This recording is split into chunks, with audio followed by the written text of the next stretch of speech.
Watch lead pilot. Yeah, just to let you know, we because it's so shallow, we didn't have time to white balance the camera. So we're going to do that on the bottom. It'll take a few minutes once we're down there and set up our lights and all and ready to go. Okay.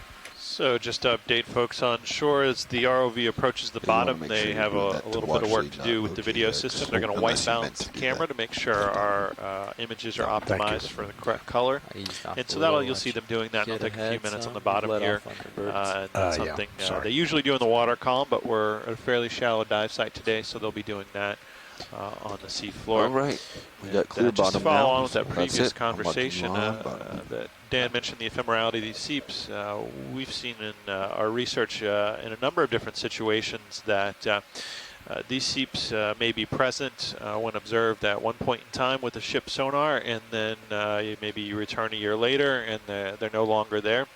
I've also had the opportunity in a manned submersible to visually watch some of these seeps, and they can actually turn on and off over the course of a few minutes. So in some cases they can be highly ephemeral, and we may not see an actual bubble plume in the water column from the ship sonar, but that doesn't mean that a site may not be active and may not have those hard grounds that would support organisms that settle there.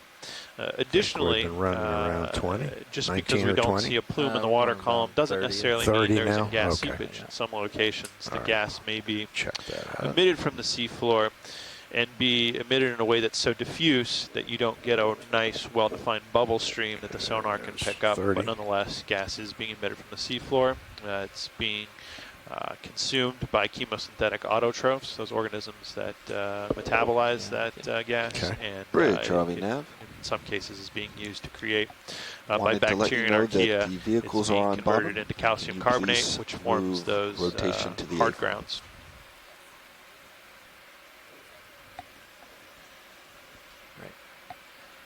And we can see already there's quite a few animals here at the landing spot. So our current depth right here is 895 meters. All right, if you want to center up and hold it, I'll bring the arm around and rotate her at what's the 5.5 positive? Yeah. Okay. And a couple words. Roger, thank you. We saw the maps about this area and how it's chosen, and really remarkable topography here. And a slightly more personal note, we chose these sites using a couple of models that were developed by some really extraordinary people. Brian Kinland, National Center for Coastal Ocean Science, did a great job modeling a lot of different organisms, ranging from sea turtles to deep sea corals. He unfortunately passed away a couple of years ago, but his models are still guiding deep sea exploration, and really like to dedicate some of these deep sea exploration dives to him and his family. And also a very unfortunate event. We talked about the Boehm anomaly map. So the Bureau of Ocean Energy Management and their team there has been developing some really extraordinary tools to help with planning. This really high resolution bathymetry map for almost the entire Gulf of Mexico, and some of these maps showing anomalies. Integral to that work was Cody Kramer. And he also unfortunately passed away a couple days ago. And again, these products really going to help in perpetuity and help science. And so we really want to just make a note, and the family and friends and colleagues of these two really remarkable people are in our thoughts. And we'd like to dedicate the dive to them.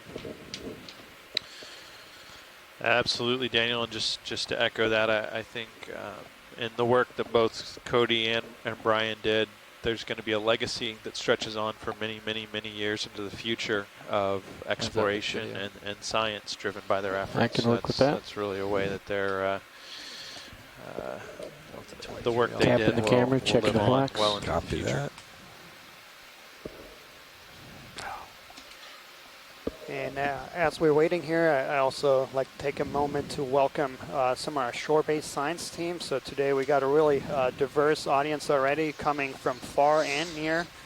We actually have folks joining us from as far as Japan, Dr. Sako Matsumoto from the Chiba Institute of Technology, as well as Dr. Tina Molotsoba from the PP Shershov Institute of Oceanology. Then we have several folks visiting us from the Hollings Marine Lab in Charleston, from also NOAA's National Centers of Environmental Information and Stennis Space Center. So really appreciate everybody joining. I know there's a big time difference in some of these cases, so we do appreciate folks getting up early or staying late to helping us guide these dives and observations. Got some Ronis USBL. And Dan, if I may just add to that, I think it's worth noting today's dive is really a classic type of exploration we like to do. In that, over the last several months, and even starting back in December, November, October of last year, we began planning these expeditions. And when we do the planning, the first step we took is we look at what existing data is in the area. What sort of data sets do we have in the area? Are there any predictive models? Has there been mapping been done? And so today's dive, we're thinking about the dive planning, leveraging the BOEM seismic bathymetry, the BOEM sonar anomalies, the coral predictive habitat modeling, and then leveraging those capabilities with overnight mapping and the technological capabilities of the Okeanos Explorer kind of gives us the full image of the site we're seeing today. And that's sort of what we're able to do is take the existing data sets, whether those are at NCEI, whether those are in the community at large, bringing those in, digesting them, and then using those to leverage our capabilities out on the ship to really identify our hopefully very interesting dive sites.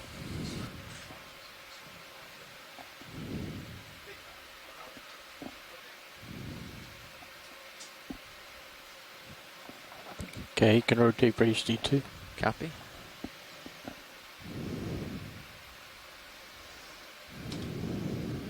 Rotating. Forearm around. Can I steal your pan and tilt? Yeah, go ahead. Unless you want to do it. Nope, that's all right. Go ahead. Okay. Watch lead. ROV nav. Yeah, I had a question about our approach up this ridge. As you probably know, typically we square up to the slope and then head uphill. But I believe I heard Scott France on the phone yesterday requesting that we kind of go obliquely or not necessarily directly orthogonal to the hill. Is that correct? I can't hear you. Okay, video's happy. Okay. Thank you, video. I'll stow the arm. Stow the arm, and you want to deploy the lights? Yeah. To waypoint 2 is only 250 meters, 230 meters. You're just talking about this one? Sorry, I was just talking about this one little section. Is it okay if we come straight uphill, or do you want us to head directly towards waypoint 2?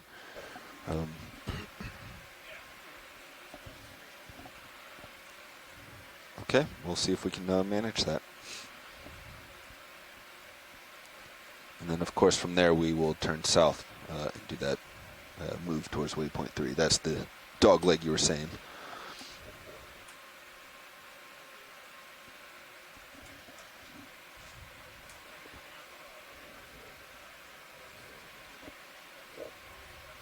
Of course. So pilots, if we are able to do it, there's been a request that we cheat to cheat the port a little bit to kind of go up and along we're gonna the slope, shortly a little bit more commence towards our waypoint 2 transect rather to than our waypoint 2. squaring off so to we'll the be moving slope. up the slope in this But whatever area you feel identified as a comfortable BOEM doing. seismic anomaly. Okay.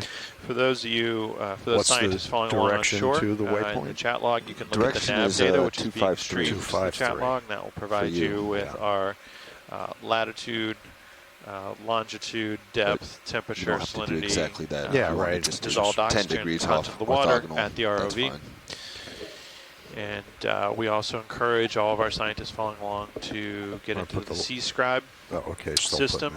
It's a great tool provided by Ocean Networks Canada, which will allow you to log your observations. We, of course, Dan and I do our best as a biologist and geologist respectively, but we really rely on our shoreside science team and your specific expertise. You like uppers and lowers, both deployed? Help yes, us make please. those identifications and log them in C-Scribe. So encourage everyone to participate in that system.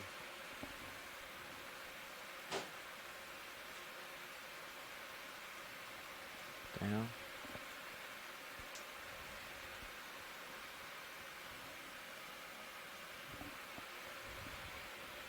Lower. Outboard.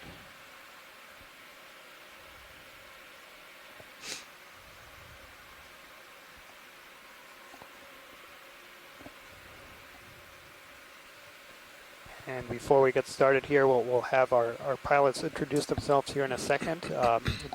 So in the back row, so yeah, that takes an extensive team to do all this. And yeah, we have we're really fortunate to have a wonderful team of engineers from Global Foundation of Ocean Exploration who work overtime to make the dives possible, and a really wonderful team. In the back row, so the voices you'll hear most of the time are myself, Daniel Wagner, with NOAA's National Centers of Coast and Ocean Science. I have a background in deep sea corals, and next to me is our geology science lead. I'm Adam Skarkey from Mississippi State University. I'm a marine geologist. My background is in seafloor systems, sedimentology, and gas heap systems. And to my left, we've got Michael White, who's our mapping lead on the ship.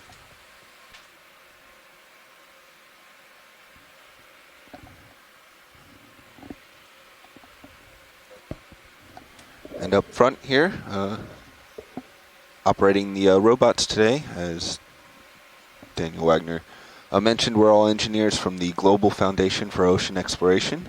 Sitting in nav, we have Bobby Moore to my right, and pilot. Don Liberatore, sitting pilot today. Co-pilot, Jeff Lanning. And way over here in the background is Roland Bryan at video. And rounding out the crew in the back row doing the clipping. To the right of the co-pilot, we have Lars Murphy sitting in shotgun seat on co-pilot. Who's brand new with us and learning along. Because as always, we encourage new scientists and new engineers to join so we can make sure our entire group out here, not just the foundation, but the entire NOAA program.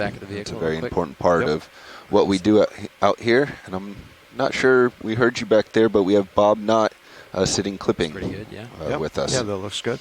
Okay. So thank you for joining us today for Dive 4. We're on bottom. Our pilots are ready. Okay. And we're going to head uphill. Bring your pilot cam back. All right. Very good. Okay, watch leads. We're going to go ahead and get underway then and start making our way to the waypoint. Where do you like the pilot at? Your starboard toe? Port toe? Sure.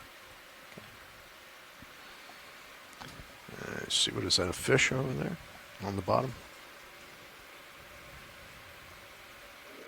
Looks like it. So, co-pilot, what heading are you comfortable with heading uphill? This is pretty benign. It doesn't make a big difference for me. I know. Way forward is 253 for you. That's fine. All right. I'm almost there already. I'll bring it around to 250. How's you like an even 250? That's fine. 250 works for me. Video, we want to zoom in a little bit. Start this of the guy 30 here. meter move. Let's see what we got. Yeah. Sounds good to me. And as long as pilot's happy. yeah. So that's going to be a Sinapa branket or cutthroat eel. He's in our prop wash there from sitting down on the bottom, but maybe it'll clear. Pilot, we're going to bring serious So yeah, this is for those folks who followed in along the capstone effort. It was one of the most common eels we saw along the Pacific in many 30 places. meters, Here in the Gulf of Mexico, degrees, in the last couple of years, we haven't seen that many Sinapa branket or cutthroat eels. The common name of cutthroat comes from the position of the gill slits that are. Do we have lasers on? That's a good copy. Thank you. Lasers coming on. Roger that. Kind of the throat area. Can we center up HD2? Yep. Or if you want to do it, pilot, whichever. I'll do it. You're focused. Move is in. All right. Okay. Still a partial on HD1. Yep. Copy that. I'm still getting a little So bit. on the last expedition, we imaged a couple. HD2, you can tilt it more towards the front of the ID this species. Rock boxes. You like it farther out? We did Yeah, just so have we're catching the lips of the rock boxes. That gives us a further out view. There you go. One is Synapobranchus oregoni. No loops or problems with the tether. Everything looks good. Thank you, Bridge.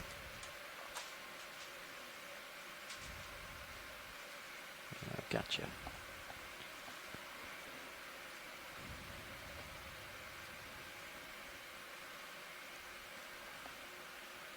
Kill the lasers then. Lasers off. So this family of deep-dwelling eels, the cutthroat eels, there's about 10 genera within this family, about 35 described species. These are So, have a really fill it in the wide screen. distribution. They're primarily found in the deep sea. They're actually distinguished by a feature that's only present in the larvae. So in the larvae, they have these telescopic eyes. And yeah, interesting. In the 3 prior years that the Okeanos explorer spent in the Pacific, as I mentioned, these cutthroat eels were really common, and we saw a lot of them. And we saw a lot of these individuals with bite marks on them. Video's clear. Okay. All right. Mating. Go back. All right. What was the heading we were going to get underway on? As I mentioned, the last Gulf of 250. Mexico expedition, 250. Headed I toward only you. see All right. imaged a few of these. Your altitude 5, so we can come down a little Yeah. bit if you want. Okay, let me get on that 250 heading and see what it looks like. And just a little note about today's plan. So we're really hoping to make it up to that summit, because that's where we think, for 2 reasons. So one, we think we're going to see seeps there, but then also around conical features like that, you typically find circular currents. So this is, it's not a true seamount. So seamounts are features that are by definition rise over 1,000 meters taller than the surrounding seamount. This feature and the surrounding seafloor. This feature only rises about 400 meters taller than the seafloor in the vicinity. But as I mentioned, there's a couple of these mount-like features that have been dove on by previous projects, and a lot of them have documented pretty extensive communities.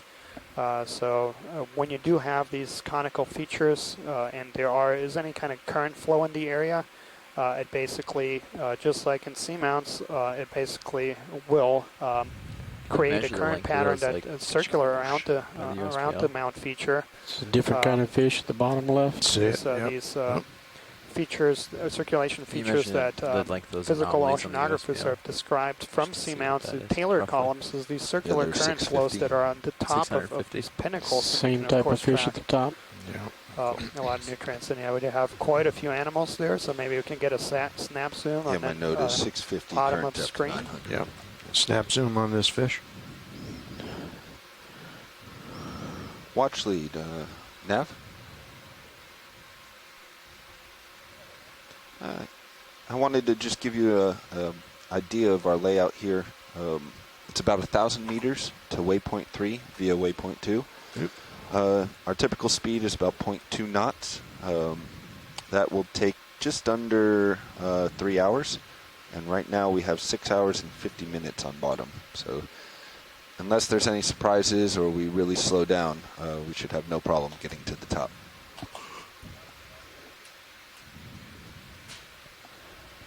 And so yeah, this is a species I believe that we imaged on the last expedition, and Andrea Quattrini coordinated a major effort to identify a lot of these. And, this looks very much like Cadomos longphilus that we imaged on the last expedition. And it looked like we had a little brittle star there.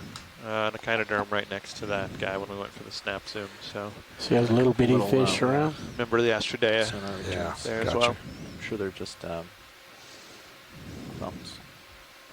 Not very dark shadows behind them. Sand bumps. Yeah, I'm sure they're just sand bumps. Tilting down.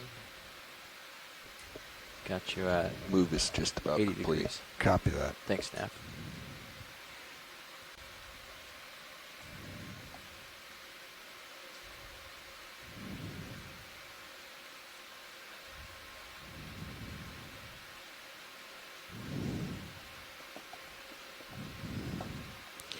Swimming shrimp off screen top left. Top left.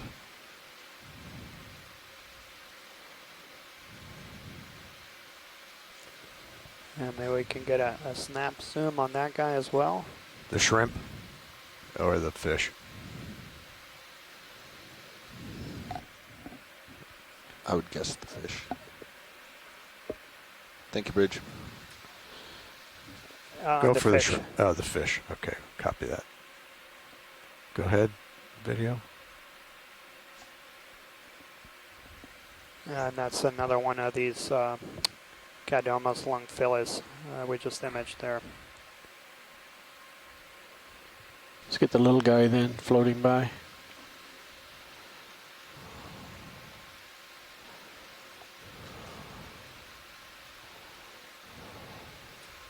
Move complete.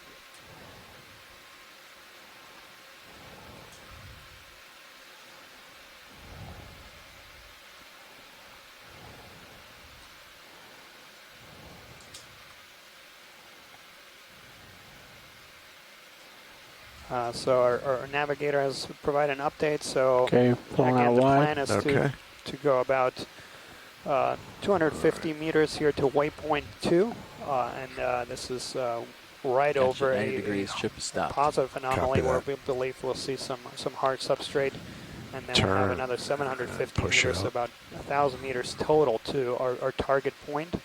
That's at the summit of this mound feature, and we really want to make it to the summit because that's where we think we'll see all the action.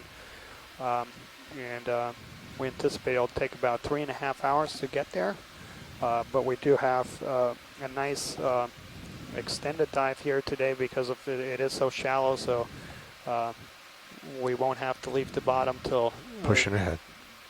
About 4 o'clock Central Time. That'll come up with you. So that should give us a nice extended dive today,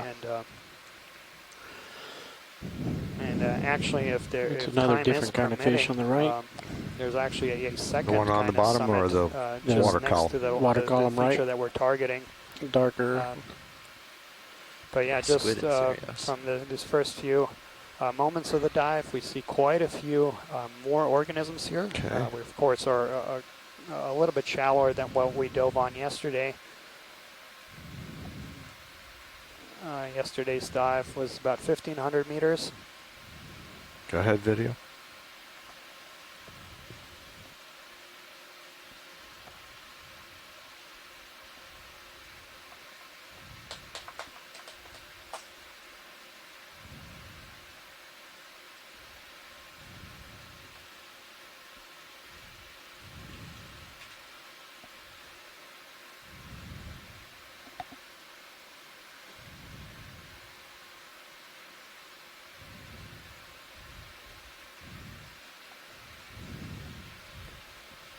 And I believe I'm just looking through our video gallery here, and this looks very much like another fish that was identified during the last expedition, genus Dicroline. Interesting, that little spot on the left looks like a footprint. So this is a it does, doesn't it? cusk Yeah. eel.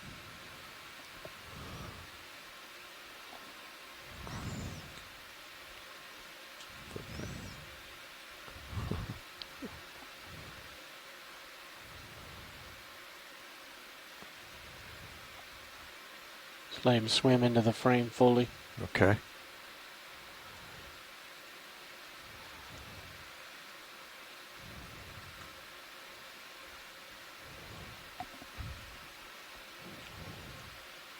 Full wide. Okay.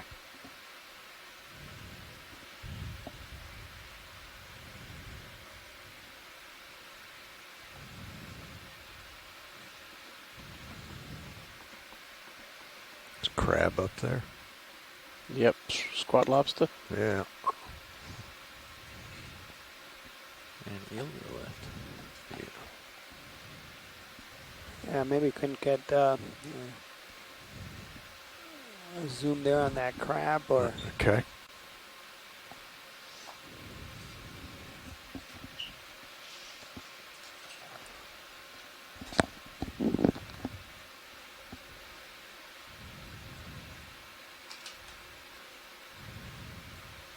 And so, if it is what I think it is, it's one of the most charismatic arthropods.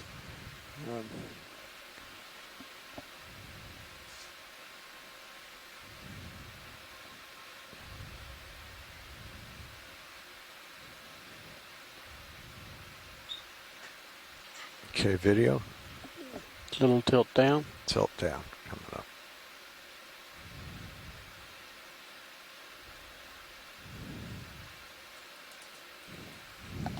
No, that's not what I thought it was.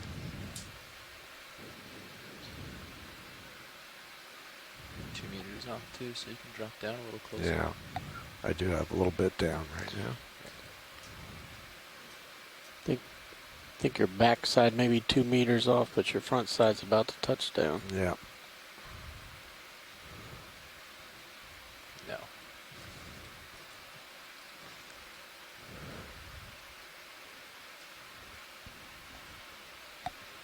Going in tight.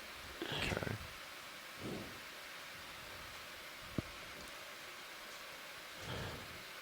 He looks very charismatic.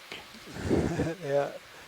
And we got a squid that just flew over top. So yeah, I don't know if any one of our shore-based scientists knows anything about this Galathade crab. Mary Wixson at Texas A&M University had been helping us identify a whole bunch of these from the first expedition.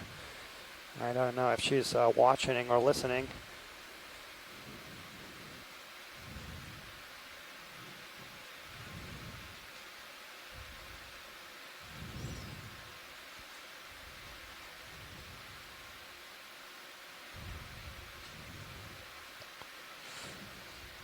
Pulling out. Okay. Not very stable. Yeah, no, I know. I'm working on it. Excellent, thank you. Okay. If only up wasn't down and down wasn't up. Yeah, I know. And I'm sure some of our shore-based scientists at top of screen, Tina 4, would appreciate a close-up if we can get it. Down is up. Okay, they're requesting an additional close-up. Of the crab? I think so. Yeah, copy that. Forehead. All right.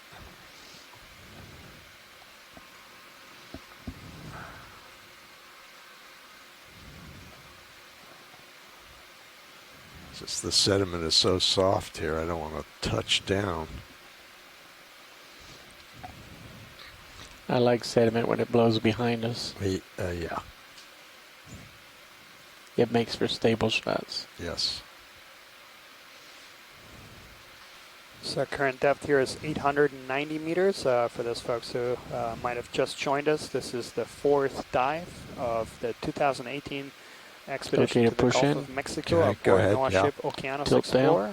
We'll be diving, weather permitting, every day here for the next 2.5 weeks, with the expedition ending in Key West on May 3rd.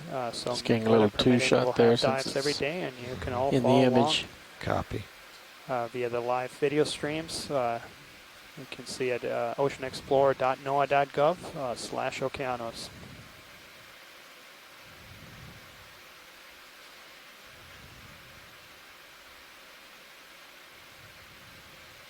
So again, another view of that Synapobranchid eel, or cutthroat eel, and Galathade crab.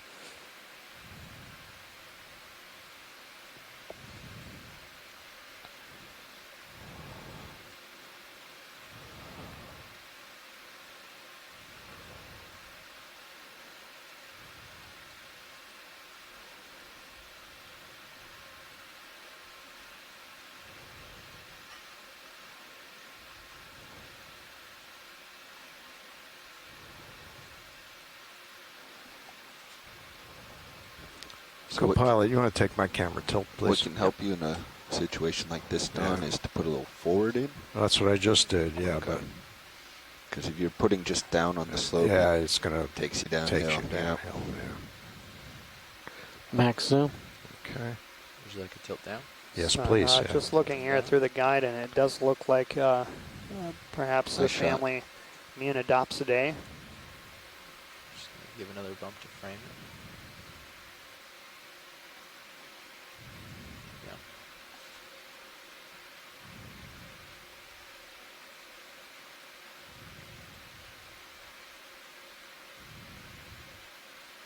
Going for full screen. You want to throw lasers on it at some point to get a size? Yeah, but not just yet. Yeah, Going for those beauties right now. Copy that. Going for full, including the antennae. Light tilt up, please.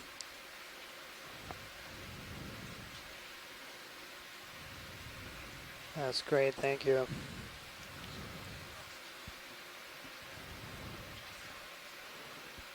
Ready to laze?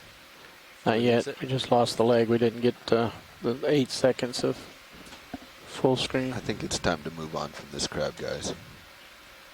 Nav's making the call. We're going to laze it real quick. So again, yeah, those lasers are spaced 10 Video's full centimeters wide. apart, just under 4 inches.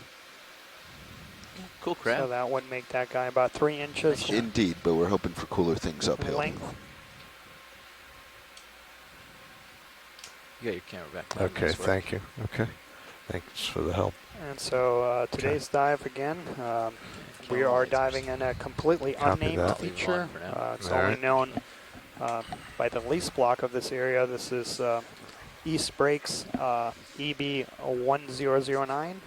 We're about 300 kilometers due south of the border between Texas and Louisiana, about 250 kilometers southeast of Galveston.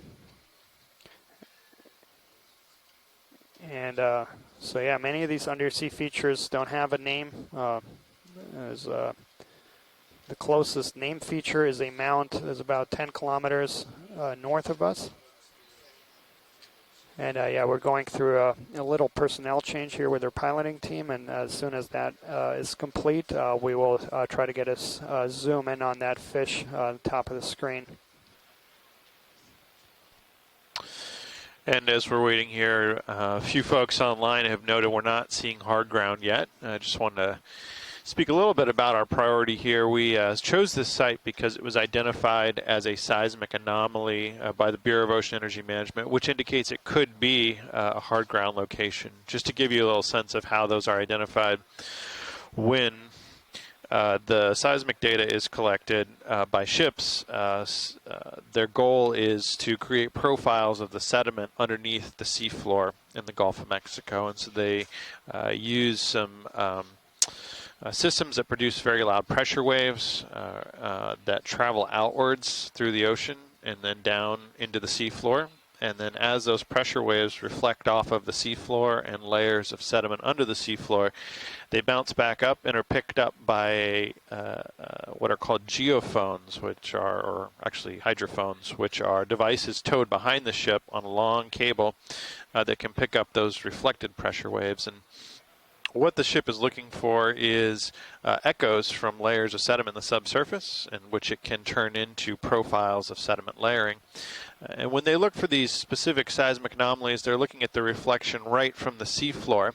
And so there's a sort of a common background level they expect that sound or that pressure wave to reflect from the seafloor at. And when they find areas where the reflections are much stronger or much weaker, they will respectively call them positive or negative seismic anomalies. We're in a positive anomaly right now, which suggests that there may be harder material at the seafloor. That is material with a higher acoustic impedance. Push ahead a little bit. The easiest way to think of that is perhaps denser material than the surrounding material for not moving at folks following along on shore. And so that was indicated by the BOEM seismic database, and we use that as an exploration priority here. West-southwest. There's a few caveats. It may not extend throughout this whole area. It may be just below the surface. So there may be some harder materials just below the sediment cover that we can't see with the ROV yet. but that may be there. So there's a good possibility as we move through this anomaly, we may see areas of exposed hard bottom. Get going across the mud, take quick zooms. That's a different crab. Sure. Yeah, they've been moving Go ahead at on in, 250 degrees and doing 30-meter moves so far. All right, yeah, my heading's 250. We looking to do a 40 at 250? Sure. So that's going to be a red crab, Atlantic red crab. So that's genus Chasion, quinquidens. So this is a commercially fished species. Bridge, this is RV nav. We're looking to do another move caught if by that traps. works with you. Lasers are clear. We're looking for 40 meters at 250 degrees at a speed of 0.2 knots, please. We actually did image this on almost every dive. So we did see it on the wreck dive. Video's clear. That sounds good, thank you. Copy video. And Daniel, this is a commercially fished species, right? Yeah, that's correct. So there's, in terms of deep sea fisheries, so of course most people are very familiar with the shallow water shrimp trawling fishery, very active all along the Gulf. But in terms of deep water fisheries, we do have a couple. So there's that red crab and golden crab. Both of those are caught by traps, about 400 to 600 meters. And then there's also the royal red shrimp, which is also trawled in deeper waters. Thank you very much, Bridge. So those are the three fisheries that are active in deeper waters, and hopefully we can get a zoom there. It's interesting behavior.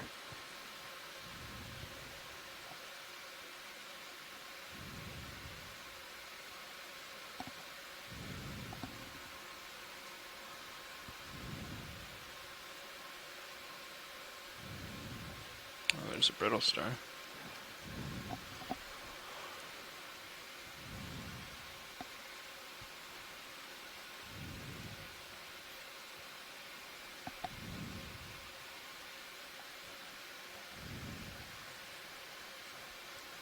That brittle star looks pretty eager to get away from this fish.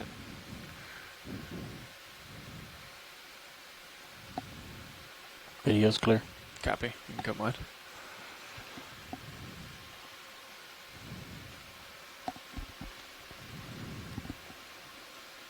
Okay, we're at a 250.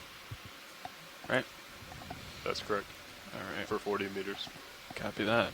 Nav, could you make the D2 shape a little smaller, then zoom in on more of the ship and Sirius and D2?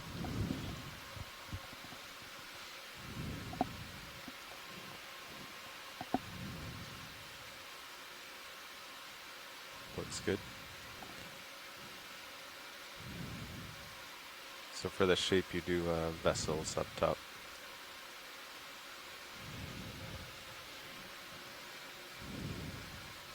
Yeah, so Adam was making a few notes here about the seismic anomaly. Having it the same width of course, a lot of the planning tools we use to try to predict areas where we have hard substrate rely on acoustic signals, and they will pick up things that are, of course, underneath the soft sediment. So if you do see hard returns, it could be a sediment on top of it. What's this little floating guy here rolling? Important thing to note, though, is that later in the dive, we're going to climb a little bit steeper slopes, and hopes of seeing some hard grounds. So now you can see today is a little steeper, both in the cameras, and if you look at the Sirius sonar, there's a pretty distinct, bright return from ahead of me. And yeah, to follow on with that, the seismic data that was used to find these anomalies is a fairly low frequency system. So they're producing low frequency sound. I have no idea what because that's the but I'd like to stay with best it for way a to little bit. get penetration from great depths underneath the seafloor. So you want really low frequency sound. You can see sediment layering down many kilometers beneath the seafloor. But the trade-off is you get lower resolution. So in terms of being able to identify exactly what's the seafloor, your resolution's a little bit lower. And so the seafloor and what's immediately under it can sort of blend together in these seismic anomalies, whereas with the ship's multi-beam system, that operates at a higher frequency because the interest there is not imaging beneath the seafloor, but just imaging the initial reflection of sound from the seafloor with this acoustic system. And so it has a higher resolution because it operates at a higher frequency than the seismic systems.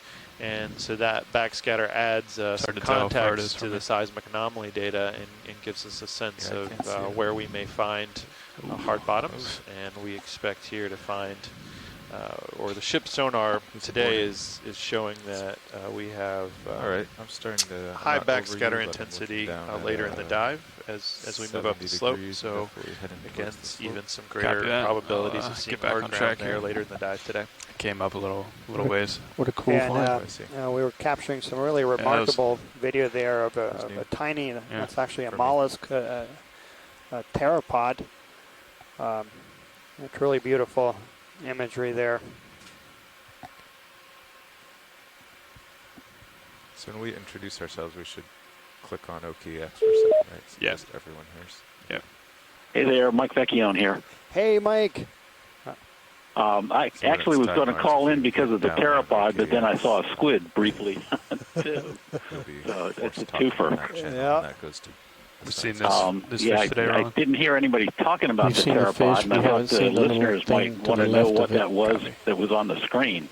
Sure. We'll wait for it's a pelagic snail, so it's a snail that spends its entire life swimming up in the water column.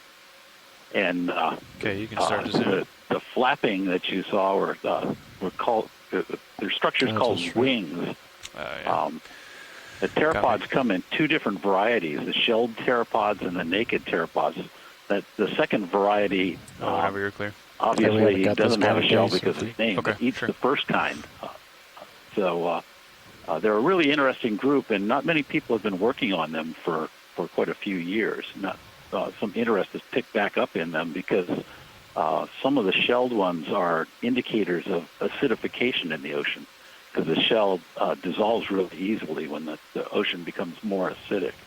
But that was great video of the pteropod swimming there.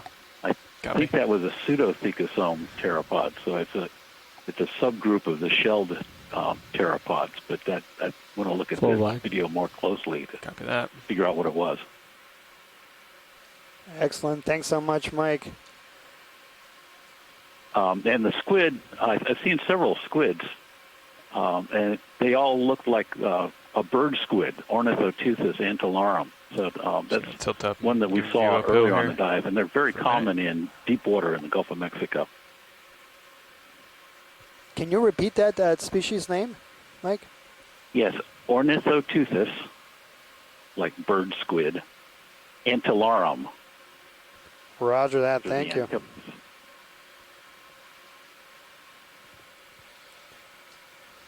Okay, I'll start pushing ahead a little more.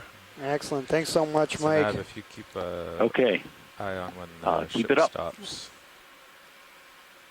and kind of note the time, and then keep an eye on when my camera or when Sirius stops moving, you'll get a sense for the delay, so that we don't start stacking moves. Copy that.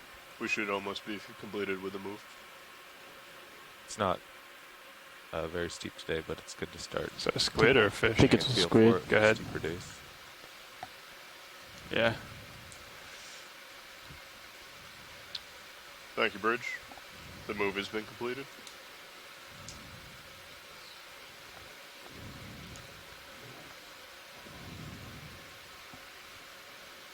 And Mike, if you're still watching,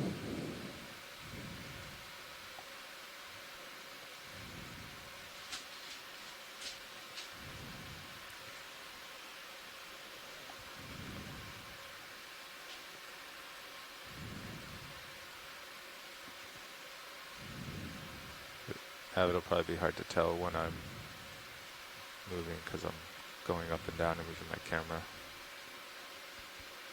I'm pushing in, slowly rolling. Looks about a minute or two, minute and a half. So Heather Judkins has tossed out a possible Pilot, I turned my head ID here for that squid. Okay, I'll come back online. Well, beautiful imagery.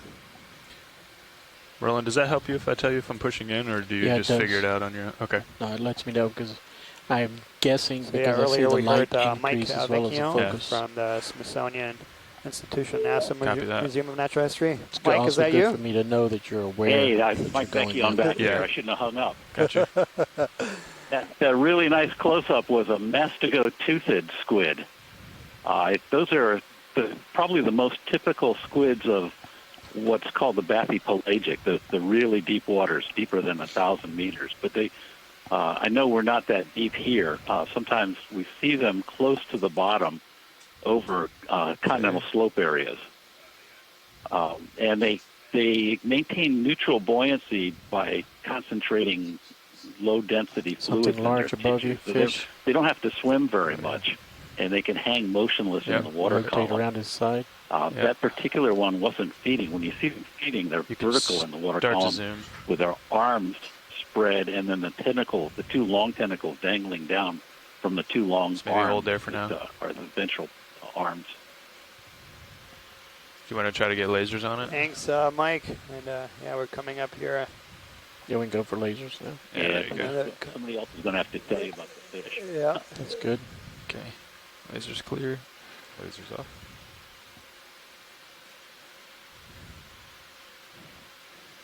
It's not going to be easy on this slope. Yeah. To rise with him. Okay, you're free to zoom. I'll just try to keep it centered. Let's go. Do you want to go for his head? Yeah. Okay.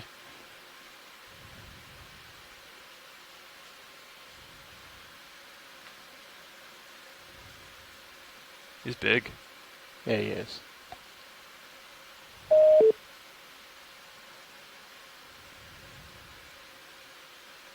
Also not cooperating.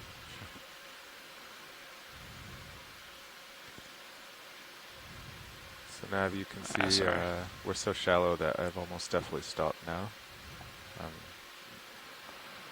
Doesn't look like I'm moving across the bottom. Yeah, I'm looking through our image gallery here from what was imaged during the last exhibition. Down to fill the screen. As soon as he's done his zoom. Doesn't look like anything that was imaged then. Moving again. Call another movement. As soon as he's done this zoom. A few folks are going to be very interested in this imagery. Are we thinking the same distance, same? So you want to try to do one last zoom on his head, Roland? Yeah, let's go to his head. Okay, go ahead. Nostrils.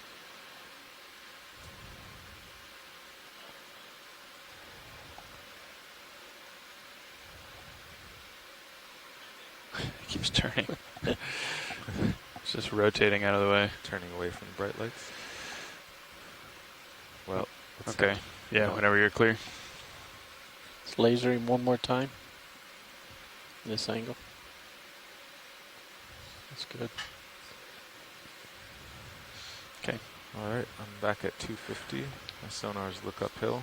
So pilot, I'm going to call in another move, another 40 meters at 250 degrees. Scale, but I don't have that sounds good. Sounds ID good. Here. Bridge, this is ROV nav. I'd like to call in another move if that works with you. We're looking for another 40 meters at 250 degrees, a speed of 0.2 knots, please. Doing a little toe drag there. Thank you very much. With the fish. Yeah.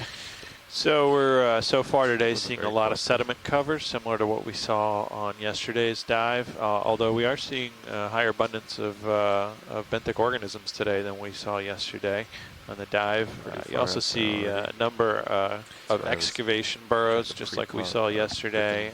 We've also seen some radial patterns on the seafloor. So similar in-funnel patterns to what we were seeing on yesterday's dive here as we continue to move up the slope. And hopefully towards some hard ground exposures. Don't worry much about the delay. Yeah, probably not. You got something interesting in your view. Oh, wow. Video, you see that in the Sirius camera? I'm looking, but I don't see. Just to the right of the tether. It's shiny like thing. That's like almost like an eel. Yeah, it's going out of my light though. Yeah, it's out of the light.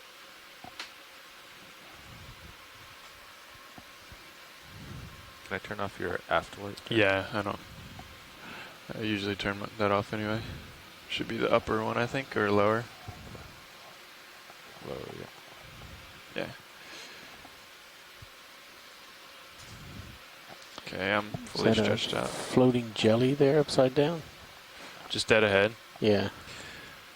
We can do a snap zoom from here. I'm at the end of my tether, so I can't fully make it there, but...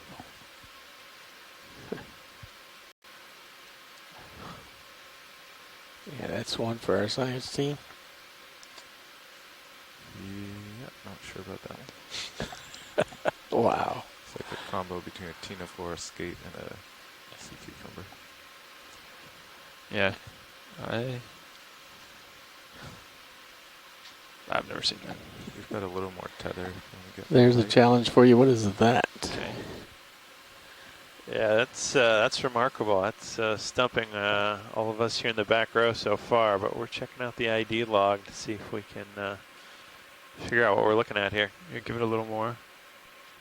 Does it have 10? Does it have like...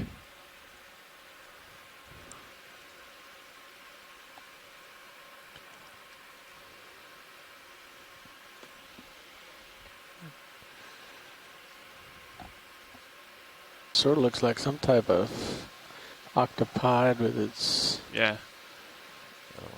skirt up. There's a couple guesses here in the chat room as well. Oh, it's doubled up. Squid. Yeah, upside down. Upside down, curled up squid.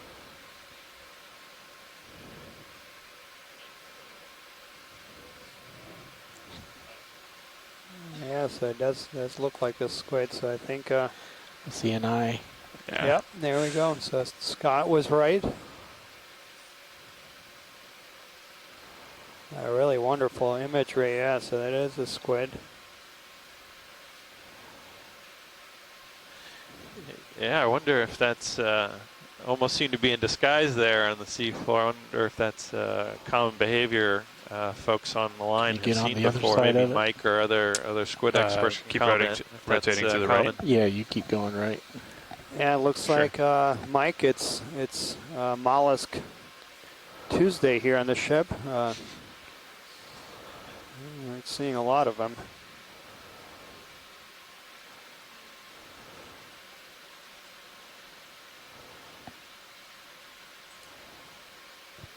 A really spectacular imagery here. Hey, Mike. Hey, it's Mike again. And I wish I could tell you exactly what that is, but I'm going to have to work on that a bit. There's a couple of different families that have these short bodied squids with very long fins. The Cycloteuthid is my current guess right now. You have another minute? When we catch them in trawls, they get so beat up that they're really hard to identify. And so this is a beautiful specimen, and not what I'm used to looking at because it's not beat up. That's beautiful behavior that you're documenting there. Yeah, trying to keep them at the same distance, but... Yeah, and you bring up a really good point there, Mike, about the value of these high-quality imagery. So, yeah, a lot of taxonomists, they're used to working with specimens that have been collected in trawls and have been completely butchered, and so you lose a lot of the qualities, but you also don't get the behavior. Copy that. So this is really remarkable. Would it be possible to get the other side of this? Okay. I mean, it's slowly turning. Can we wait till it finishes turning around, or can the sub move around so we can see underneath of the body? We'll just hopefully the squid will cooperate and.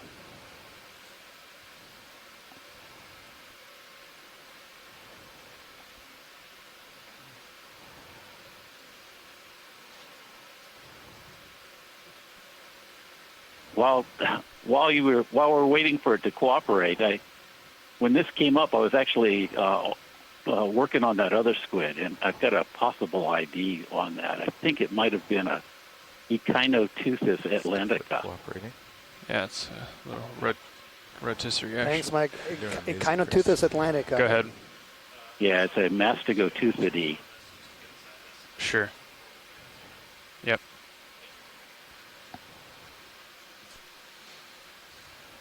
I'm coming back down, Roland.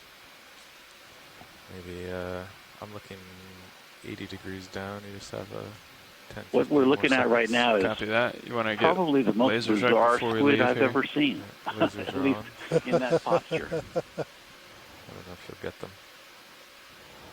Oh, we'll get them. I wish I could tell you for sure what it was. Maybe. Yep. There you go. That makes us feel a little bit better. We got really quiet here, and the chat room got quiet for a little bit. Everybody seemed to be puzzled for a while. Lasers are clear. Copy. Okay, we got to go. Yeah, it's a remarkable observation. It's not unusual to see squids with their arms folded back like that. That's a typical defensive posture. But it's so extreme on this that it doesn't even look like a squid anymore. If he stops, if he gets behind, if we were doing 20 or 30, it wouldn't happen. All right, I'm going to leave you guys with that. I'm swapping out video. Copy that. Where there's been so many things to stop and look I at. appreciate you guys spending that much time on it. Should we keep on course? Absolutely, Mike. I think keep it on. Yeah, we appreciate you calling in, Mike. It's always great to have your expertise on all matters squid. We might not. Yeah, I'm going to be late for a meeting because of it. Copy that. We're excited about the end. I'm going to have to sign off now. We're all a set of minutes. Thanks so much, Mike. Really appreciate it. Like keep looking for squid. Yeah. Bye. Could adjust the speed.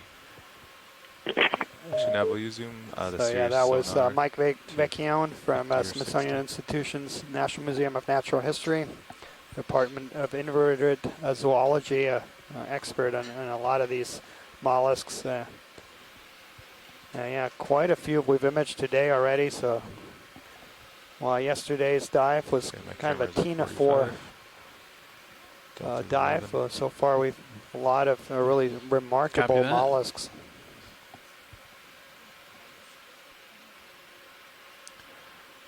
Wish every animal just kind of rotated for you. Thank you, Bridge. So we continue to climb. Our current depth here is 856 meters. So we just climbed about 40 meters from our landing spot. That was about an hour ago. Could we bring the sediment down a little bit, video? Thank you. Perfect.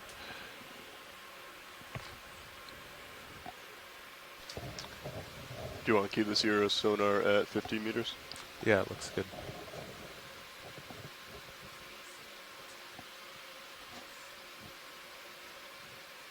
Now I can get an idea when the sediment approaches the 12-meter circle. I might be getting, if I'm passing over him, I might be getting close to the sediment. That's another Sinapa branchid eel. All right, pilot's getting stretched out. Probably done swinging. Gina Sinapa branchis. All right. So again, for those folks who might have joined later in the dive, see quite a few new names here in the chat room. Thank you so much for joining. This is the 4th dive of Okeanos Explorer 2018 expedition to the Gulf of Mexico. Today we're diving about 300 kilometers south of the Texas-Louisiana border. Yeah, so let's do the very poorly known region of the Gulf. This is doesn't have a name. The only way we can really refer to this is using the lease block. So we're EB1009, and we're diving on a pretty prominent mound feature, about 400 meters in vertical relief. That works. And so we landed, started to dive about 900 meters. The summit of this feature is 250 degrees, at 650 meters or thereabouts. And it's a really remarkable feature.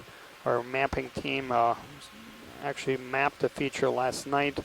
They're pretty promising heart returns towards the top of the feature, indicating hopefully some hard substrate. And then just as promising as at the very summit of this feature, there's some water column features came up on the sonar, suggesting that we have some leaks, some seepage. So hopefully we'll be able to image a quite variety of different habitats today on this dive.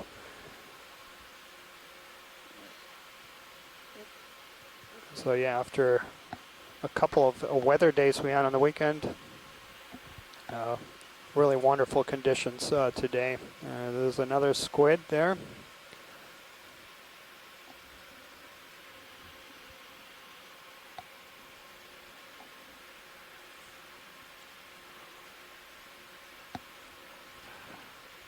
can try to do a quick zoom video. Sure. Just follow him a little, but I think it's a little. And here we have another squid. Us. Unfortunately, Mike Vecchione's in a meeting, but well, I'm sure he'll catch up with the video after. And it's gone. Yeah, we'll leave that. And I believe that's that common one that he was referring to that we also imaged yesterday, that Ornithuthis antillarum. And Heather Judkins is confirming that, so thank you so much, Heather.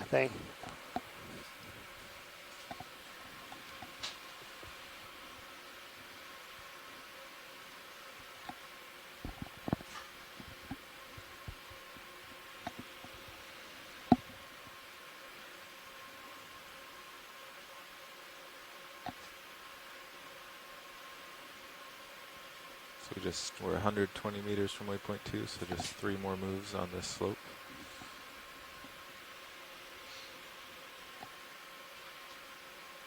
Can we see what happens after that? Can you zoom out on high pack?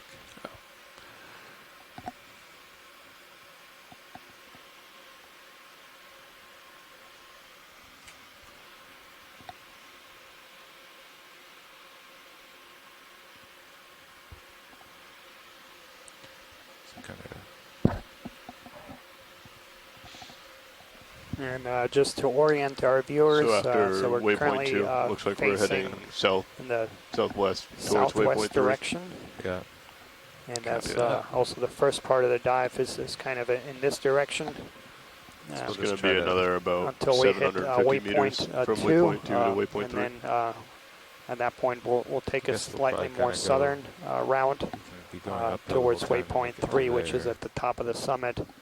We'll be close. So this first stretch of the dive is about 250 meters, and then we have another 750 meters or so to go to the summit. And we really hope to make it to that feature. You want to do introductions? Yeah.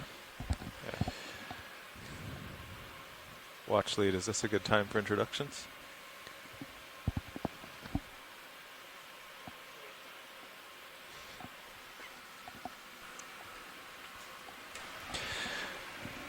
Okay, so we'll introduce ourselves in the front row here, representing the Global Foundation for Ocean Exploration. Right now you're listening to Chris Ritter, currently piloting. To my left is Lars Murphy and Nav. And Carl McCletchy and co-pilot. And Tara Smithy, shading video. And back in the back row is Annie White on clipping.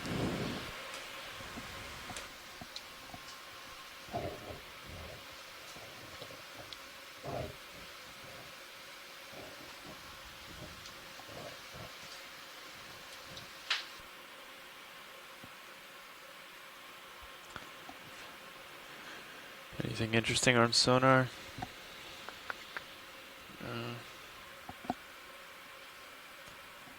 Not yet.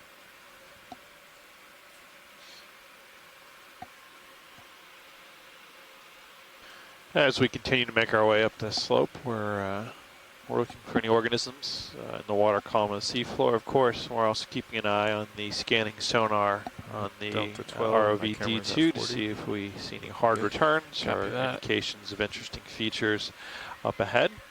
We're not picking up anything yet, but we're expecting to see more interesting features as we move into steeper terrain here over the course of the next couple hours during the dive.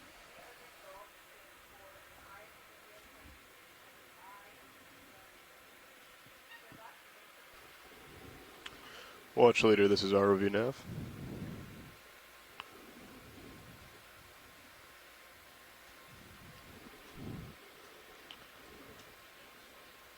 Just wanted to let you know that we have moved 100 meters from our last check-in. We have been going at a 250 degree heading. Yep. So our navigator has just informed us that we have completed our first 100-meter transit here.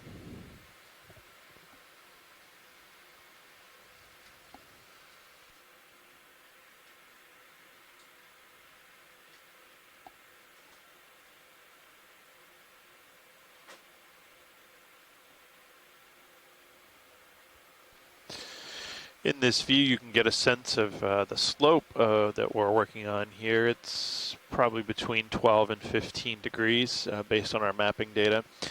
As I mentioned yesterday, non-cohesive sediment, that is sediment that doesn't particularly stick to itself, unconsolidated sediment, has what's called an angle of repose. That's the steepest angle it will be stable at before it will collapse and fail under the force of gravity and run downhill as essentially as a landslide. And that angle is typically around 30 35 degrees in environments like this. Absolutely. And so we're much shallower than that at this point.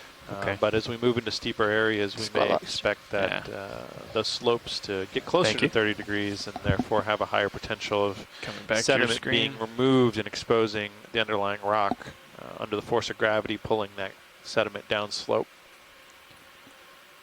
Nav, will you note, or will you measure those jumps that D2's doing and note it in the nav log? And that shrimp that we got a close-up. Will do. That was another shrimp that we also imaged yesterday. It looks like the species Glycocrangon aculata. Fairly common at these depths, about 1,000 meters. There. Somebody home? Ready to do a snap zoom in their video? Looks like we might have somebody in this burrow, and might be a squat lobster. Yeah, if you note that the length you have, the depth of D2, a little hard to tell. And, that they're about perpendicular to the ship.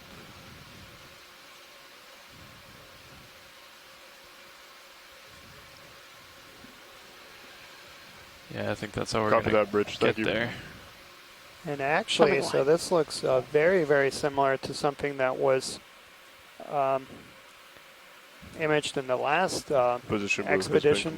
Maybe come back in one Scott video. Is confirming it, the blind lobster. So I think this is a species that Mary identified for us. Not quite full. Okay. Acanthocaris. Yeah, we'll just keep it there. I don't think we can do anything with the lighting. And we got on the last expedition a really wonderful. Might be helping us. Yeah, go for it if you think it'll help. A couple of them in a burrow, and this looks almost identical.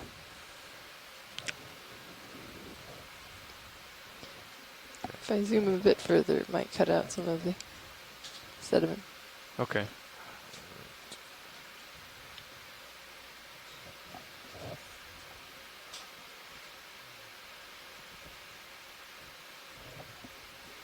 So.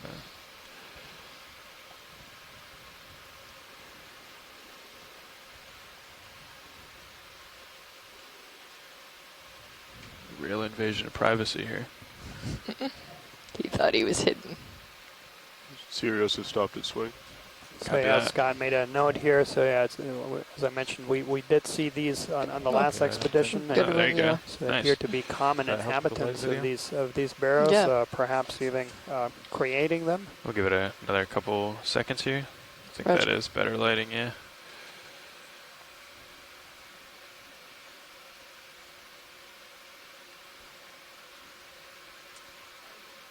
And if you just want to slowly zoom out, I'll back away and I'll put that light back out.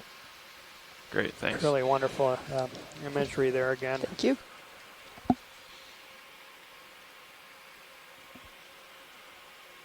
How's that port upper behaving? Nicely. That was definitely worth a tweak.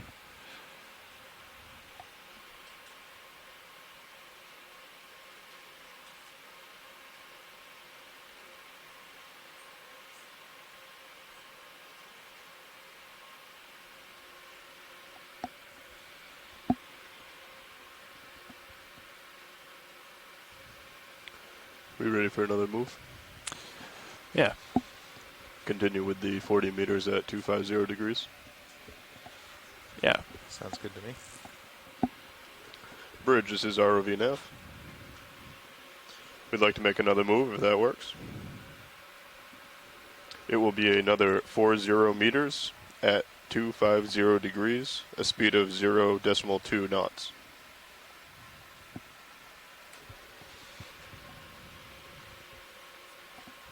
Copy that, thank you.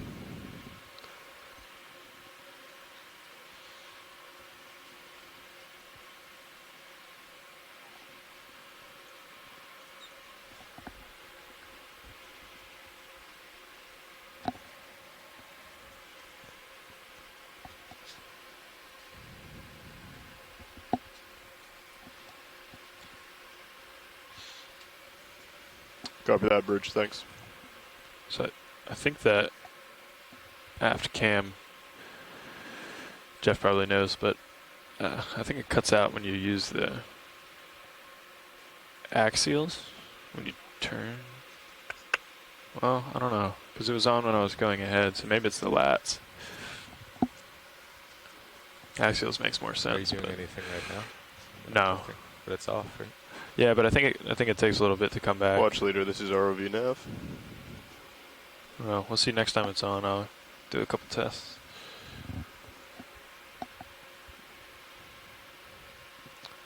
Just wanted to let you know that we have 2 more ship moves before we get to waypoint 2. It should take about 15 minutes.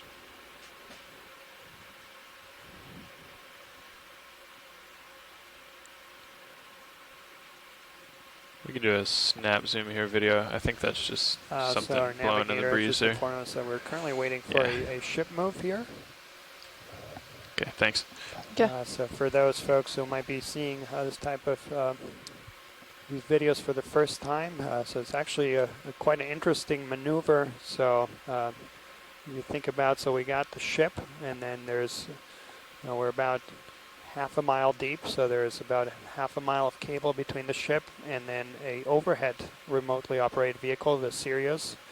That is about 100 feet off the bottom, and then there's cable going down to a second ROV, and that's the imagery that you're seeing.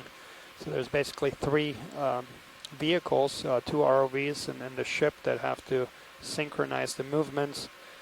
And so it's a dance, if you will, and it requires a really good communication and coordination between the navigator and the captain on the bridge, or the folks steering the ship. So it's a large team. So we made an introduction earlier in the dive, talking about the folks here in the background and all the engineering team that's responsible for steering the vehicle. But then we have another 25 or so people on the ship responsible for making sure that the ship is in proper order and taking us where we need to go, and making the water and making the food.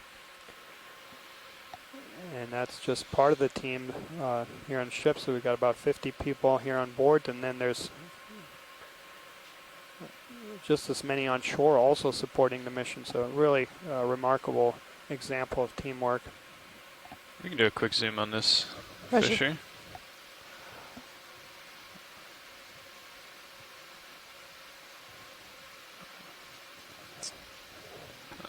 Yeah, let's just hold there. Roger. I'll try to get back in frame now that he's swimming away.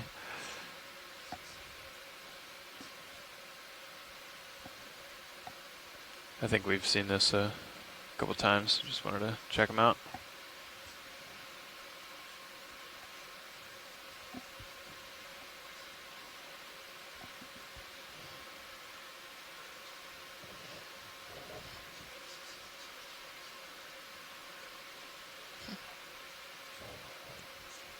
Focus seems to be a bit glitchy right now. Yeah, Roland was saying that. Okay, we can come wide. Okay.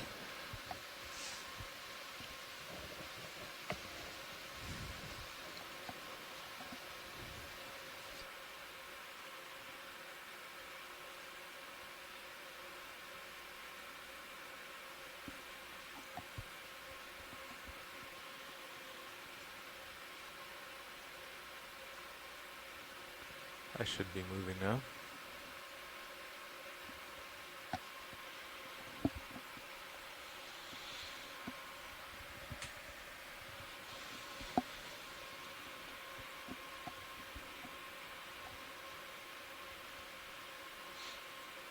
So it seems like this shadow on Sirius's sonar is it part pretty of the much frame? Pretty much always there. I could turn my head and see.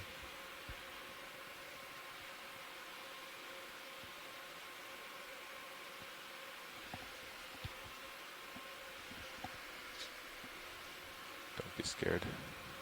No, I guess it's not. Is it? No. No. It just seems like it. Like I saw it yesterday. And maybe well, it's kind of there. Yeah. Yeah, it is. I'd say it's still there. Maybe it's part of the frame. Back to 250. Is your sonar head all the way down? I think you can check it with the PTZ.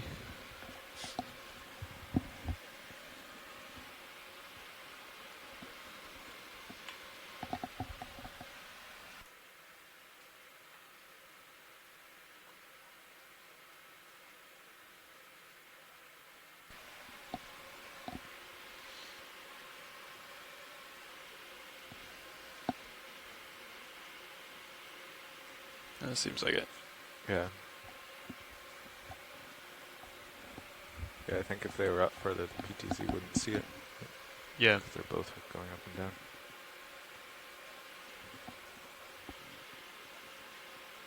Yeah, that's true.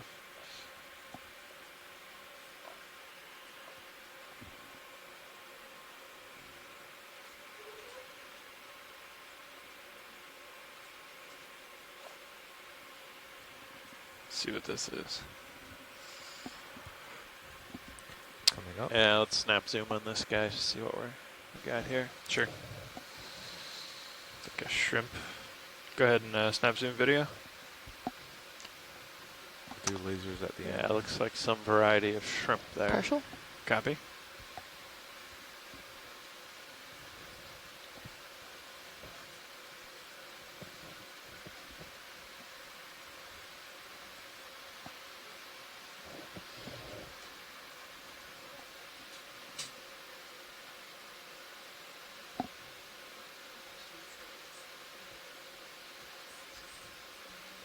And this looks like something that Wixton also identified for us.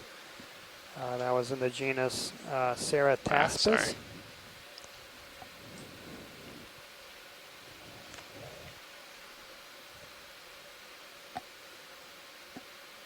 Really nice zoom there, video. Pilot's excellent.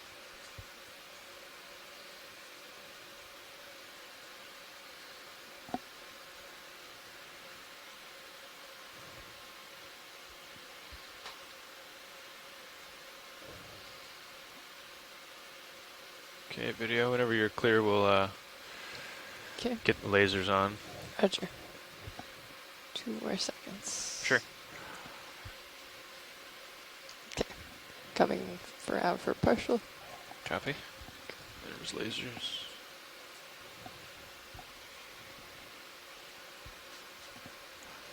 At least we'll get a it width looks exactly the size and the length of those antennae do seem to match up. So we did image this a few times also from similar depths, about 800 meters on soft bottoms. Okay. Coming wide. Thank you. Lasers off.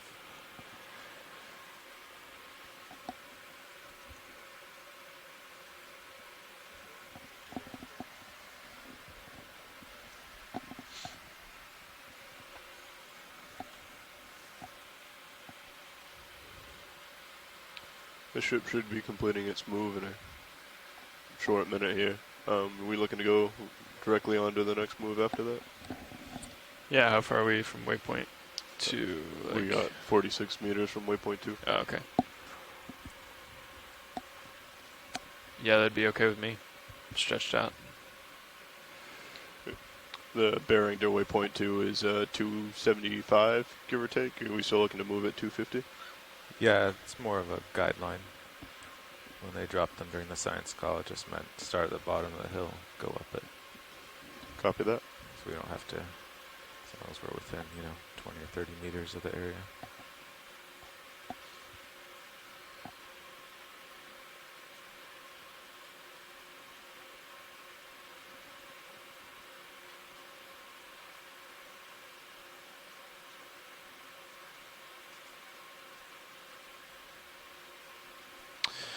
As we continue to move up the slope towards waypoint 2, we're seeing a lot of soft sediment at the bottom. Robert Carney noted that with these blind lobster burrows, they indicate that there's sediment at least down 30 centimeters or so. So there's no hard bottom immediately below the sediment here that we can see. That move has been completed. I will call the next but one. right now. As we continue to move up towards waypoint 2, which we'll be reaching here shortly, we'll make a move. Would like to make another move?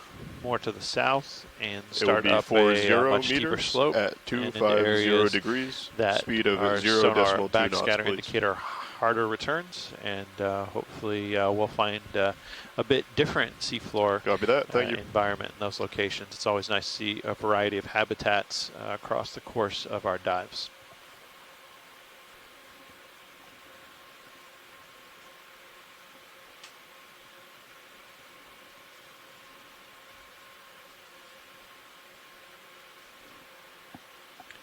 Just giving an overall view here. Copy that, Bridge. Thank you.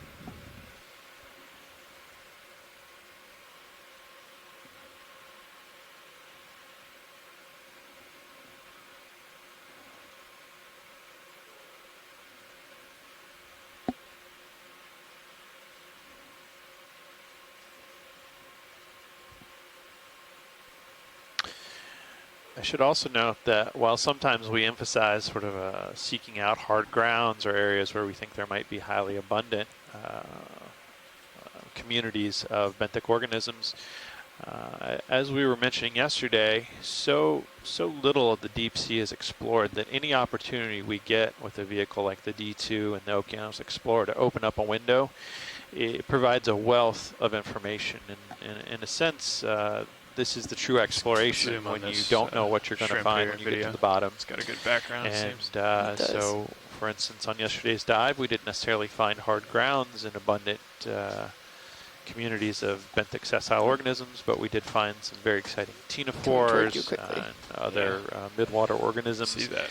And so if we always went where we knew we'd find exciting things, that wouldn't truly be exploration if we just kept returning to the sites we know of. And so part of the mission of the Okeanos Explorer and the D2 is to seek out new sites. And of course, we try to be well informed using things like the coral models and the seismic anomalies provided by the Bureau of Ocean Energy Management. And we do use those as well as ship-based sonar results to point us towards areas we think will be interesting. But again, I really emphasize that in the spirit of exploration, any opportunity to look at the seafloor and find out what is there is an immensely valuable scientific result. And we can take away much from knowing what is there and what isn't there. And that really speaks to some of the true value of the Okeanos Explorer exploration mission.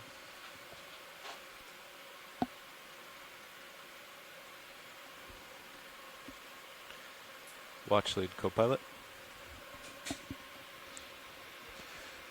Yeah, we're in a few minutes we'll turn towards waypoint 3. I was just wondering the activity, perhaps seep that we found this morning, is that exactly at waypoint 3 or is it somewhere else on that ridge? Okay, so right at the top of that cone. Yeah. Okay. Sounds good, thank you.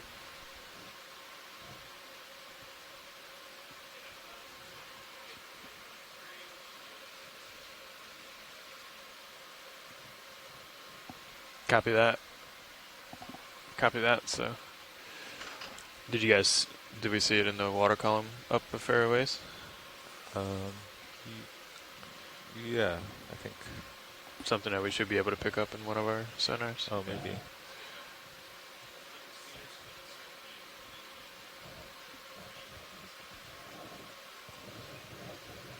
Copy that.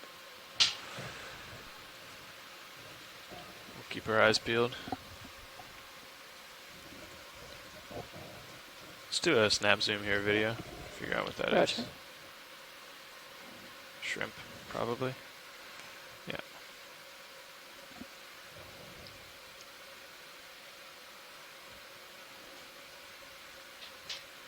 Great, thank you. Yeah, there's a live event at 11 in the back row. Okay, so we should. I was going to switch. So just to give folks a little heads up. It. What do you think? We are currently at a depth of 813 meters, right. So we're approaching waypoint 2 here. Yeah, exactly. At that point, we'll change our heading and go more south, and that's going to be heading straight for waypoint 3, which is at the summit of this mount feature. And yeah, at the summit, we did pick up some really interesting. Is it an isopod? Yeah, if we can get a snap zoom, it looks like a giant isopod. Should we start with lasers or end with lasers? Start with them. Since it's giant. Yeah. Okay. There's lasers. We can clear lasers. And this is another really charismatic okay, we can start to zoom guy. video. So these are isopods, and typically isopods are quite small. Profile. But this, it's the genus Bathynomus giganteus, or giant isopod. And there are very cool animals. Your left's good is skipping along. Copy. Really great imagery of the I think we might have swimming to let him behavior go there with those appendages on the back of the isopod. I haven't changed my heading. Okay.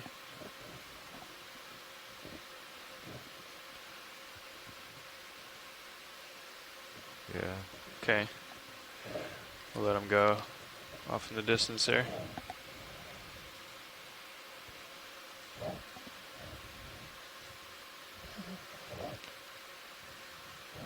Change my heading about 10 degrees to follow you. Copy that.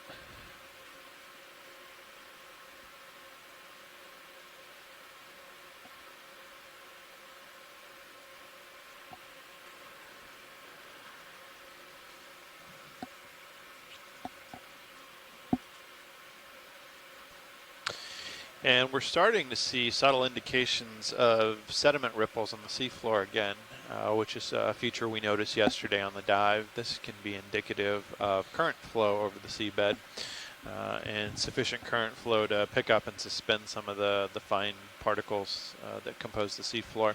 So in a case like this, that can give us a sense of the direction of current flow, or the mean direction of current flow at the bed. And there's also some more advanced relationships where we could potentially look at the spacing of the ripples that could tell us something about the velocity of the current flow if we had a sense of the seabed sediment grain size, which we have a pretty good handle on. So that could also give us a sense not only of the direction but the velocity of current at the bottom while here. You're zoomed out, actually, we zoom out a couple more. Yeah, that's good. So most likely we won't go straight for waypoint 3. So we'd have to go sideways to the contours. It's kind of bad lighting, and the ROV is always dragging a skid along. So probably we'll end up, based on our sonars, when we turn, we'll probably end up going more southwest for a bit. We do a snap zoom here video? And then we'll turn more south, so we'll just do like... Is that a skate? Kind of southwest and then south. Nah. But we'll line up our sonars. Thank you, Bridge. And then if our sonars tell us to go, northwest, we won't do that. We'll still try to be pretty close to the target.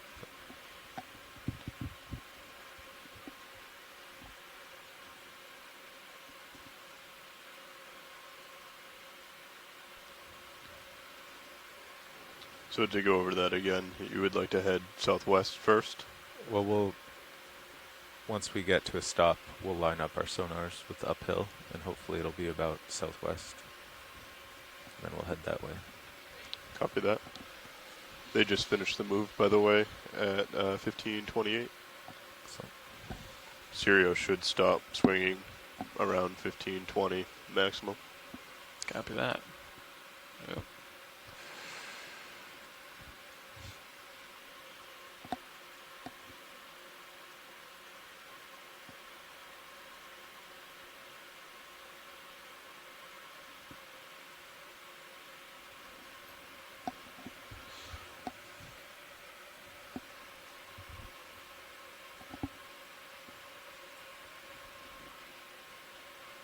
Is that a crab out there?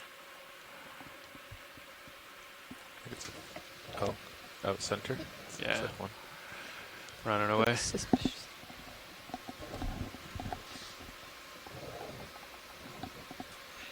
Go ahead, Bridge. Yeah, looks like another one of those red crabs. And there was also a cusk eel to the right. That should work fine. Roger.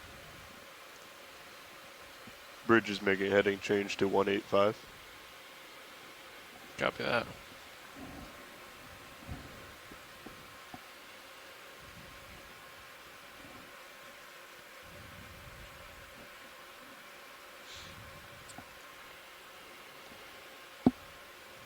Are they chasing the wind? Can you tell? Also, just to let our short base science team know that we're having a little bit of connectivity issues with the chat room. 20, so 21, but have to keep an eye on it. If it stays over 22 for a few hours, the waves seem to be losing the chat room every couple of minutes. So yeah, if you don't see us there, okay. We are aware of it and working to correct that.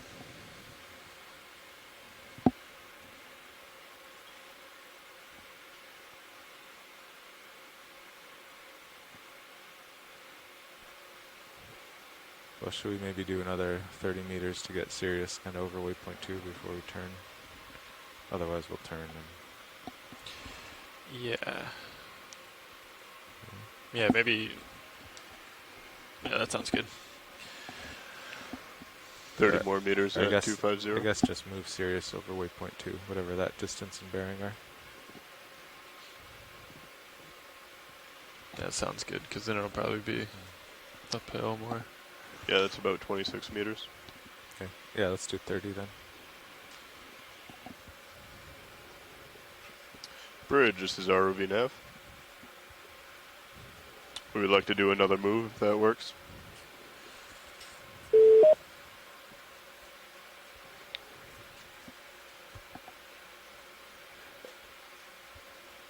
Excellent.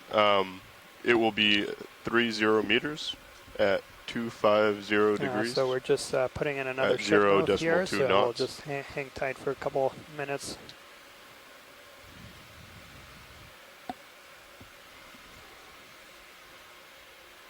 Copy that. Thank you, Bridge. So they still have 5 more degrees in the heading change. They will put in that ship movement when they finish. Copy that.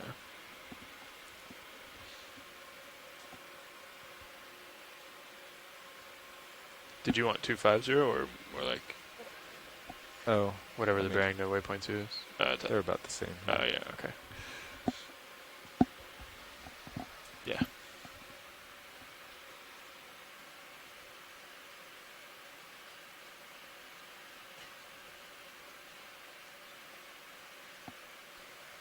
Also like to take a moment just to welcome all of our viewers from the general public who might be watching this video at one of the several public displays that have been set up around the country. That new ship movement has been put perhaps at the Moody Gardens Aquarium in Galveston. Welcome.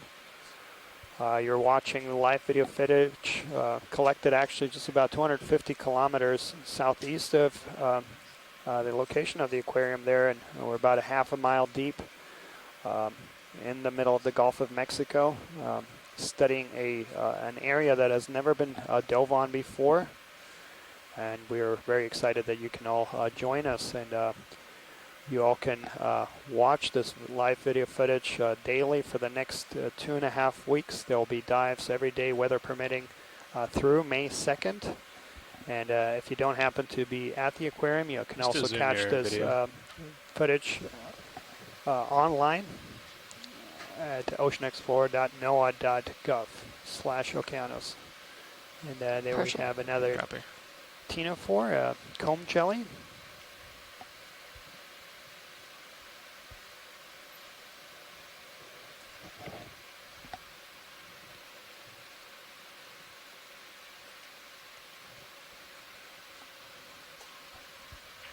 Daniel, I think the fuzzy peach-colored stuff may be the retracted tentacles inside the tentacle sheath.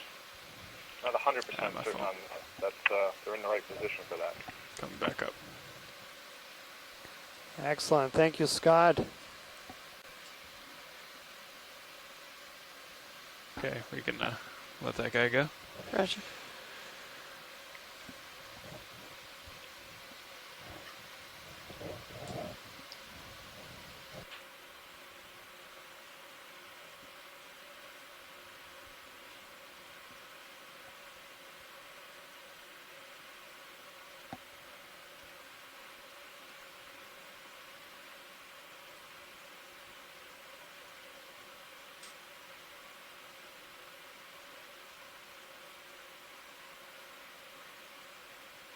Let's do a zoom here on this fish coming at us. Sure thing.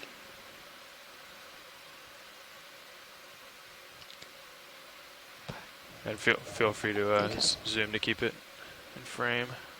Roger.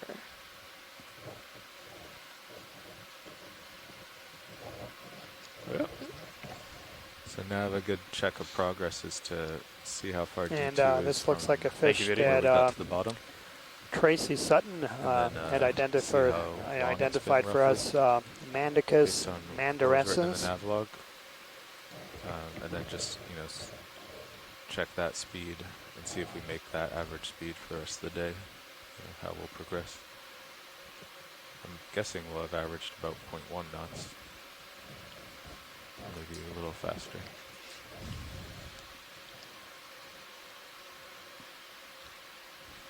Looks like we're just passing over the Chasseon crab there on the sea floor as we go by.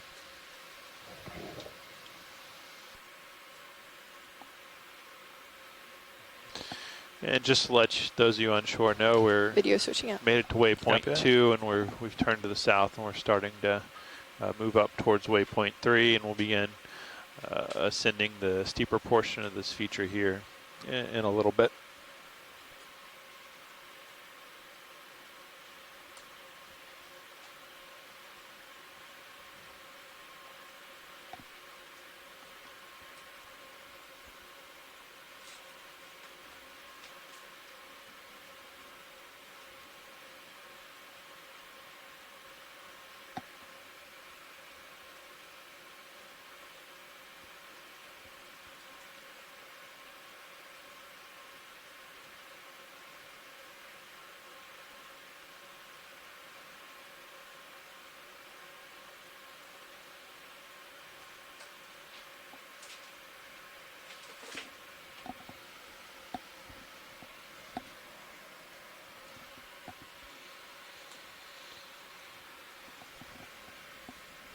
We're averaging about 1.7. 0.17? That's pretty good. Yeah, that is pretty good. Pilots want to turn on the lights for the live event. Copy that. Okay, Sirius is almost stopped over waypoint 2. The ship movement should be getting close to being completed. I'm going to zoom on this white object, Roland, when you get a chance. Are those lights on your screen, pilot? No reflection yet. Nice. What do we got there? Looks like a sponge. I did a lot of pre-adjustment of that light to try to get it out of your view. Yeah, it looks good to me. Yeah, it looks good, yeah.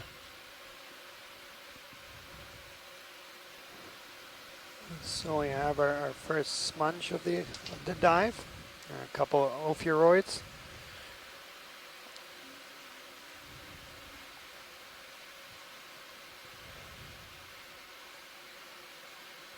Okay, video's clear. Copy. You can come on.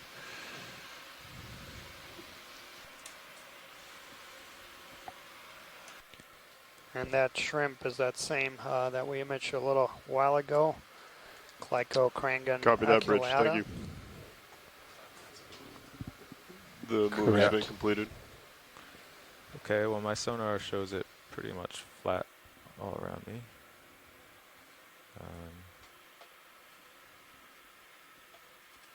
But I want to try southwest first and see what the ROV sonar looks like.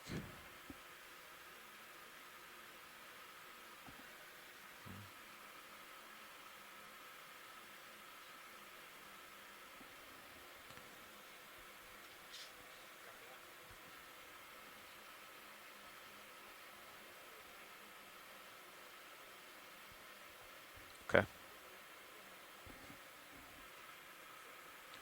All right, pilot. I just turned my heading to southwest.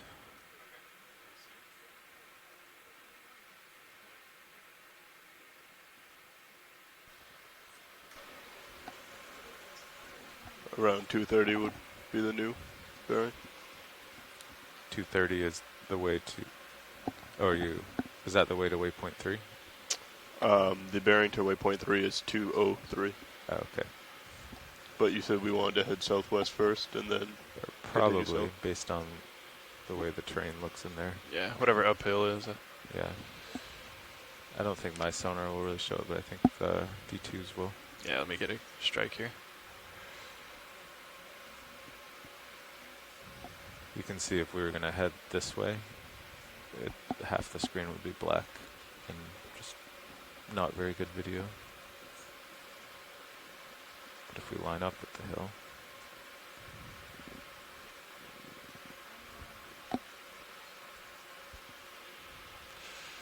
well, it's still west. Yeah, at least in the immediate future. Push out a little, see if it changes up there, but yeah. Well, should we maybe do? Oh, they're at 250. Yeah, that works. 30 meters. Yeah. So we've currently passed 30 meters at 250. Yeah. The 800 meter depth mark. And we'll continue Bridge, to this climb. is ROV now. Again, for those folks that might have joined us later in the dive. We'd like to make another move if that works. Today we're with you. exploring a mound that another had never been 30 before. meters It's about a 400 meter, I believe, degrees. Feature, but we're only going to be Speed targeting of the top 0.2 part. knots. So this feature rises from the sea Let's get floor this guy at rolling. about 1,000. We started the dive Copy a little that. bit Thank shallower. you. You see and so we started at 900 meters, and our target for the end of this dive is at about 650 meters. Copy that, Bridge.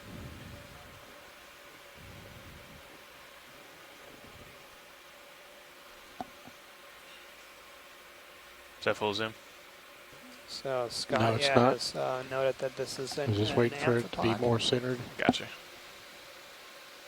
And that's in the same group as that That guy. giant amphipod that we imaged just a few minutes squid. ago. It's out there ways. Yeah, standard white squid. Copy. That giant amphipod is of course an exception to that group. Most of them are quite small. Hey, Daniel. Watch leader, this is ROV I know now. you know this, but you're saying amphipod. We saw before a giant isopod related to the roly-poly that was Vecchione's giganteus. Yep. And you know, the isopods are dorsiventrally flattened, so they're flattened from Now, top are to you bottom. listening to And that was OKEX at an all? amphipod, which is flattened from left to right, side to side. And there are also we were giant interrupted by, amphipods, especially in the Pacific. They can get up to the size Science of stuff. that isopod we saw. I've never seen one on an ROV, but we've collected them using baited traps. They're all attracted to dead material. They're scavengers. But both the amphipods and the isopods and the mysid shrimp, the possum shrimp, we saw some of those yesterday, all of them belong to a group called the Paracarida. And the thing that they share in common is that they brood their eggs in a pouch underneath the thorax. And so, at least in that sense, they are indeed all in the same group. Excellent, thank you. And so we're going through a personnel change here as we're drifting across another squid.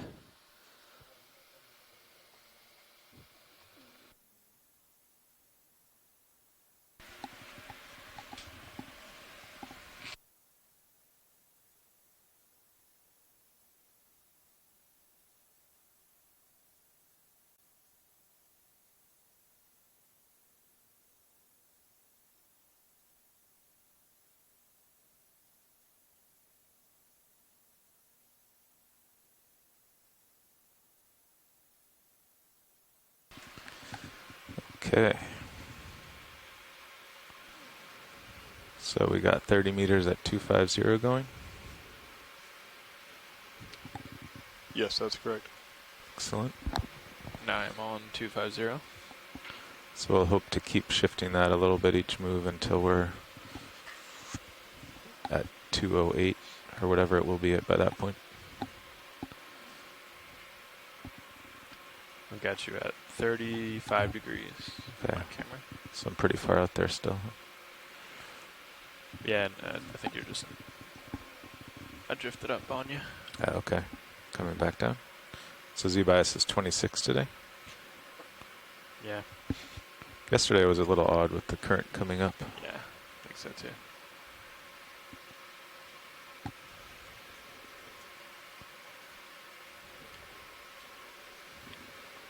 Watch leader, this is ROV nav.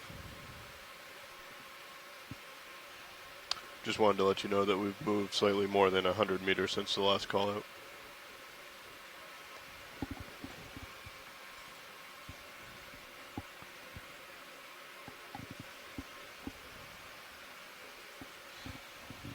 Copy that, will do. They'd like us to do another round of introductions when we get situated.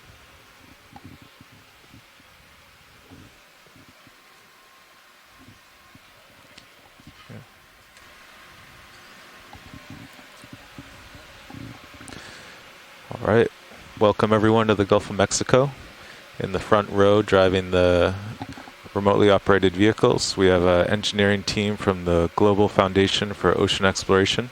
I'm Carl McCletchy, currently piloting the Deep Discovery vehicle on my left. I'm Lars Murphy, currently navigating the two vehicles. And sitting co-pilot is Chris Ritter. And in the far right in the corner is Roland Bryan at video. And back in the row is Annie White doing clipping. And next to Annie is Daniel Wagner. And next to Daniel, this is Adam Skarke. And next to Adam Skarke is Mike White of NOAA OER. Yeah, definitely floating up. I'm going to increase that a little.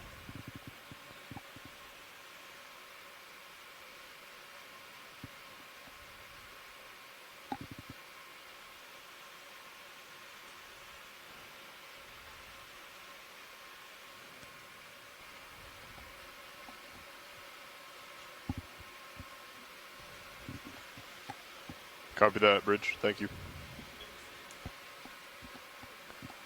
And also just wanted to let the shore-based science team know Position that we have move has been completed another 100-meter move.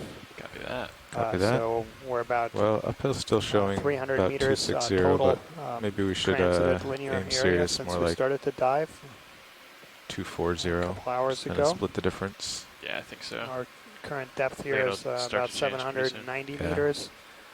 So we started at about 900. Another 30 meters at meters. 240. And so we can start doing 40. I think it's pretty about flat. 150 Copy that. meters to climb to the top of this feature. So I'll sidle over here if you want to line up. Sure. Coming around 20 degrees. And Sirio should be completed its move in for another 30 seconds if we want to wait for that. Okay. Or just go ahead. I think we're good. It's pretty benign. Copy that. All right, you're heading Bridge, good. this is ROV nav. We'd like to make another move if that works.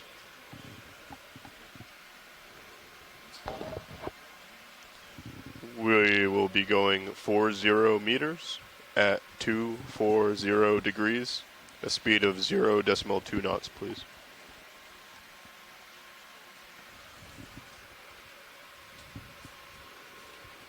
Sounds good. Thank you.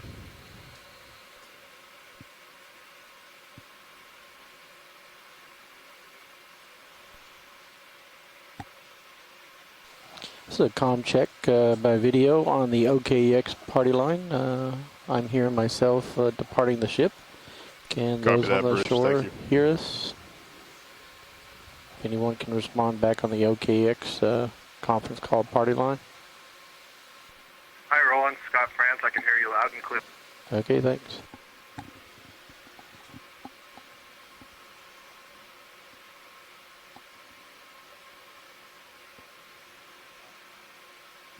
Affirmative. Yes.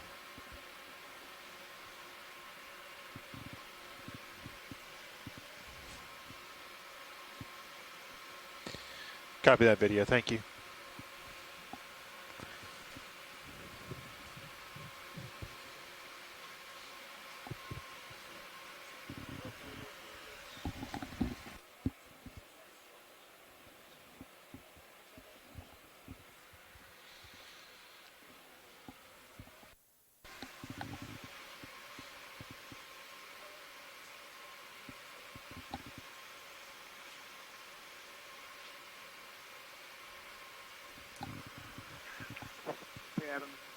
Scott, and I'm looking at the nav screen and it's too zoomed in. I can't quite tell, but where are we with respect to that polygon that we were looking at yesterday that we thought might be hard substrate? I realize there are some differences based on the mapping last night, but I'm curious with respect to the original map.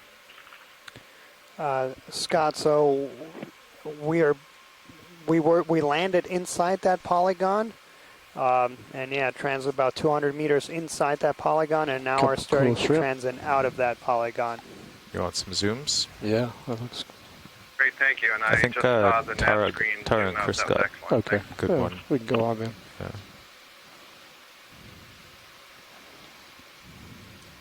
We got the lasers on the tentacles and all that. Right, antenna, I mean.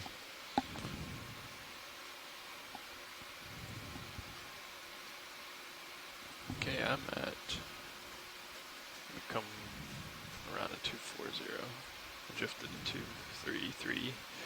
Okay, that's 240, and you're still at 35 degrees. Mm-hmm.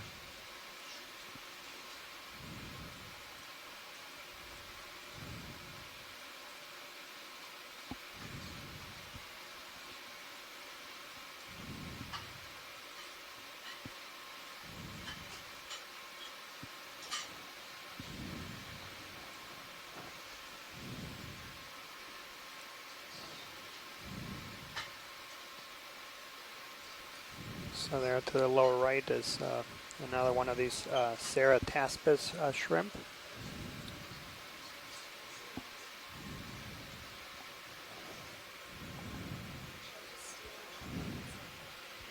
No.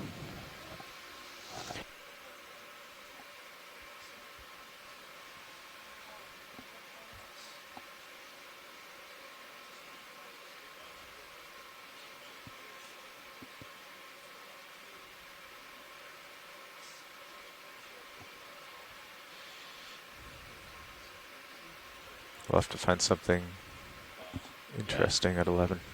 Got 7 minutes. Navigator.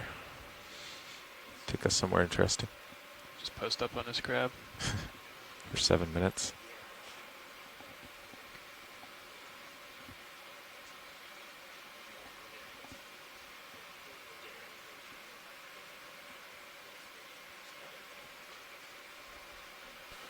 Okay.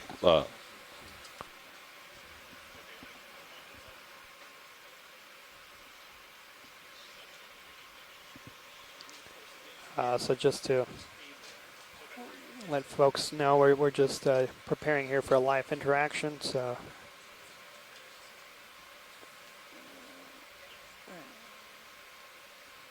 And as we're coming up on another one of these red crabs, Chaseon, so there's a question about where we are in respect to the dive. So for those folks that saw the dive plan, start zooming. So this is gonna zoom in of this Chaseon quinquidens, the red crab, or also commonly known as the Atlantic red crab. This is a commercially fish species, and you can see on there all those white things growing on them are barnacles, Scalpelidae, and yeah, Daniel, I was going to note those barnacles, and you know, these are crabs, and so like all the other arthropods, they molt their shells, and so you can use the presence of barnacles and the relative age of the barnacles or the size of the barnacles to get a sense of how long it's been the last time the individual crab is molted. And I notice it's also missing one of the tips of the legs on the right side. There's so my skid. This one looks like it could use a mulch. All right, we can go out. Do you want to try to do lasers real quick? Yeah, we might as well. We'll get lasers video. Lasers on. It's good. All right. Okay, lasers off. And I'm looking down now about 65 degrees at you. Okay. So again, just to situate for those folks who got a chance to review the dive plan, so we basically landed right on waypoint 1 and completed the first transect there towards waypoint 2 and are now moving in a more southerly direction towards waypoint 3.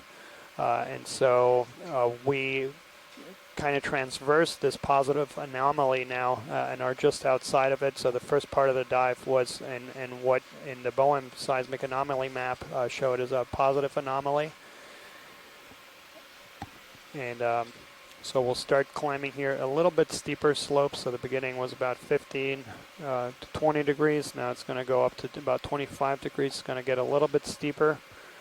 And we hope to see some hard substrate towards the top of this feature.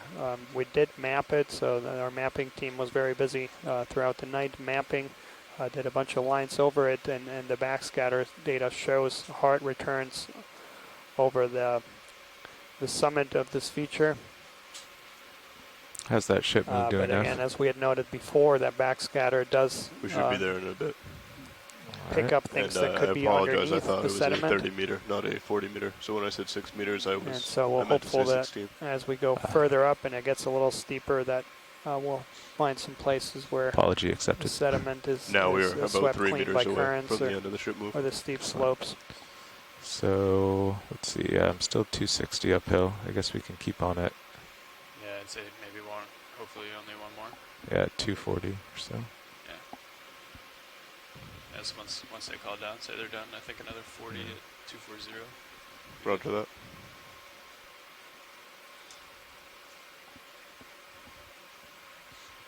Do you expect to change the bailout, Nav, once we start? And also for our shore-based science team, so after we come up today, and that's going to be close to about 4 o'clock Central Time, Currently we are the going to bailout is due steam. east. I think we're still clear if we keep it east. Southwest of here to a very poorly known part of the Gulf. Copy that, Perdido Bridge. Canyon. Thank you. This is going to be the westernmost point that we're going to be surveying during this expedition. Copy that. Actually, it hasn't been mapped, and so we are going to steam over there as quickly as possible and try to map Bridge, the this is canyon ROV area. Nav. We've identified a few places along the canyon like to call that in look another very move. interesting. There's a few canyon walls and about 2,800 we meters. are looking at 40 meters steep at walls. 240 degrees. Tomorrow we'll have a speed very of different environment. 0.2 knots. That was also a feature that during the 2017 expedition to the Gulf of Mexico that we were hoping to get to but couldn't because of weather. Excellent, thank you. I also noticed that the wind speed has been hanging around 20 to 22. How's the sea state doing up there?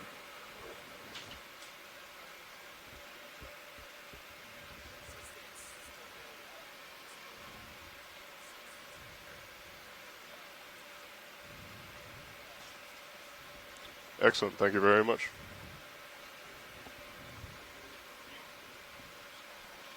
Oh, yeah, now it's, since you said that, it's been 23, 24.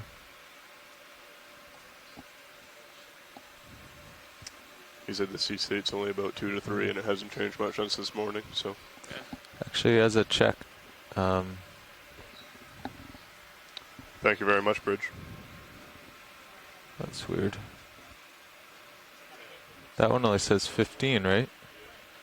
Yeah, maybe ask him what his wind gauge up there says. Bridge, this is ROV Nav. We're getting 2 slightly different readings down here for wind speed. Could we ask what yours says up there?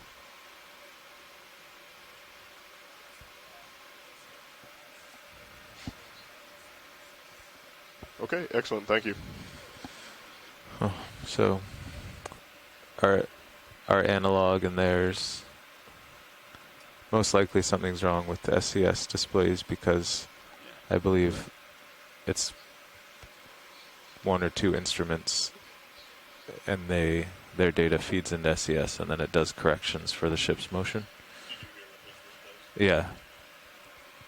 So, yeah, that makes sense because if it were really a steady 23, 24, I think it'd be getting pretty rough. Huh. Can y'all hear us? What? Okeanos, Dennis, come back. Yeah, this is Okeanos. All right, we can hear you. Will you look at the You want to start blue with one? your introduction? Can you read the speed on the Dennis, blue you guys are upper supposed to right be one? talking on the telephone call, not the OKEX party line. It's 19.6 right now. The line that I called in on. Can you call us back same as the other. on that same line? Okay, will do. Well, it's definitely something we should try to figure out. Yeah. I will take note of it in the navigator book. Thank you.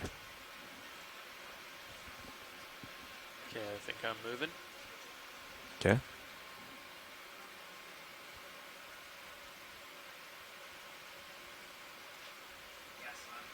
I'm searching.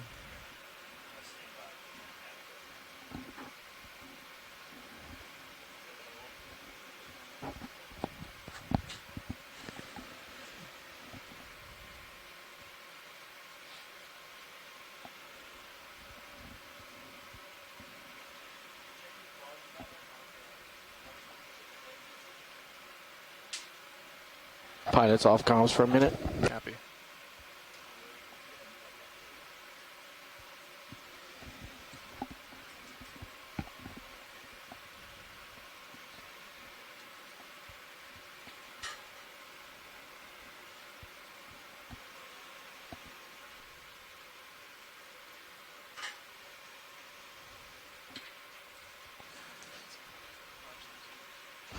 Something big.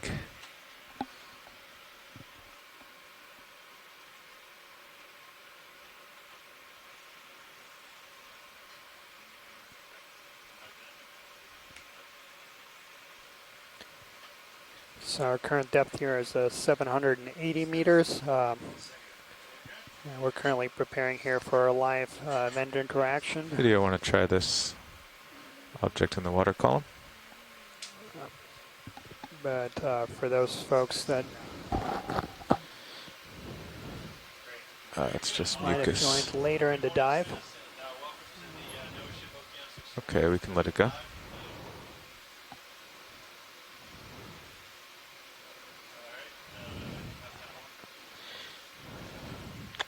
Yeah, I copy that.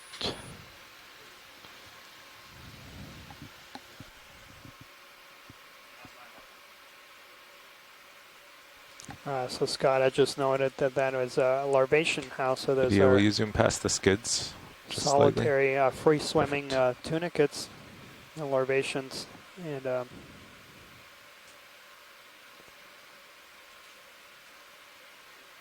I'm coming back down.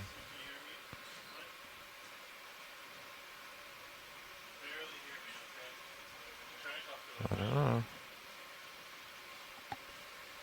Let's see if we can get a snap zoom on that round object about center of screen.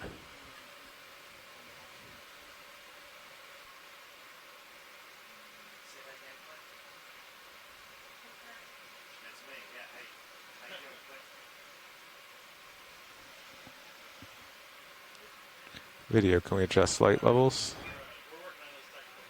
Thank you.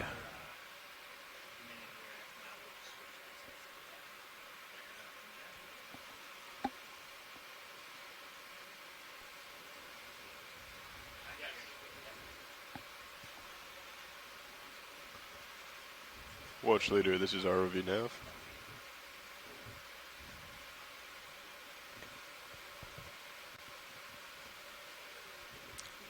Okay, video, let's zoom on the sponge.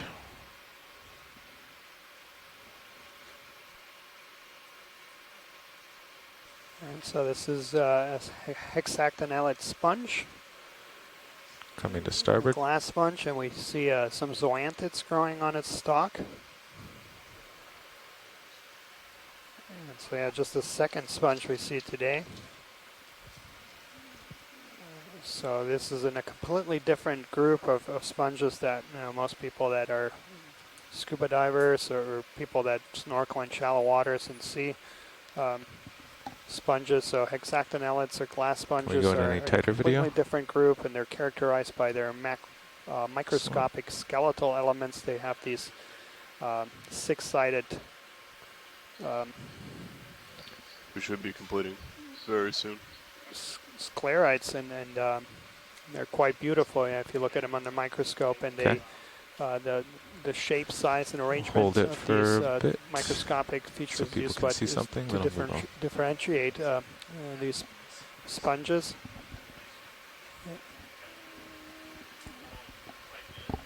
In zoanthids, yeah, we see those purple thing at the base. Polyps that you see there on the base of do you have any more to get the purple object at the base? Zoanthids are commonly seen overgrowing. Little worm down there. Different organisms. They're seen a lot of times on corals and on sponges.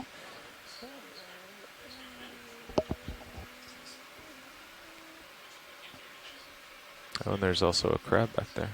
Yeah. Or a squat lobster. So there's a question here about the identity of the sponge. I believe this is in the genus Hylanema. Video, whenever you're clear. We'll go out to lasers, and I'll move on. Copy that, Bridge. Thank you. Position move has been completed. There's lasers on the base. Looking down 90 at you, but... All right, let's go wide video. Move on.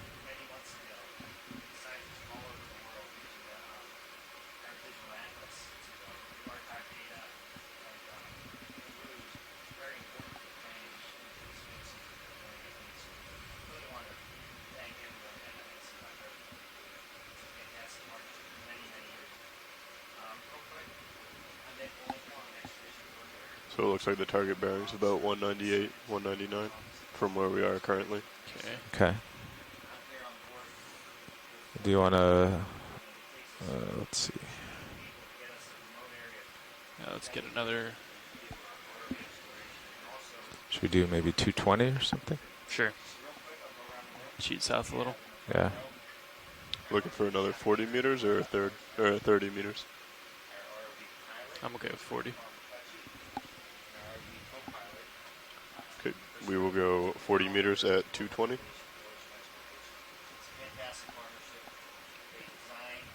I'll get out ahead real quick for your co-pilot. Copy that. Bridge is his ROV nav. 7 amps. We'd like to make another move.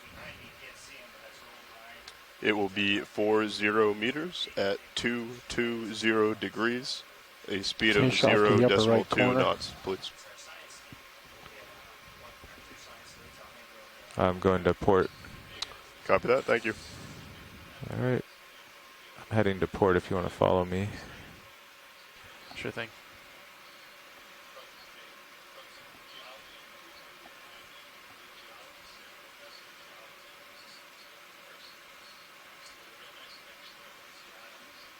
That's 220 right there. Excellent. Coming back down.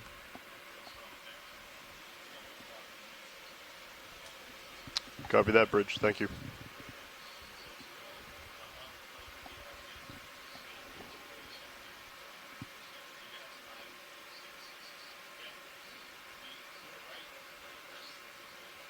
Still think you're light? No, I adjusted it to 29, and definitely when I was doing that zoom, I don't know if it was just suction or the Z-bias, but I went off verts and I sat there. Okay.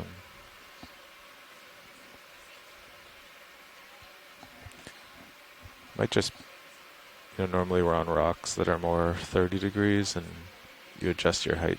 Yeah. But with this, I don't know. Yeah. There's no reference for your height, so you just kind of go up and down. Yeah, that's true. So maybe it was perfect and I just... No, I like to fly a little light anyway. Oh, okay. But I thought it was close. Yeah. Down to like 28.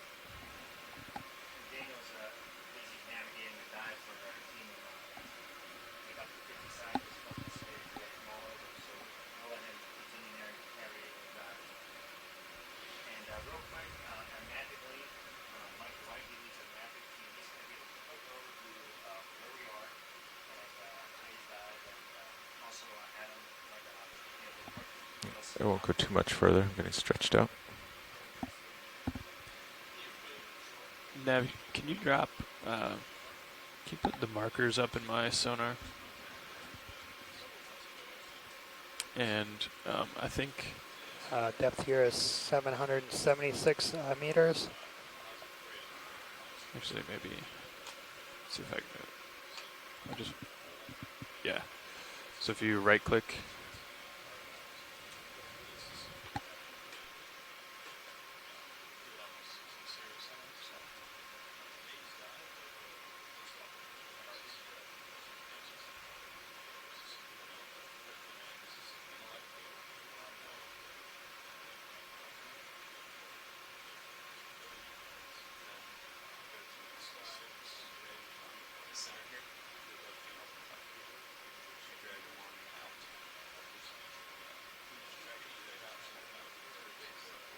So yeah, if we can get a quick snap zoom on that fish.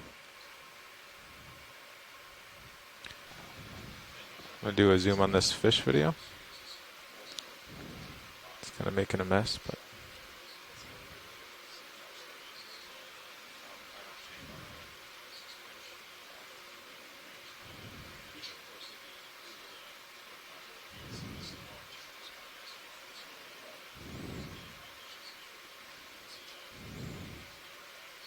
Okay, we can get lasers off.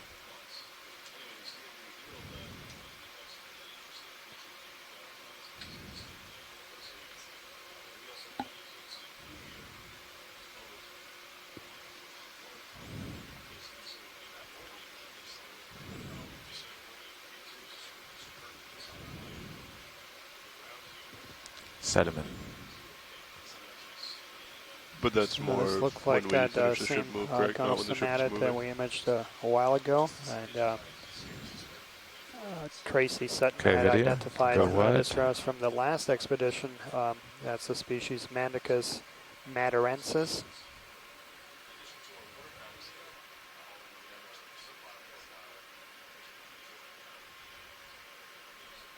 Okay, pilot, I came around. To follow me. All right, heading back. About 40 degrees.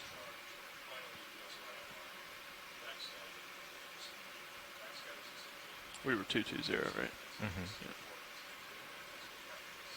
Coming back to center.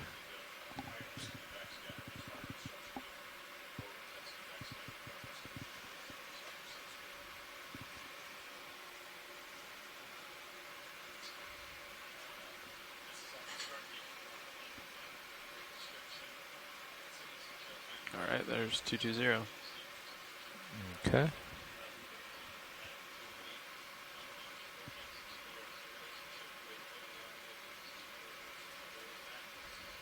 Yeah, right there.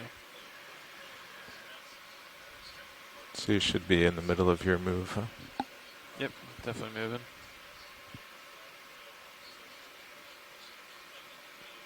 Can get a quick snap zoom on that. We have about 10 meters left of that 40-meter move. Excellent.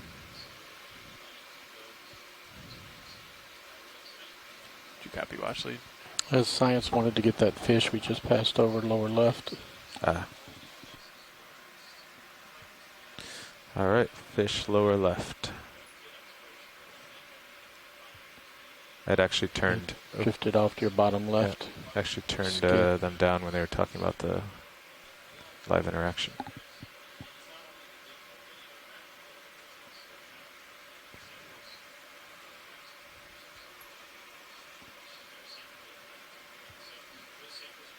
There you go.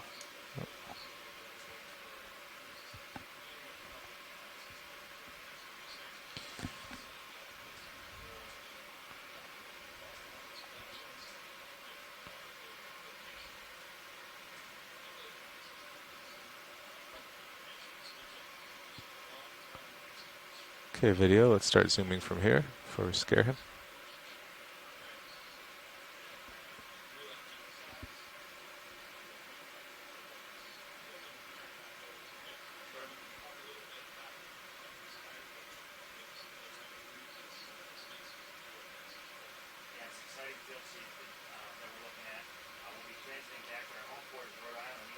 Okay, free to zoom video. Copy that, Bridge. Thank you. Move has been completed.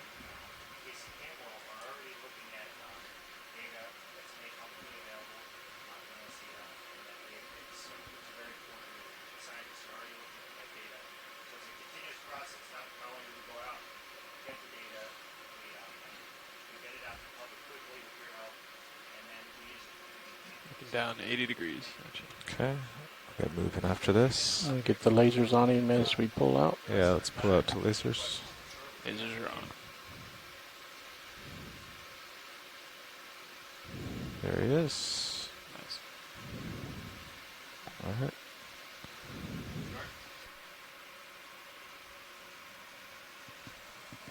Yeah, so that's a congrid eel. Closest here I have, it's like the genus conger. I'll follow you back up. Okay.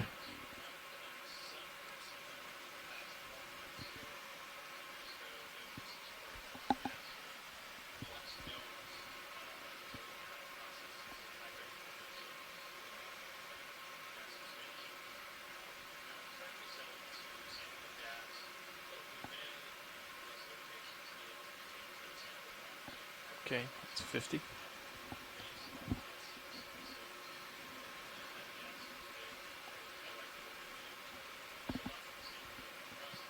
Daniel, I don't know if you noticed it, but I saw just next to that eel, there's a very, very small sponge tucked down in the sediment.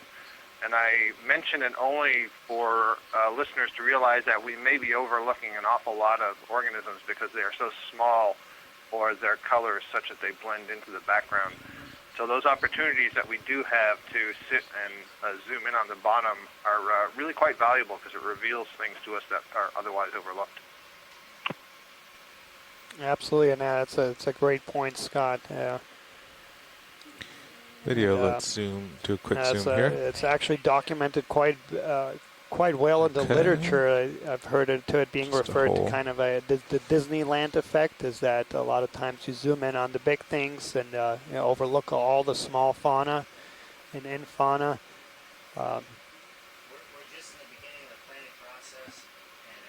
Yeah, and there's a term we use, a formal term we use in the science literature, megafauna. It's all the way down. Megafauna are those organisms, usually greater than 5 centimeters in some dimension, that are easily visible using cameras, videos, and so on. Yeah. And then other size fractions include macrofauna and myofauna. Those are much smaller, maybe crawling on or in the sediment. You can clear. So, you need other tools basically to get a good idea of the diversity of those organisms. Press on the top left. That's a great point. Press the icons again, they'll go away. Yeah, there you go. All right, should we do another move? I think so, yeah, you're all stretched out. Which direction is the waypoint now? We're looking at 196 is the target bearing. Actually, it looks ahead of me now at 220, so should we do maybe like 210? Sure. You're pretty much headed that way now. 40 at 210? Yeah. All right, we'll call it in.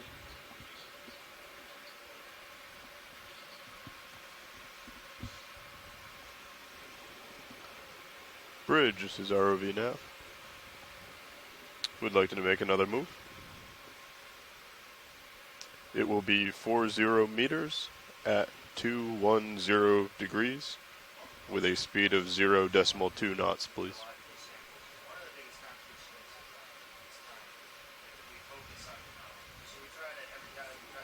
Copy that, thank you. Fish in the upper left water column.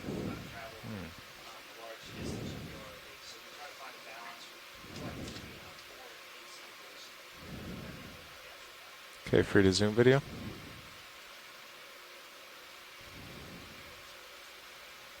Copy that, Bridge.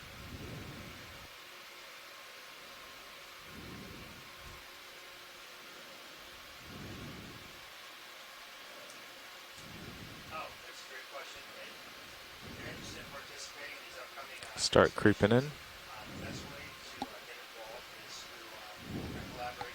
Ooh, guess the lasers are on. Watch later, this is Nav. I don't recognize this fish, and the coloration is kind of interesting. Max zoom. Copy. I'm pushing ahead.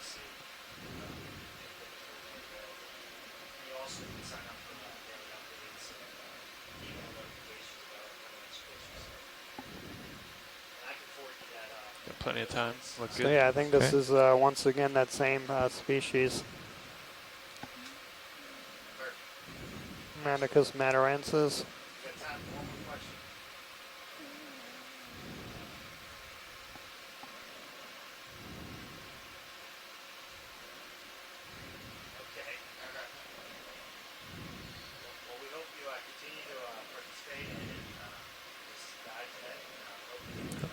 There it goes.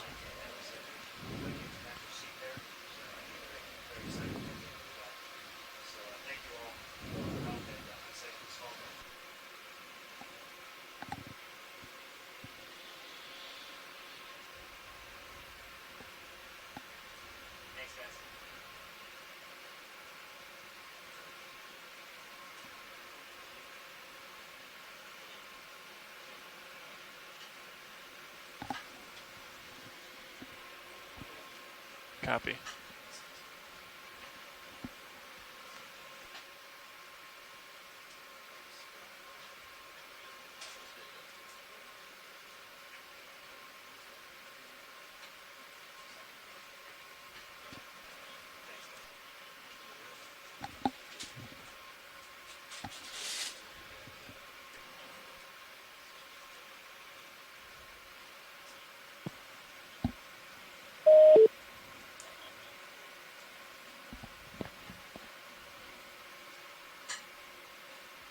Quick zoom on this fish.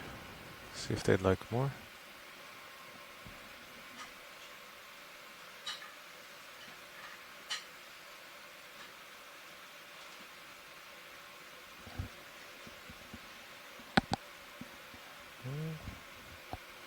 I don't hear anything.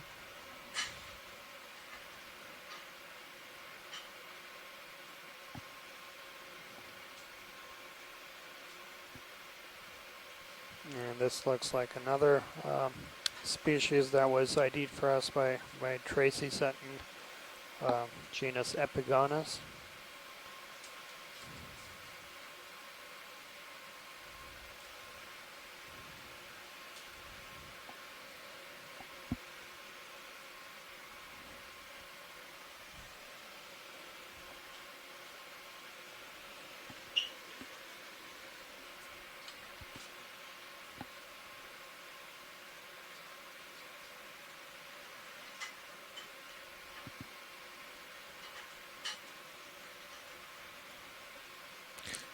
Video, let's get this jelly, or ctenophore. It's getting close to you. Okay, try to back up a little. Going up with it. And here's another one of these Still very comb close. jellies or ctenophores, and that looks like that same species we minimum focus imaged a few minutes ago. He's going up into the Scott lights. had noted that looks like the Backing up and going up with him. Okay, let's try that.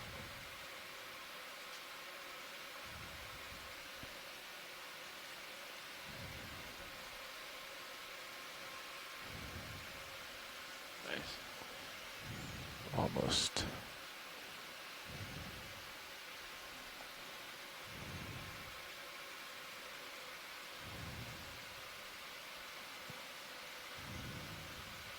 Another beautiful example of a ctenophore, and you can see the iridescence, which is the reflection of light from the ROV captured by the beating, what are called teenies. Teenie is basically a row of setae, or bristles that are extending from the side of the animal, and they're organized into 8 rows around the body, arranged from the mouth at one end to the apical other end. And these are the largest animals known to use cilia to locomote. So it beats them in those bands, and you can see creating the rainbows. And those two peach-colored structures that you see maybe one more nice are zoom. tentacles that have been pulled back into the body and are stored in kind of like the quiver where you put your bow and arrows. They're called tentacle sheaths. But those tentacles can actually be extended really far from the body in order to fish and capture prey. Full wide. Just barely see it in Manip Cam. Yeah, thanks, thanks Scott. So yeah, this is another, well, it's a group that has only got about 150 or so described species, but that's probably a wide underestimate. These are really difficult to sample and really highlight the value of this really remarkable high-definition video to survey this group. Several of those black objects floating at us, those little jellies. Okay, I'll get the further one.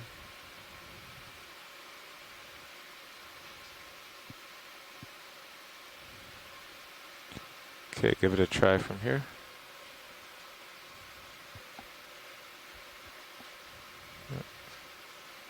I don't think we'll get a dark background on it. That's new. Yeah. For today, at least.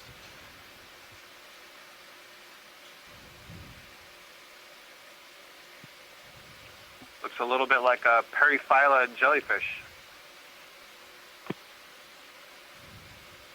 One of what they call the helmet jellies. You can see, I think, why it's got that name. Also referred to as the coronate jelly, kind of like the top part is like a crown. Yep. You can see they have this unusual habit of holding their tentacles kind of bent, so the tentacles actually move kind of towards the top of the bell and then bend somewhat backwards. And it's thought that they're acting, imagine, kind of like spring-loaded, so they can snap down and capture their prey that they sense ahead of the body. Do you want to try to still can this guy? It's also another example of a pigmented gut. You see that purple color is surrounding the all you have gut. To do is hit the relay, right? So if they were to ingest bioluminescent prey, those prey wouldn't be seen. Happy with that video? Yep. Okay, go wide. Oh, it's got lasers actually.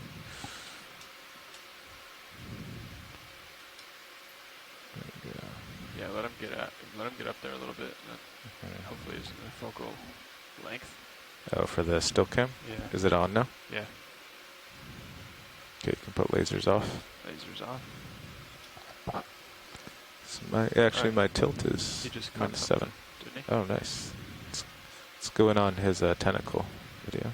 Just coming at you now, seeing the nip cam. Yeah. I'm going to turn the DSC off.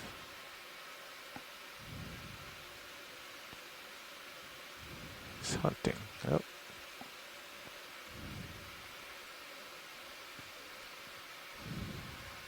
Go ahead, Bridge.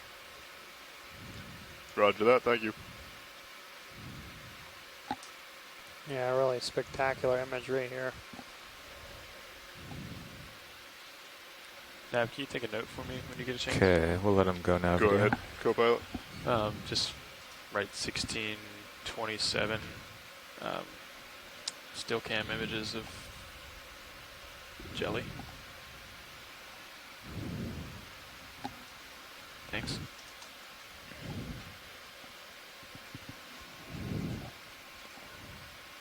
Or attempted still cam images of jelly.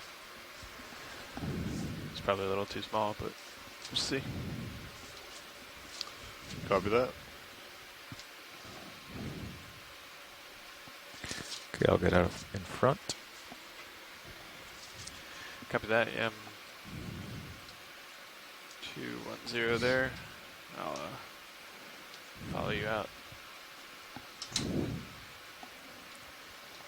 What are you thinking? You want to do another 210? You want to keep cheating south a little? 200? Nah, it's probably 210. We're about an hour and a half away if we go straight towards the peak. Okay. Just so you know. Okay. Coming back down. And there's another Chaseon red crab.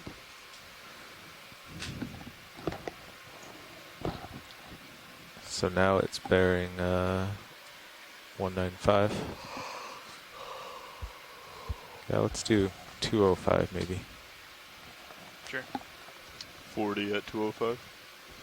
I will call it in.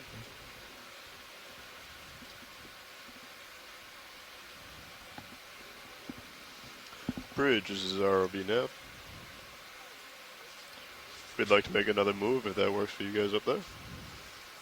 It will be 40 meters at 205 degrees with a speed of 0.2 knots, please.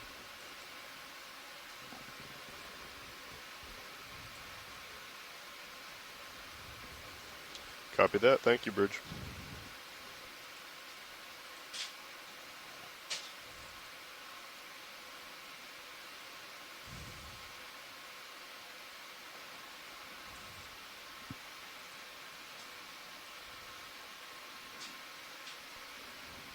Copy that, Bridge.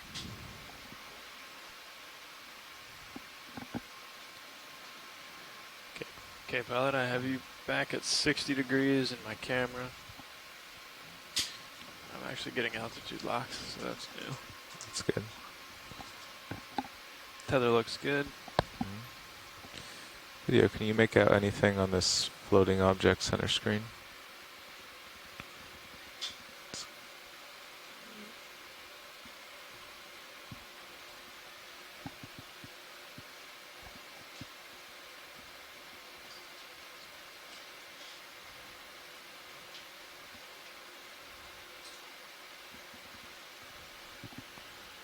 Kind of need a dark background, I think. Might be able to get it. Come down a little. Yeah, I'll keep coming down and tilting up. Luckily he's going up also. Yeah. You can kind of see the body. Yeah, tilting up. Watch leader, this is ROV now. There he goes. Nice. Coming up with him.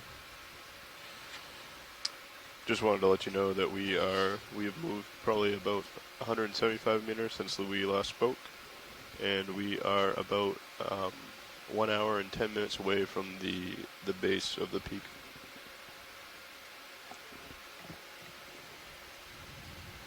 The beautiful lobate ctenophore, and this is a nice comparison to the ctenophore that we were just looking at earlier.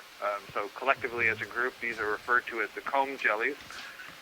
And again, you can see the beating comb rows. Those are the cilia that are arranged in these linear packets. And these, you see, they don't appear to extend the entire length of the body because there are these really large lobes that you see there looking kind of like wings. And then you see that darkened purple area. That would actually be where the mouth is and the first part of the stomach. And these lobate ctenophores can use those large lobes that have musculature associated with them to manipulate other gelatinous organisms that they're feeding on into the mouth. And you also see there's these 4 little arms in there between those lobes. Those are called auricles, and similarly can be used to help manipulate prey items into the mouth. Now you're looking right up into the mouth. Beautiful, beautiful imagery. And we refer to that flashing color as iridescence because it's a reflection of light, but these ctenophores are also capable of bioluminescence. That is, they're capable of generating their own light, which would typically appear blue or green.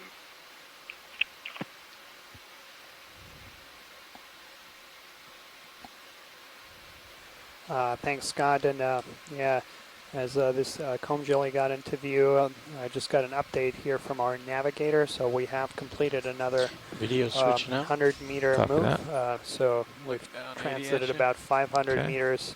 So we're about halfway to where we want it to be. About an hour, a little over an hour away from our target here. Is the visibility getting worse here? Depth is 770 meters. So we just have about 100 meters or so to climb to the summit. So it looks like we'll be able to get to that waypoint coming back down well to the within our allotted pushing ahead bottom time. And there's actually a second summit just off the west of where that waypoint 3 was. And so we're very hopeful that we'll see some action on the top. This is where we picked up a few signals. Yeah, where we are now. Both in terms of the seeps as well as in terms of the hardest ground. So we did see in our backscatter that the hardest returns were right at the top.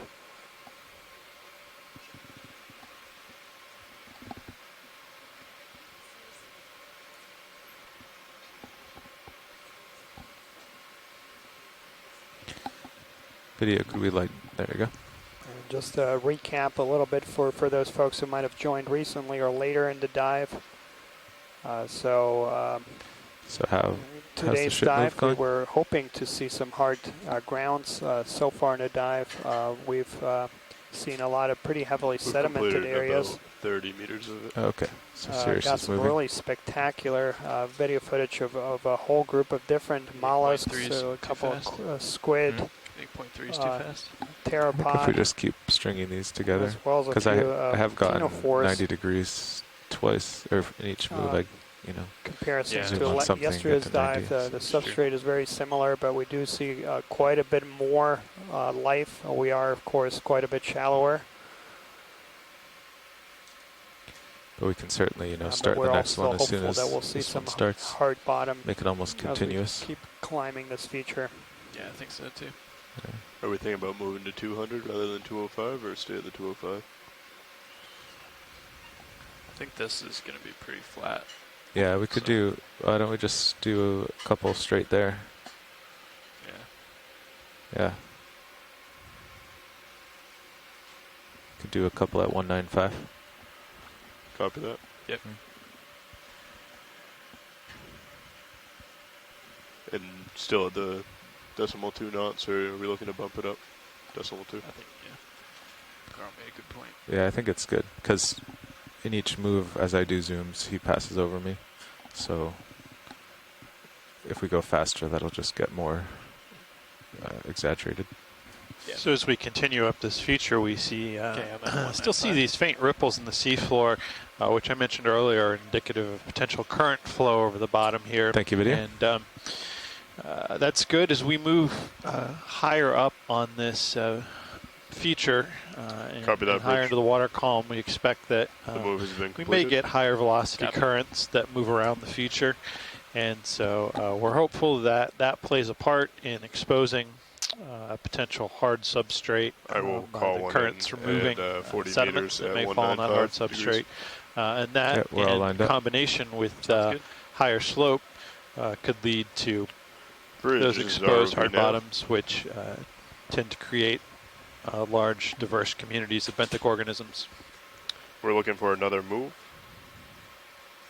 40 meters at 195 degrees, speed of 0.2 knots.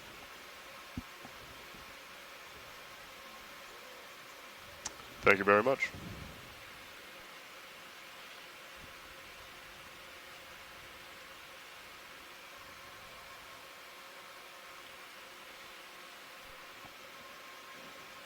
Feeling any kind of current? I think there's a little from maybe ahead. That's why all the jellies were coming for me. Go ahead, watch lead 2. Copy that, bridge. Not very much, but just as you saw, we've had a few ctenophores in the past few minutes, and they've kind of been swept at us by a current from roughly the west or southwest. Yeah, not less than yesterday, I would say. Yep.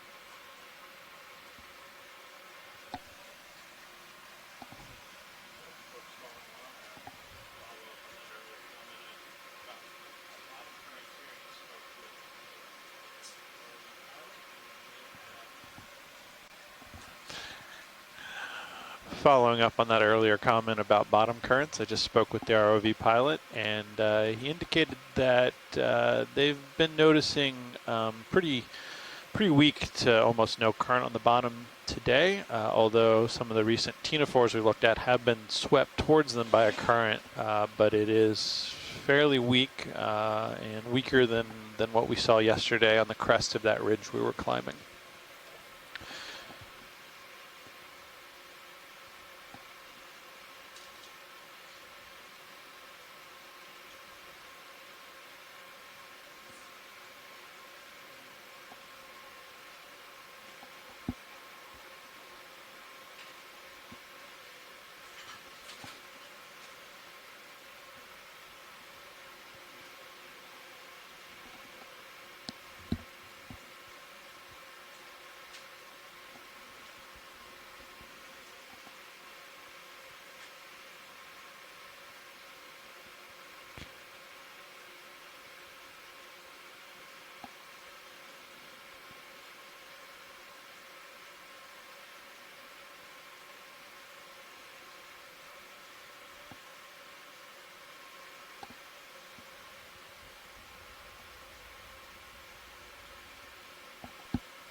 can see here some larger excavation burrows. That lighter colored sediment mounds piled up around the burrows are material that's been removed from the subsurface, and that lighter color indicates these mounds are relatively new. We also had a comment on the chat room earlier today from Bob Carney, who's indicating that for many of these excavated areas, especially the ones where we saw the blind lobsters, that would suggest that those burrows go down at least 30 centimeters beneath the seafloor. So that suggests we don't have in these locations necessarily any hard rock immediately beneath the seafloor. We know it's perhaps a half meter down or so at least of soft sediment here, likely probably much more.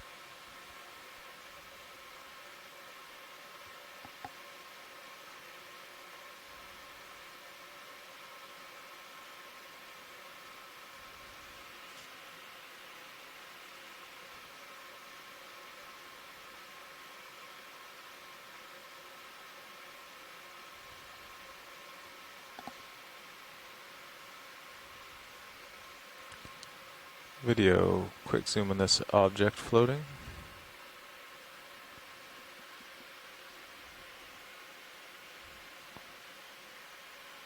Nice.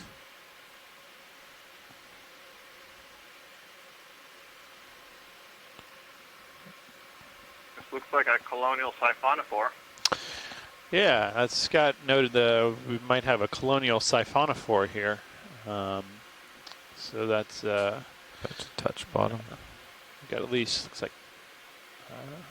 That would be a relative of the jellyfish and the corals. It's in the phylum Cnidaria, but it's a colony instead of a single individual.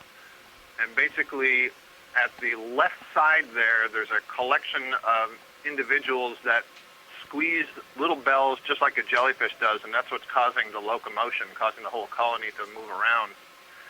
And for many of these species, I couldn't quite tell on that one. It's very transparent and hard to see. But at the top, there's one individual that's filled with gas, and so it gives it some buoyancy. Down 80. And then trailing behind there okay, let's go wide would video. be individuals that have tentacles that could capture the food and do the digestion and so on. Thanks, Scott. Some really good information there.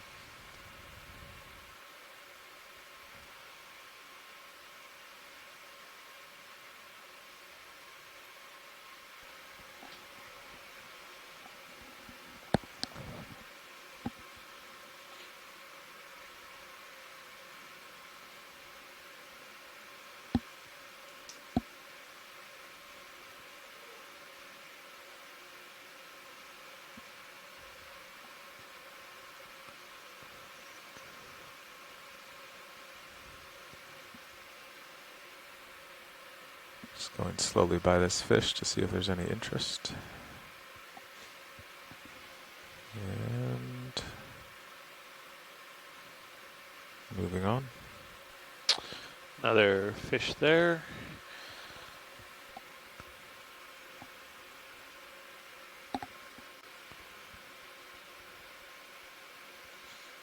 Looks like we're close to the end of that. I don't see any reason to not put the same move back in after he calls down. Yeah, I'll get out ahead.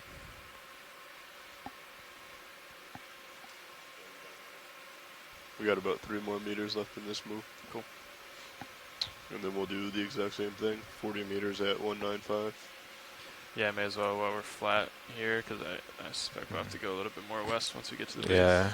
As we move across the I don't think we'll be able to go soft straight there. sediment area here, just to provide a little bit of geological context. Mentioned this in the last couple dives.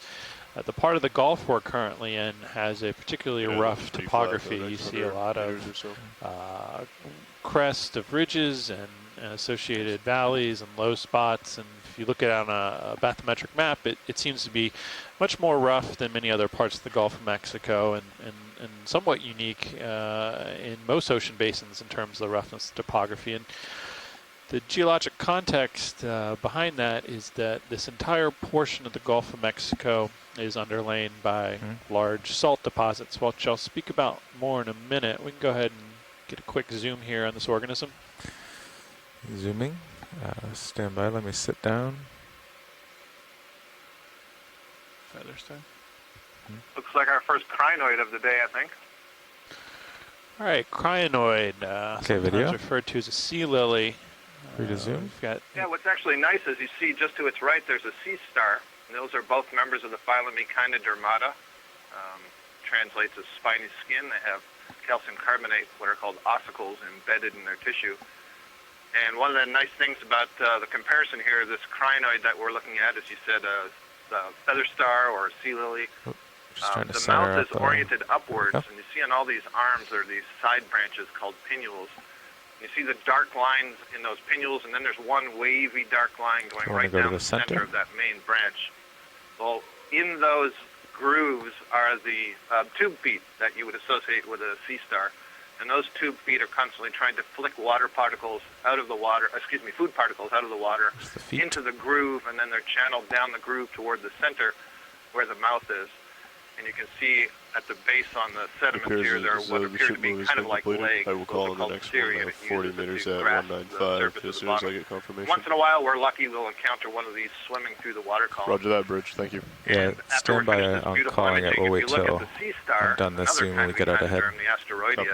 You'll notice it's flipped the other way so that the mouth is against the sediment, and all the tube feet are pointing down into the sediment, and he uses that to locomote and also to help gather its prey. Really great information, Scott, there. And I believe these echinoderms all have water vascular systems, is that right? That allow them to move and use things like tube feet on the Astrodea to grab onto things?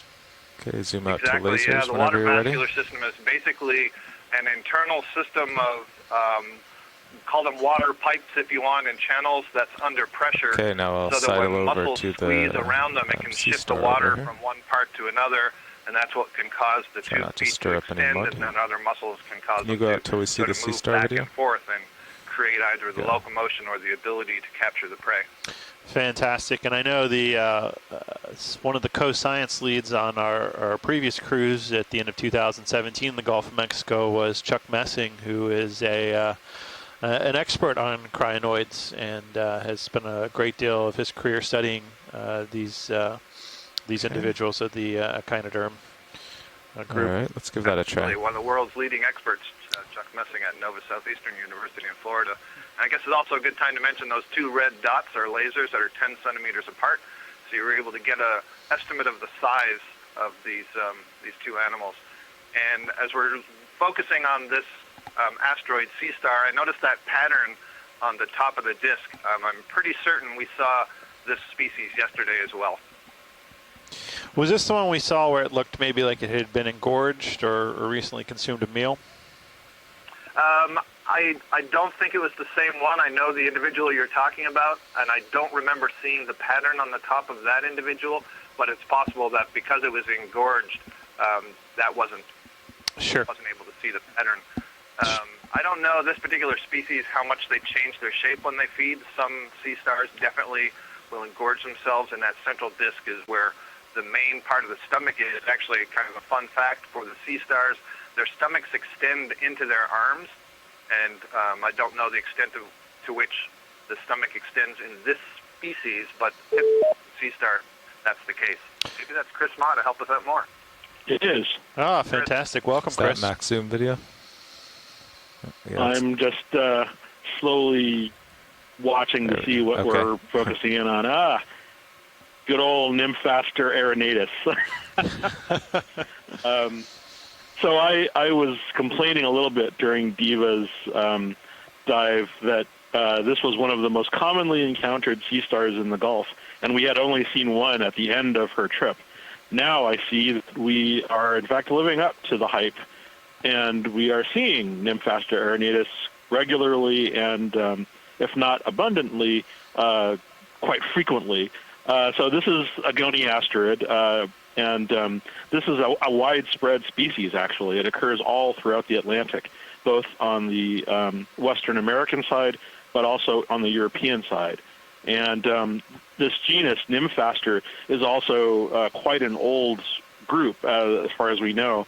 There are fossils of this genus in the Mesozoic of Europe.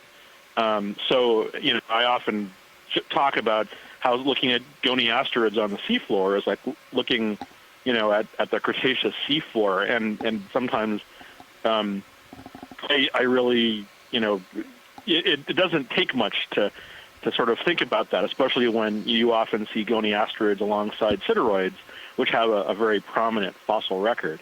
But as you can see, the species is identified by the really sort of prominent border around its edge.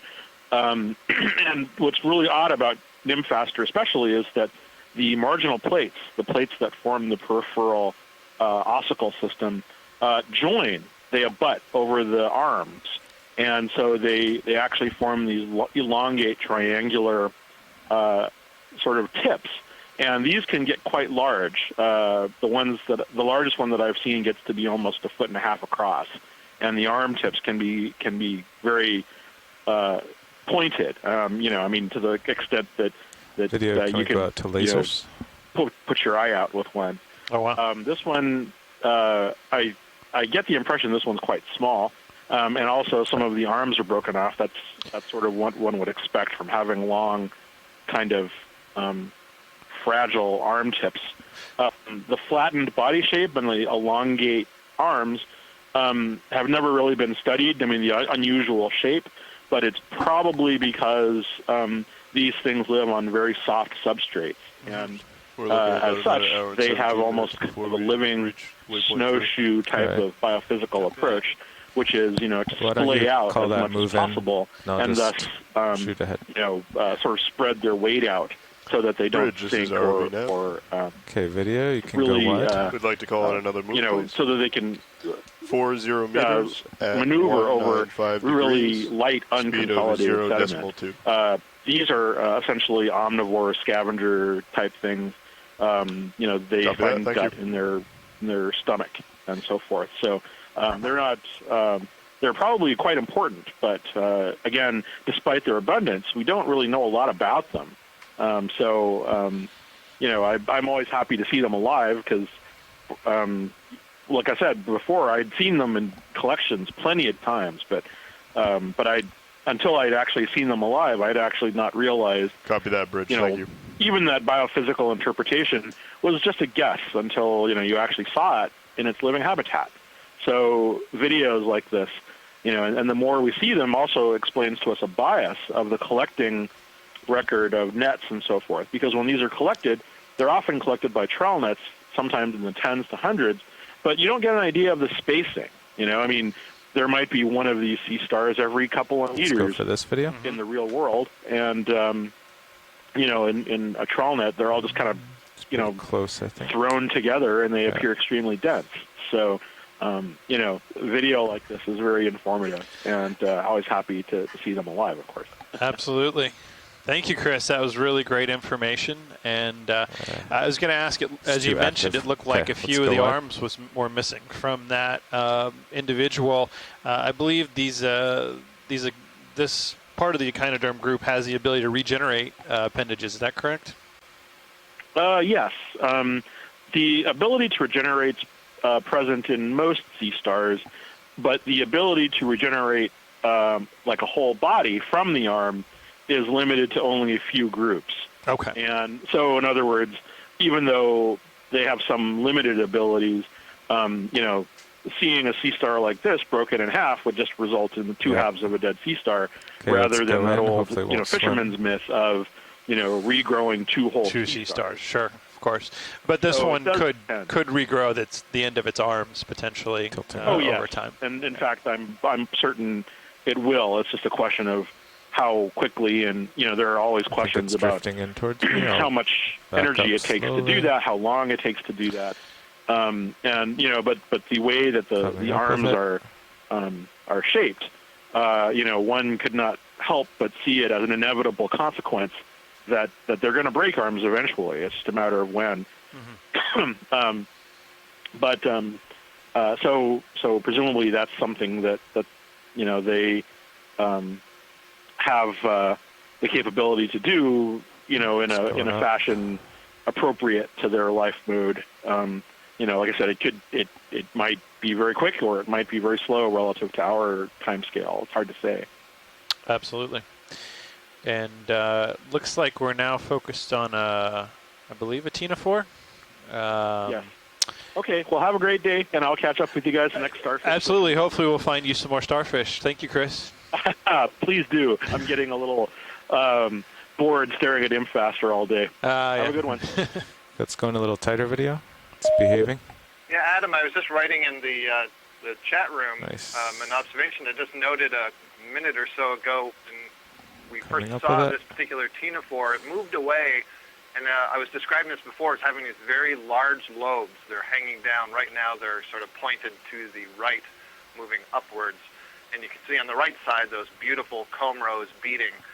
And I said that ctenophores are the largest animal that use the cilia to locomote. But what I saw was that this ctenophore actually used those lobes and flapped them like wings, kind of the same way a jellyfish will squeeze its umbrella in order to create jet propulsion. When it squeezes the umbrella, it shoots water out from underneath, and so it moves in the opposite direction. I'm going to let it go. So this ctenophore did that with its lobes, and I hadn't realized that lobate ctenophores were capable of that sort of movement. I thought always the movement was just the teens.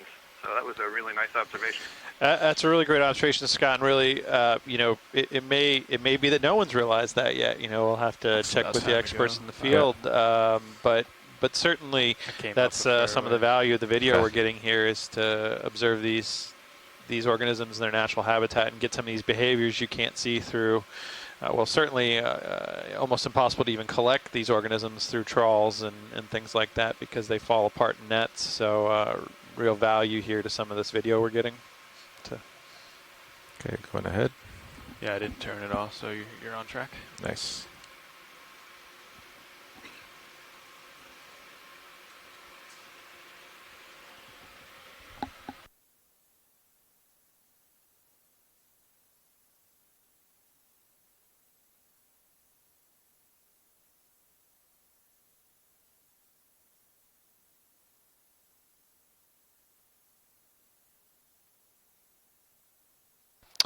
And this is Adam again. It was kind of interesting to hear Chris speak about the that particular species of sea star being found a lot in the fossil record. As a geologist, we often see the remains of those crinoids. That organism that was to the left of the sea star. They can develop, or in the past developed, quite long stems, and when they die, those stems break into little cylindrical shapes that are quite conspicuous in the fossil records. You'll find certain fossil beds that will just be full of these little tiny cylinders, maybe a centimeter long or so, and sometimes they'll have a hollow down the center, and that will indicate a sea star a crinoid, and that will be very indicative of a particular marine depositional environment in the fossil records. That's a very common fossil we see. Adam, I'll just note that while you were talking there, that other ctenophore that we just imaged, I think that was yet another species. So that may be the third species, at least today, that we've seen. It was certainly different from that prior lobate ctenophore, and perhaps the fifth that we've seen over the last couple of days. So very interesting.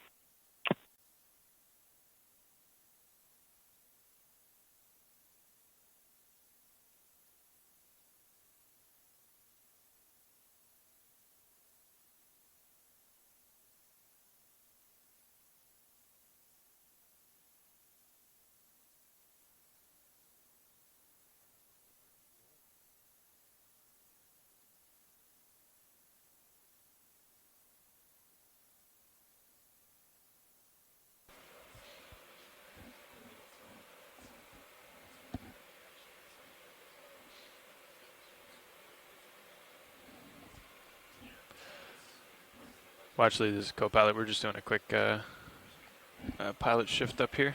Just bear with us a minute or two.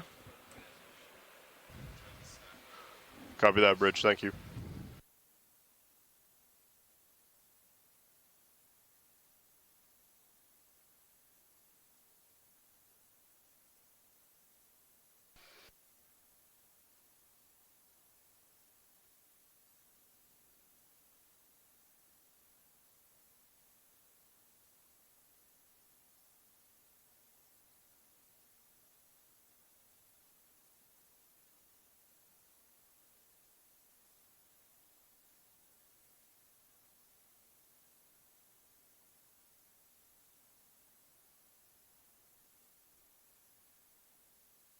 And just to let folks know, engineering team or pilots are going through a personnel shift.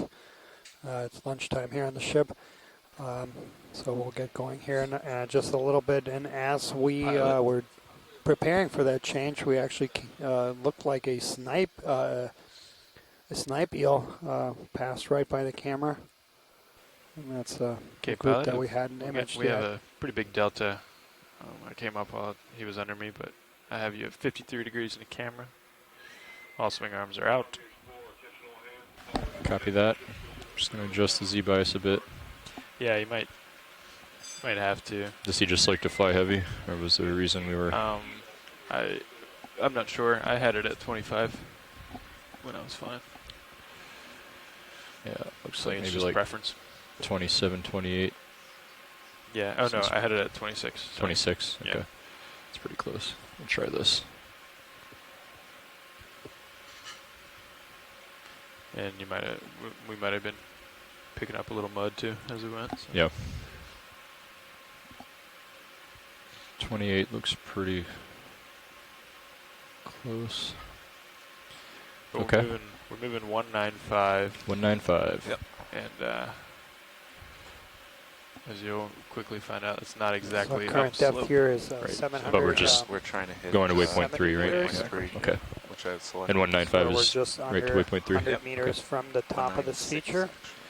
And it looks cool. like our but once we get into the steeper stuff, I expect we'll go upslope. Swap out is complete, yeah, and so we'll continue moving up. We get into this area, we could towards probably the go top up of here this in the mound. dog leg. Yeah. Either way, as long as we get there. Yep. And the ship's underway right now? Ship is stopped. Today's dive is stopped. Okay. A few minutes. We'll have to come off the bottom close to about 4 o'clock. Should we go ahead and get another move? Local time here, Central Time, so that we should do give that. us another 4 hours of last move was 40 bottom meters. time. You want to go that far? Yeah, sure. Based on calculations, we should be about a little under an hour away from the top of the feature. So that should give us ample time to explore. There's a second summit, just about under 400 meters west of the first one. And so that should that will be our target, fish time there. permitting. Can we? We'd like a ship move, please. 40 meters, bearing 195. Push out a little bit if you want to come down a touch. Can we get a quick snap zoom on that? Looks like a crab. We copy. The crab? Lobster. Oh, instead of the fish? We can do that. Yeah, let's go for the squat lobster, that fish we've. Okay. You want to do a partial video?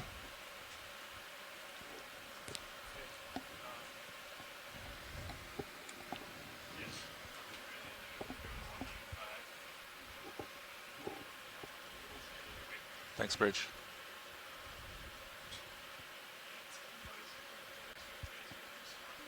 Yeah, thanks, pilot. Go a little tighter video. Yeah, I think that's that same one that we imaged earlier in the dive. Looks like, so that's in the family Munidopsidae.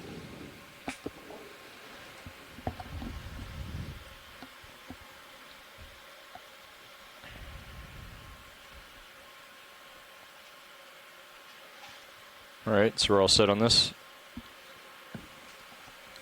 That's great, thank you. Okay. Interesting color pattern. See that one prominent spot on the dorsal side is completely okay, let's colored. come out. I wonder what it is that determines that pattern. So Fernando, we got the ship moving toward 195. We just put in a 40-meter move. All right. So 28 seems to be the sweet spot for the Z-bias here. Dial it back a bit. There we go. Okay, coming back down. Sure. Sorry, Nav, I can't hear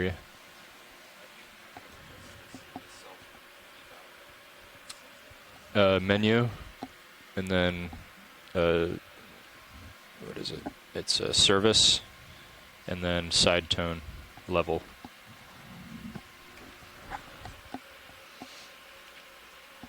Okay, sorry, watch lead. All right, video, you can go in.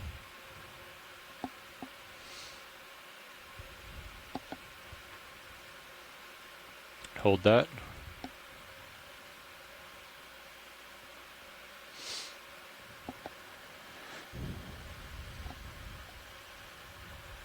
Okay, go tighter.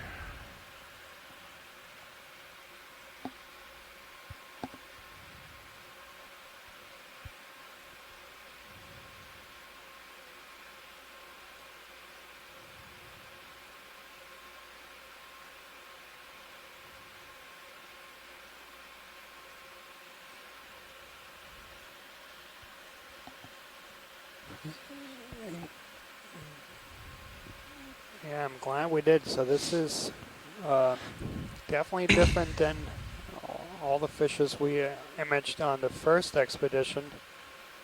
So this will be a new record here for the Gulf of Mexico expeditions.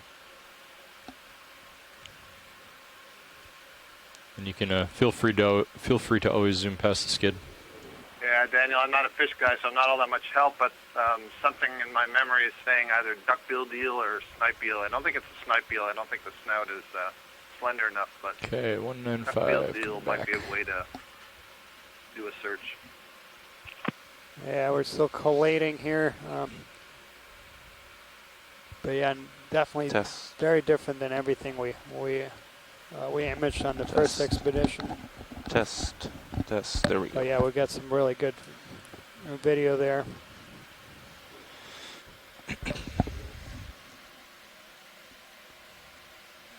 Looks like another Chaseon red crab. Would you like to take a closer look, or are we set here? No, I think that's good. Thanks. Okay.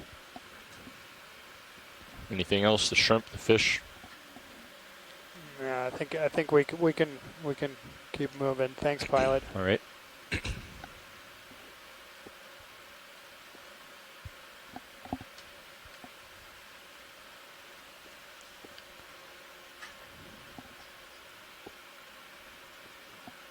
How do the CTDs look, Dave? I'm looking at that now. I think they're pretty good. Okay, both of them? I'll get them open at the same time.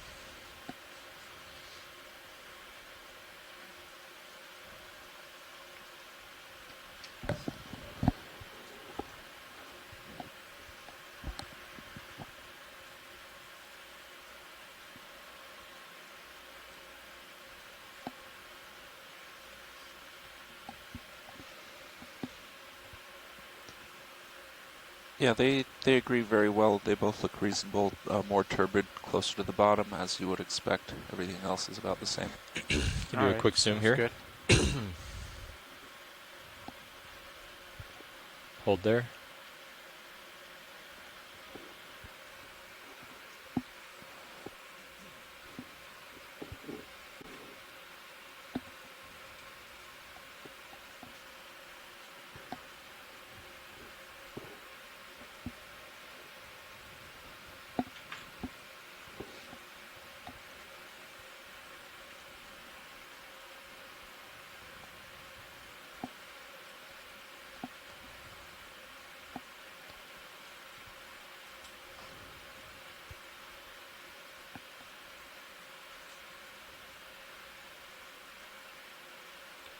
Okay, we can come out.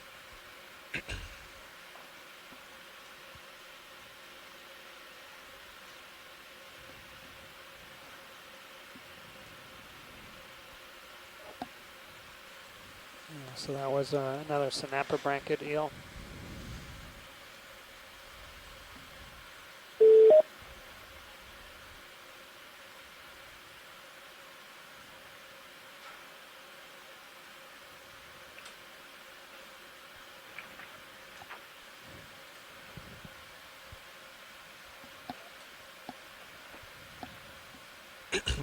Can you do a quick zoom on this? Hold there.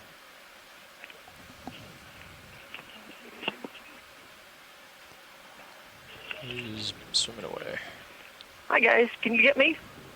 Yes, loud and clear. Hi, this is Mary Wixon coming online.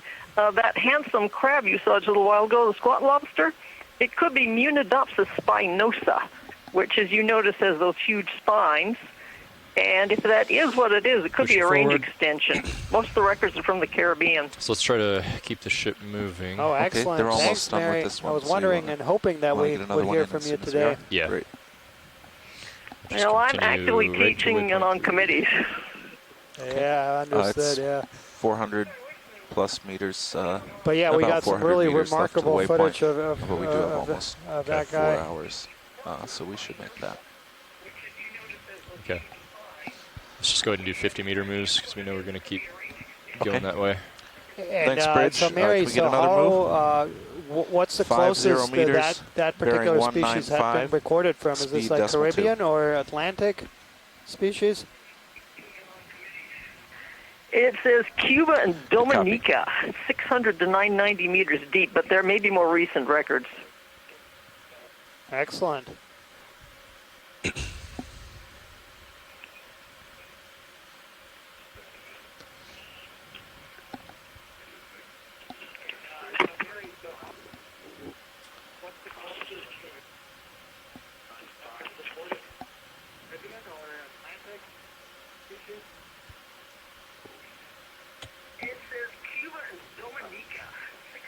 Thank you, Bridge.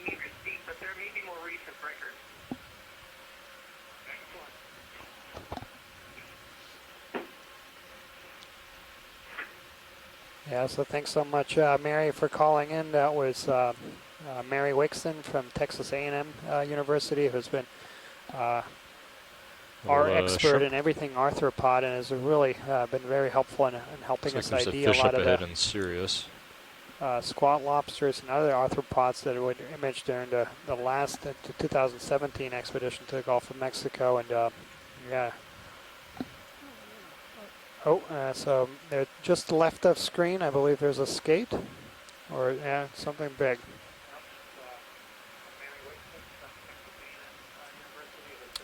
Not a skate.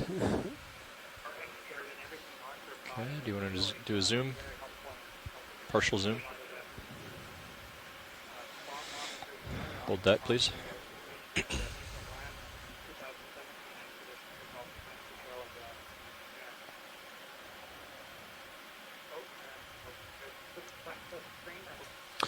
A large fish there, maybe between 40 and 50 centimeters long. Zoom in tighter. So that's Merluccius albidus. Hold there.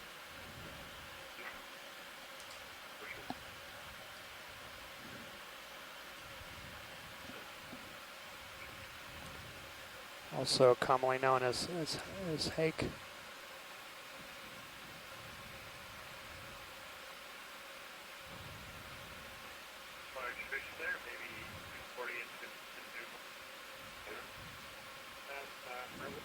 So yeah, we got some really great image of this species on the last expedition. Okay, let's come out.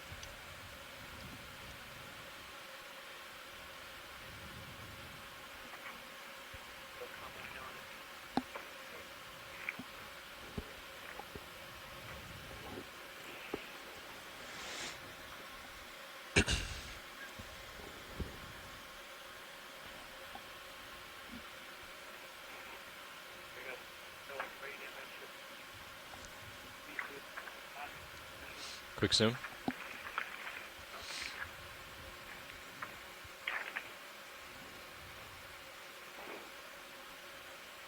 He's really close. And he's dark. Okay, let's come out.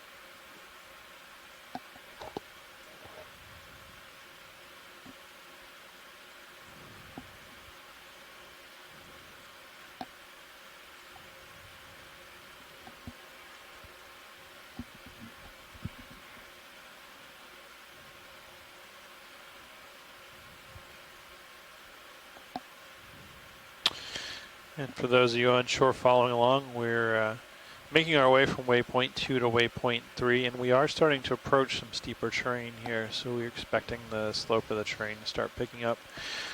shortly as our contour lines become closer, and we'll see if that brings with it a change in benthic conditions and perhaps habitat.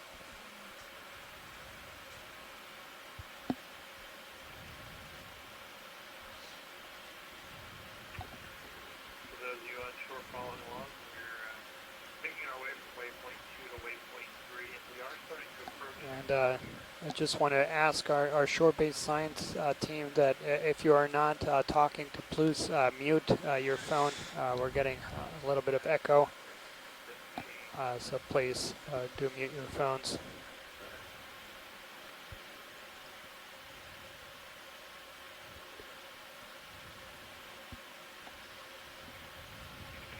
Okay, we'll let them go. Let's go ahead and zoom out. Yeah, and Lauren, here, our sample manager at ID'd the family, and yeah, we actually I can probably take it a step further even, so that looks like the genus Okeanos. We haven't taken any samples, right, Navigator? I don't believe so. I don't think so. Sure. Okay. No. Yeah, so thanks, Lauren. What's this? Go ahead and do a partial zoom.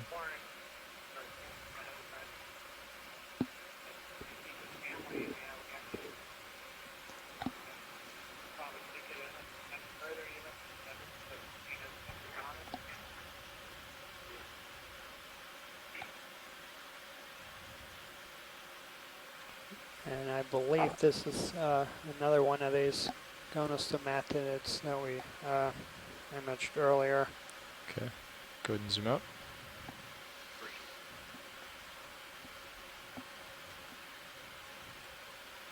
And that species is Mandicus matarensis.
You're getting pretty far right now.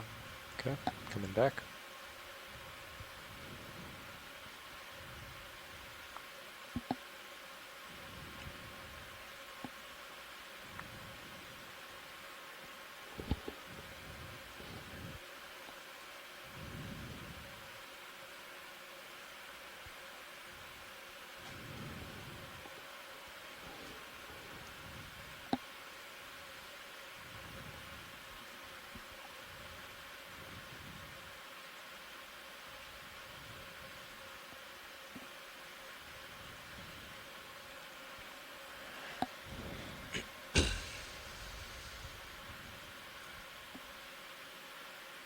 Yeah, I think you can keep going.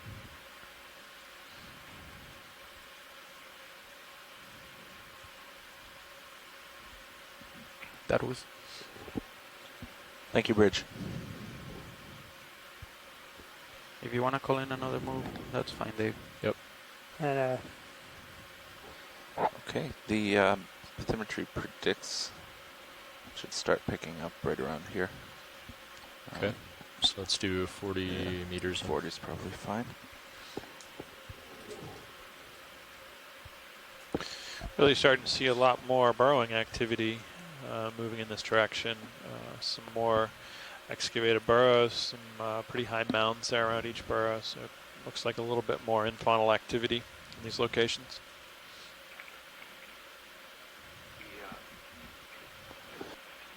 How come I'm not getting any altitude? Is it because of the sediment? I think it's just too soft of a bottom. Yeah. Okay. But you can use your sonar to estimate your altitude. And I guess just another quick request for our shore-based teams that if you're not talking, that you please mute your phone. We are getting quite a bit of echo through the line. There is a mic open. Another move, please. 40 meters, bearing 195, speed decimal 2.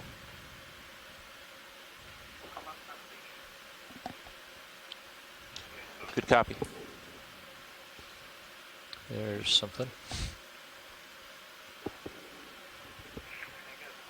He's swimming away.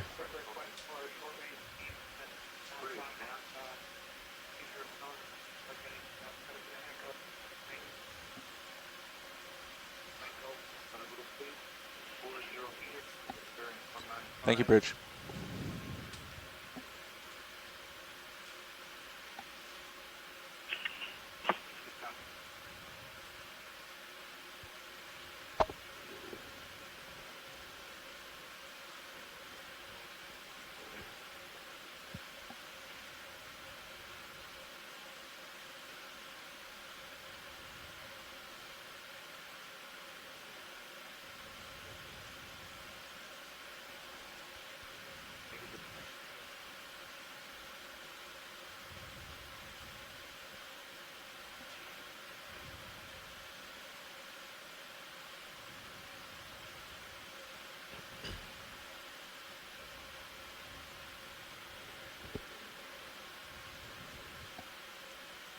Burrow, you can see in there.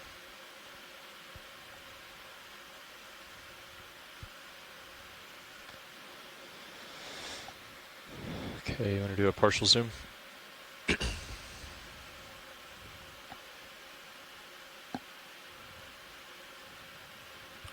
hold that.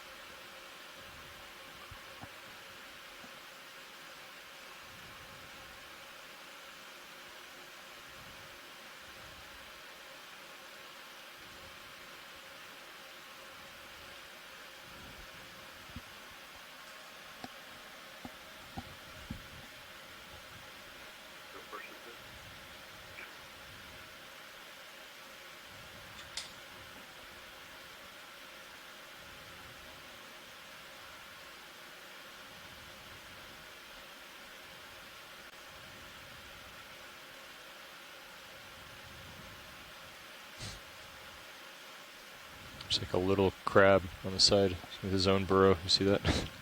Go ahead and you can do a tighter zoom. Yeah,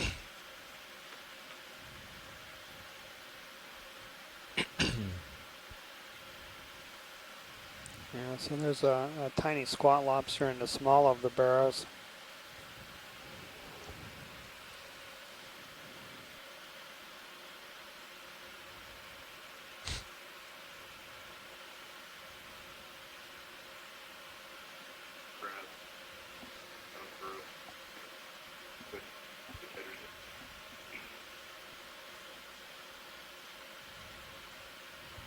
Okay, let's zoom out.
And again, just looking up ahead, so tomorrow we're going to have a very exciting dive in a different environment that's going to focus on a canyon, on Perdido Canyon. That was an area that the Okeanos was trying to get to back in November. It's going to be also the deepest dive in this expedition, at least. We're going to target depths close to 3,000 meters. And some very steep topography. Okay, let's zoom in video. Try to get a...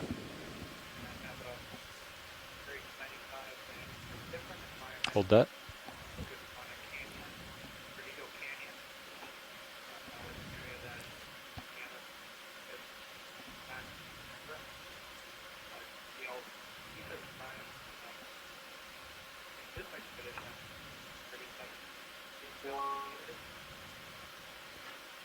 Okay, we'll zoom out.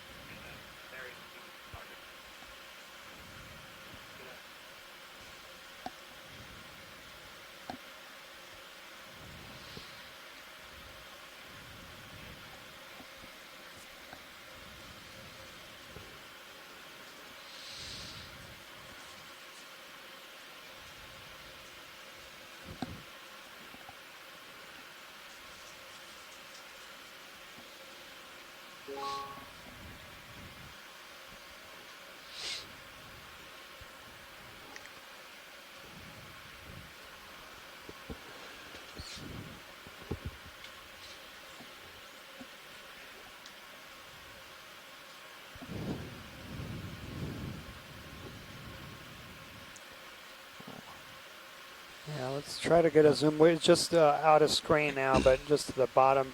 Looks like maybe another one of these squid that we had imaged earlier. Oh no, that's sorry, the sky-cephalopod medusa.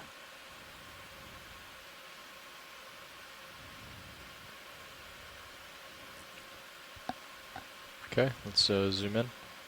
Partial. Hold that. And just wanted to, quick question here for our shore-based science team. So we do have the opportunity to collect a sample here. So far we haven't really seen much, but there was a couple comments here in the chat room about whether there's any value of trying to collect that squat lobster. So Mary, if you're still with us, is that something that is of interest?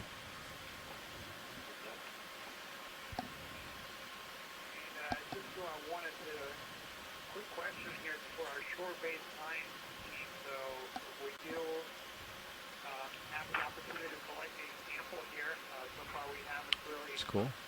Oh, there's something there underneath. There's a Yeah. Crab in his burrow. Oh.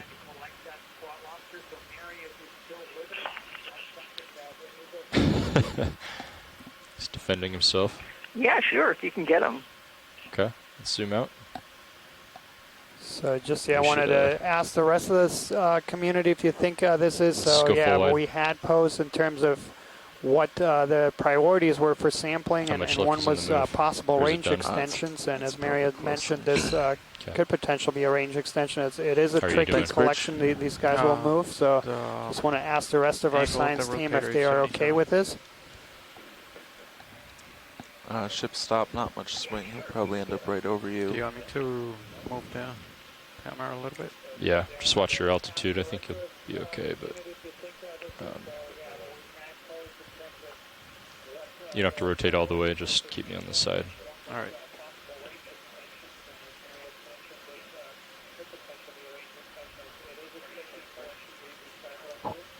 Just keep scanning the tether when we get into a weird situation like this. Well, I think it's blowing right behind me, which is nice. That little crab you just observed was Pelagic Snail. Go ahead, watch lead. Go ahead, watch lead. Yeah, that looks pretty good. Mary, are you fairly certain of what this species is for this squat lobster? Like you said, Munida or Munidopsis? I'm not sure I remember. Yeah, no guarantees on this one, but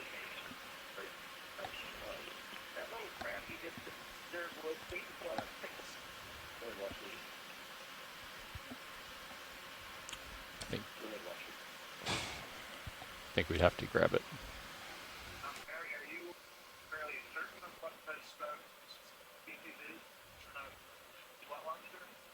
Well, he's got those.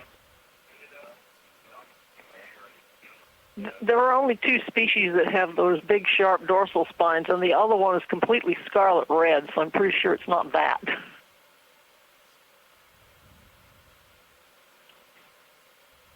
And can you remind us of the species you thought it might be, or at least the genus? Yeah, I think it's Munidopsis spinosa. Munidopsis spinosa, thank you. Okay.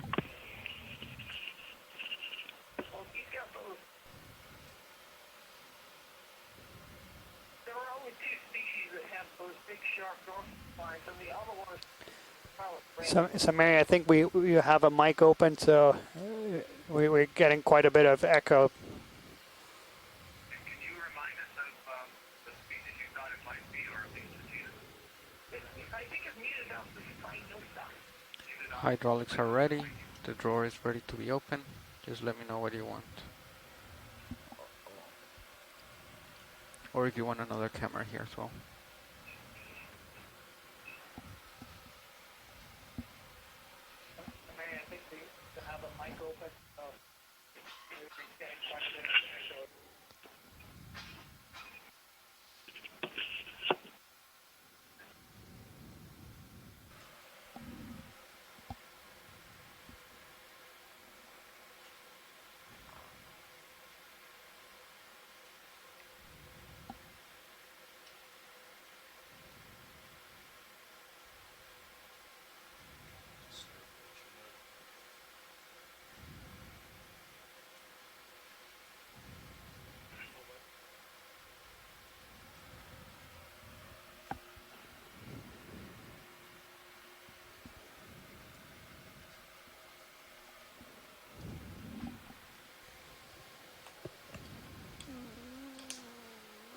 So yeah, we're currently at a depth of 751 meters, and we're going to try to collect this squat lobster. These are, of course, very tricky events, but our expert here, our shore-based expert, Mary Wixton, who specializes on this group, had noted that the speed, based on just the video, it does look like a range extension to the Gulf, if it is indeed that species. I'll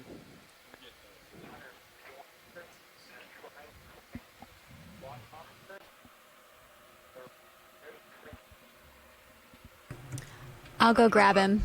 Okay. Just a moment. He's down the galley, I think.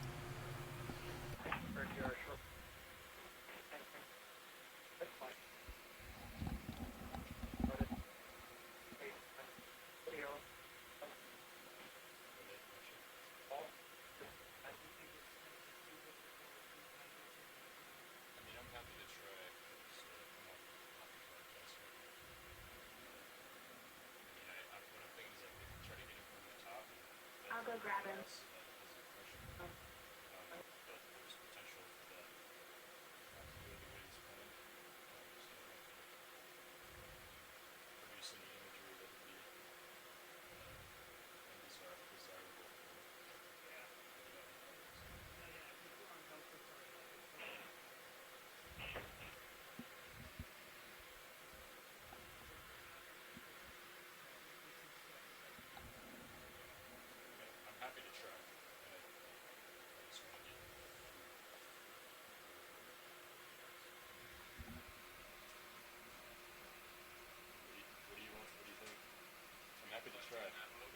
That's what they want. I can try to feather in the jaw and create a little box, but if I destroy him, well, I don't know. What do you think? Should I just try it? The only drawback I can see is that's what I'm concerned about.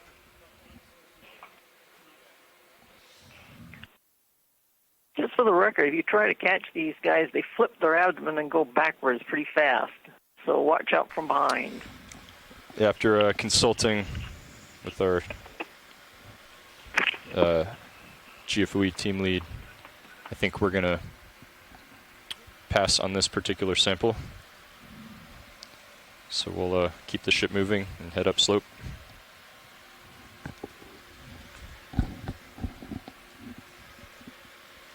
Okay, coming up. Let's get the ship move in. Okay. I'm showing 196 to the. Yeah, so sorry, Mary. We'll keep looking for you. Hopefully, we'll have something that's sitting on something that's a little bit easier collection. So, okay, yeah. Why don't you center up again? Okay.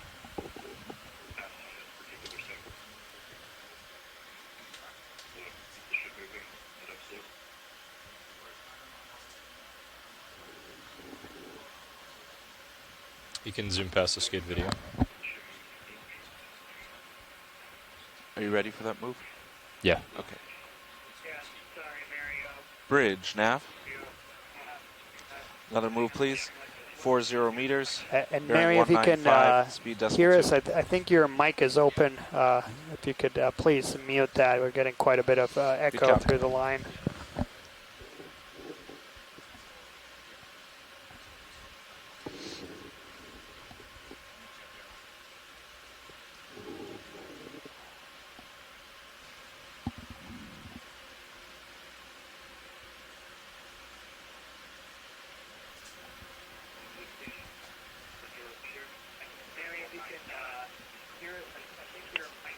Thank you, Bridge.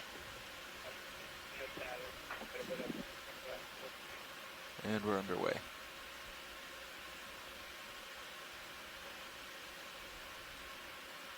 You can come down a little bit, I think. Yep. And I'll saddle to the side so I don't stretch out too far. All right. Yeah, that's good right there. Thanks. 13 delta. Camera's at 40 degrees. Okay. What is that? Pink thing down there. Go ahead and do a partial zoom video. An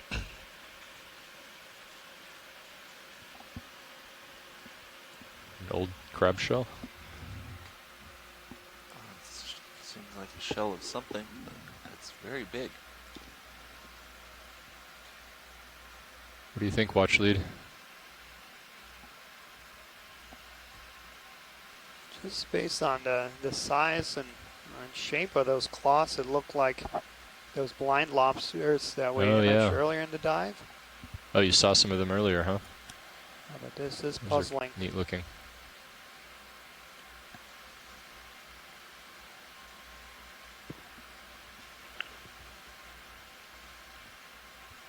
You're looking at a polychelid lobster, a flatback lobster. Oh, thanks.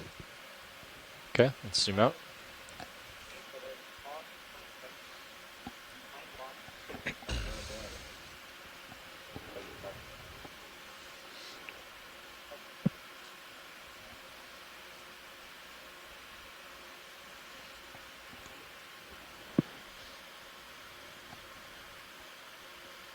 You're looking at a polychelid lobster, a flatback lobster.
So I'll take this time to just mention a little bit about the geological context here. Started to speak about it earlier.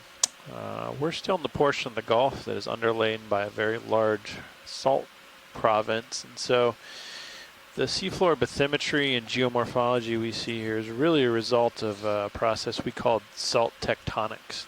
That means that that thick layer of salt underneath many thousands of meters of sediment that make up the Gulf of Mexico seafloor has started to move under the pressure of that overlying sediment and to some degree warming. And so we tend to think of salt as a hard solid, but under a lot of pressure and a little warming, it can start to deform plastically and kind of move like putty. And under all that overburden or that mass of material above it, it will start to seek weak spots in the sediment or the rocks above and cut up through them.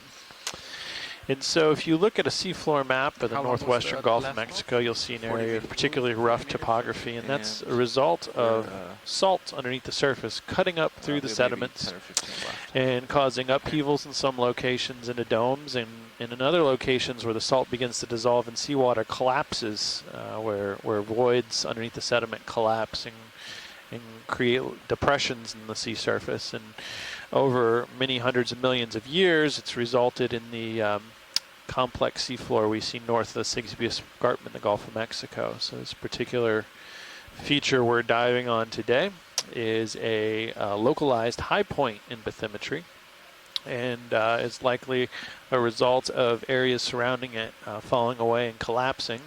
And so this is remaining seafloor sediments that stand proud on the seafloor after sort of those upheavals and collapses of the salt tectonics.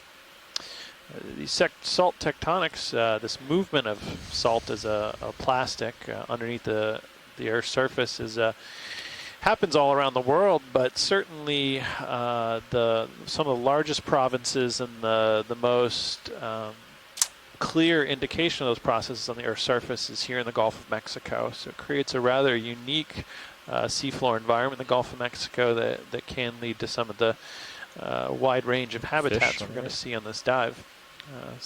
It also is directly related to some of the geological features we may see in this dive. For instance, when that salt dissolves at the surface, it can create very dense brines that collect in low spots in the seafloor as brine pools. Hold that, please.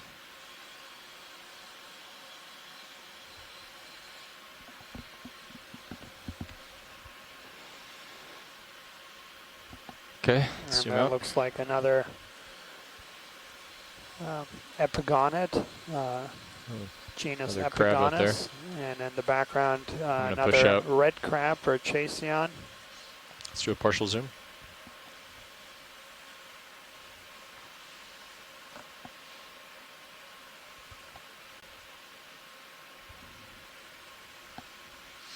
Hold that.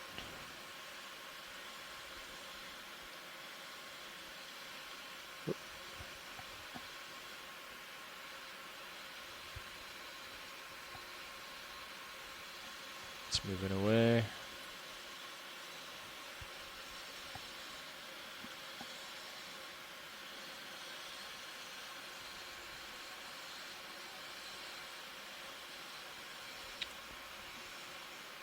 Okay, let's come out.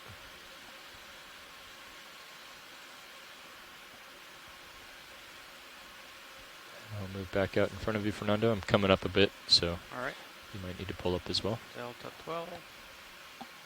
What's that? Another fish? Lobster. Snap zoom. Okay. All right, let's come out. I gotta push ahead. Just about done with that move. Okay.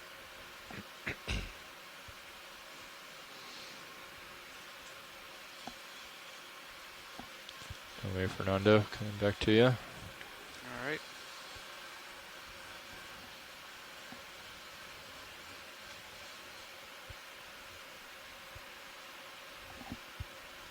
You might need to tilt up a bit too. There we go. Thank you, Bridge. For those following on the shore side, this view right here on camera one gives you a real sense of the slope that we're working up here and kind of a sense of how steep the topography is in this location. It's definitely getting steeper. Is that a Hall 30 in there? What is that?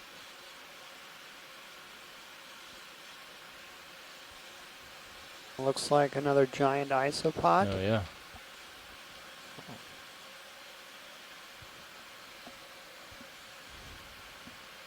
That's Bathynomus giganteus. Do a partial zoom.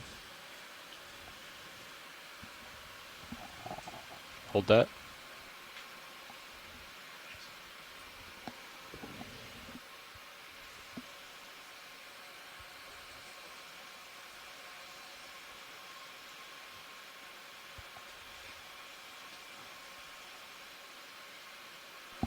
So okay, let him go. There's going to be a co-pilot. Let's zoom out. All right. Me coming back? I don't think so. No? Okay. Going all right. I think.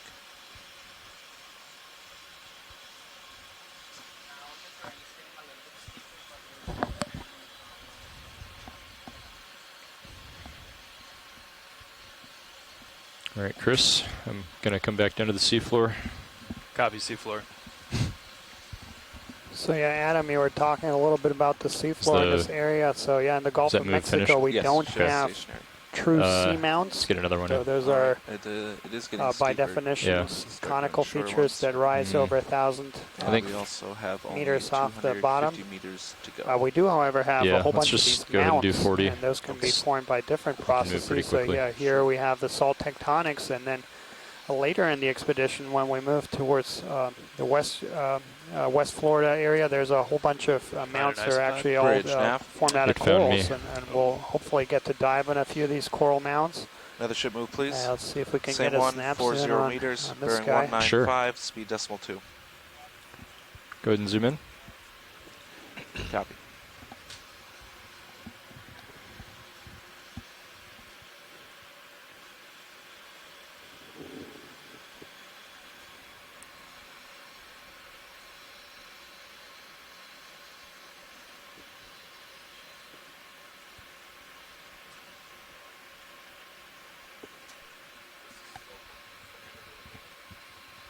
Yeah.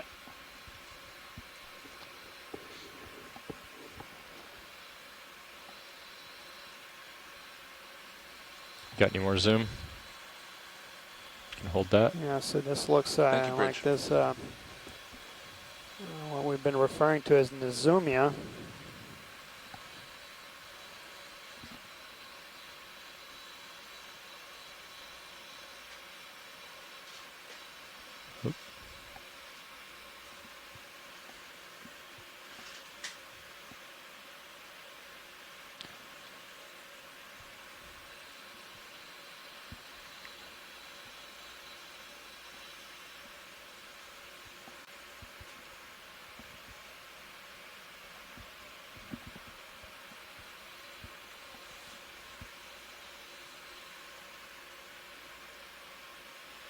Okay, we'll let him swim away. Let's go ahead and zoom out.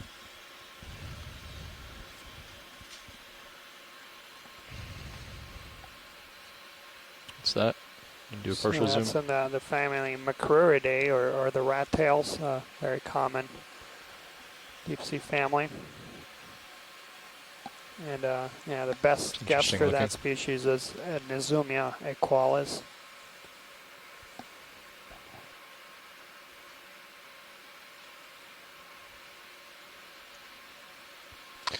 Looks like we have another ctenophore or comb jelly here. You can see the combs on the side with the iridescence as the light reflects off of them. Go.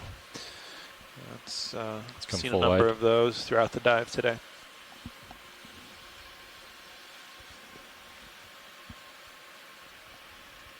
Okay. Coming up, pushing forward.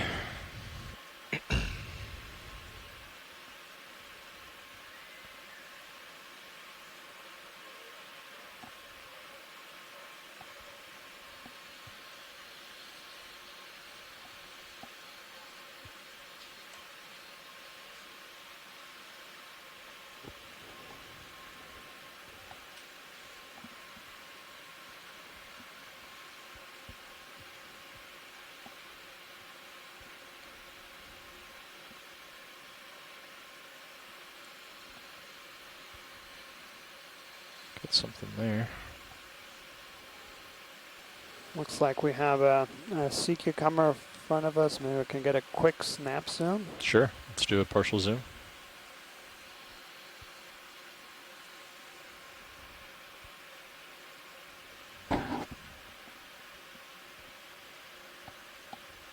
slowly moving in video.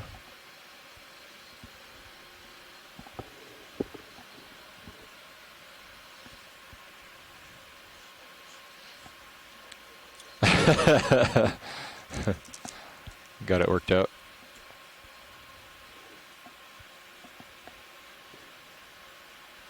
It's an interesting looking one.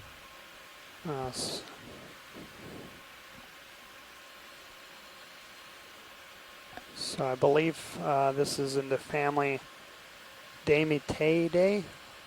So that's a family of sea cucumbers that have these finger-like protrusions. I don't believe we've seen one like this yet on this expedition, so that's a nice addition.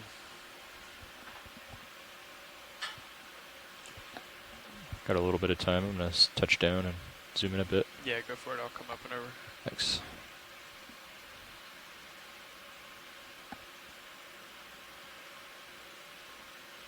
Okay, we can go in tighter.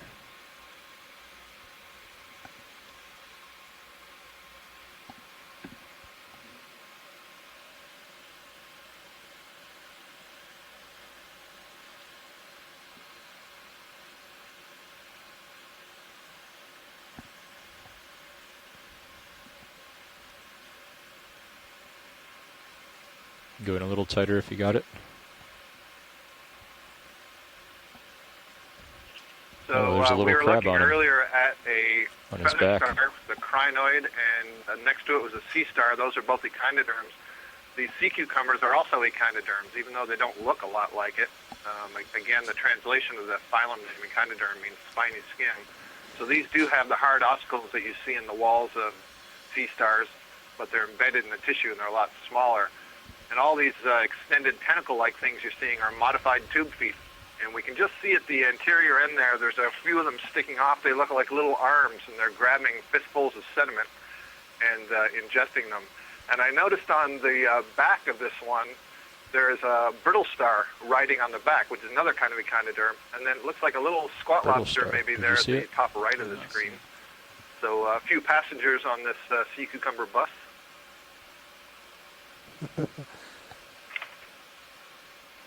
Oh, there he is. The way I describe this to my students, on top of sea cucumbers, is if you take a sea star or a sea urchin and you stretch it in the direction from the mouth to the opposite end and stretch it out lengthwise and then lay it on its side, you have a sea cucumber. So there we go, a couple of baby brittle stars.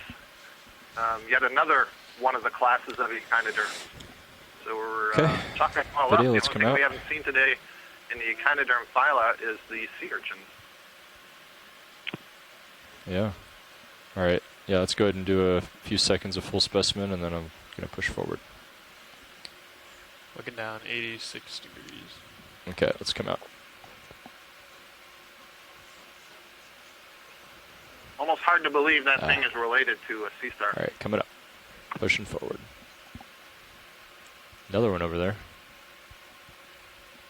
And the key feature there, of course, if you would see these things in cross-section, you would see the symmetry, and that's the characteristic for that group, the echinoderms.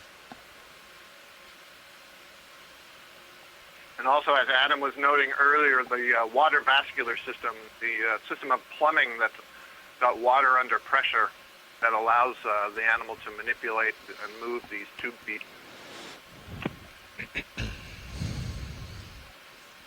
Couple of flybys there. Shrimp and a crab.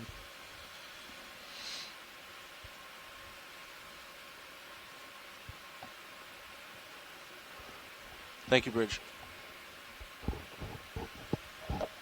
Maybe one of those blind lobster burrows, huh? Potentially. Yeah, did you see the one earlier? I missed it. We saw a shell. Oh yeah, yeah, I saw that. That's cool. That was neat.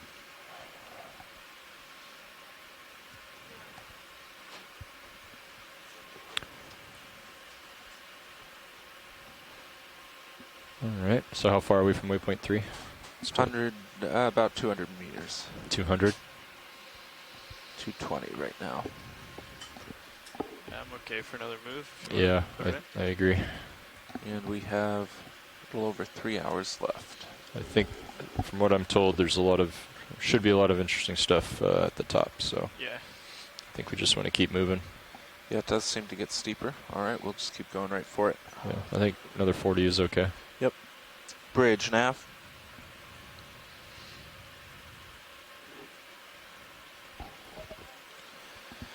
Another move, please. Same one, 40 meters, bearing 195, speed decimal 2. Good copy. Looks like water clarity is better than it was. Beginning of the day. It's really nice right now. I kind of had a side shot of D2 earlier, and you could see a lot of detail on the side of the vehicle and the craft. And nice. See those new nice blue lights in the J Yeah, boxes? they look slick. Lasers. Thank you, Bridge. I'll come back a bit, or hang out here. Yeah, I can come up. Touch. Just saddling along.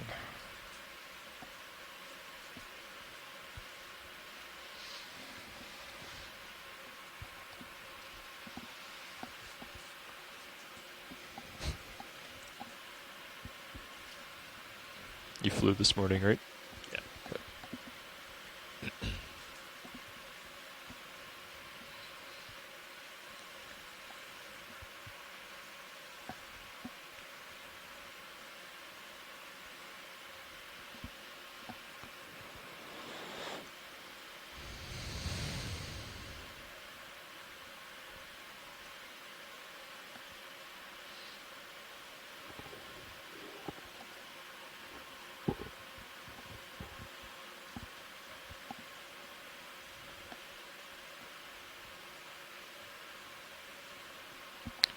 Yeah, perfect video. Thanks. Just checking if you guys on the ship can still hear us over the phone line. Loud and clear, Scott. Okay, it sounds like, or looks like we've lost camera feed. Yeah, he flew this morning too. Thanks, Scott. I'll have him replace you, and then Dave will switch at 1:15. 1 o'clock now. Okay.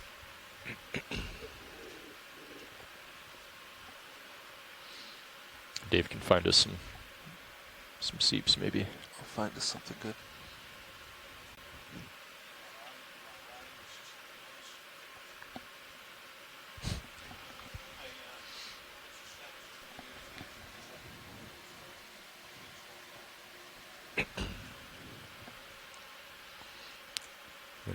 Do a partial zoom video. And hold that. Same thing as earlier. So we have a conger eel there.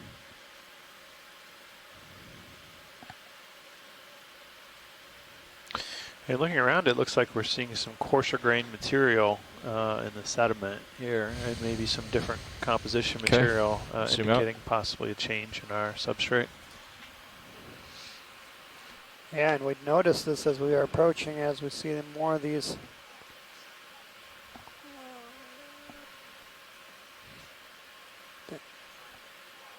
darker spots.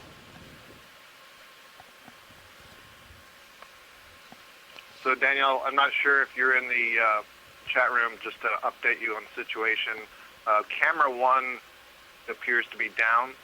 Camera 3 is still working, and we can see the feed from camera 1 on the camera 3 feed. Roger that, Scott. We've verified that they have lost the feed on the beach, and we're working on it to restore it. Copy that. Thank you.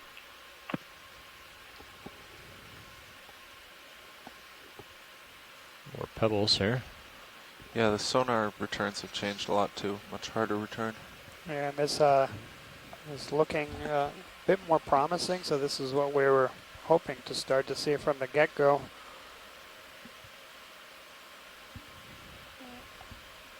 We're currently at 720 meters. It's a hole just over under there. 50 meters to go here to the summit. again, for those folks that joined later in the dive, we did map this very feature last night, and the sonars actually picked up some potential seepage at the very summit. Just a little hill there. Yeah.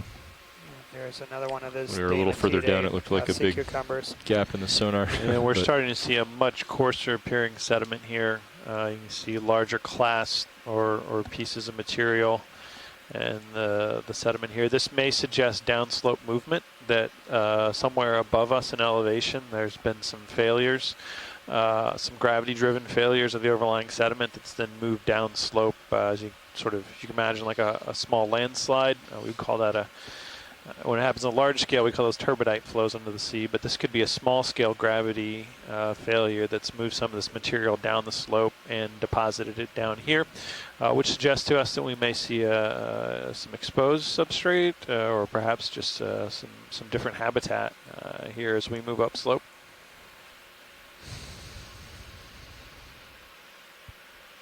The Okeanos stream should be back up. So that rolling. Verify that it is up. Thank you. It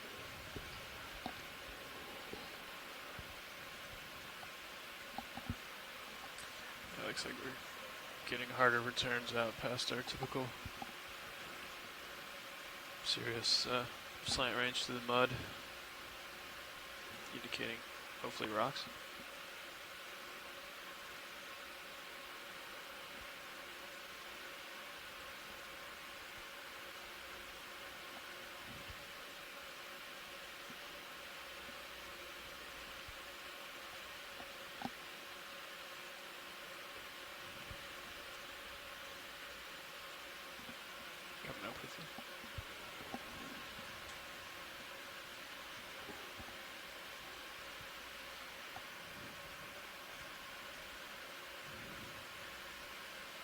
Also for our shore-based science team, so just a time check. So we have about 3 hours remaining in this dive. We are approaching now the target waypoint 3. That was our main goal for this dive. So we'll probably reach it way before our end of bottom time. But there's another feature just west of us. That's another one of these Thank you, Bridge. summits. And when we mapped the area yesterday, the hardest returns were all along that top part. Maybe 30 meters. Okay. Showing 180 to the target. 180. So, well, we could also head up slope and dogleg, but it sounds like I think after we check this out, we want to head over that way anyways. Yeah. Maybe ask Watch Lead what they want to do, since we have a lot of time left. Sure. I think Watch Lead nav. So as you were observing, we do have quite a bit of time to get up to waypoint 3. We could, instead of heading straight for it, we could head up the slope and take a dogleg when we reach the top of this ridge. Or we can go right for the waypoint, and if we get there early, which we expect to, head along this ridge into that other point. Which would you prefer?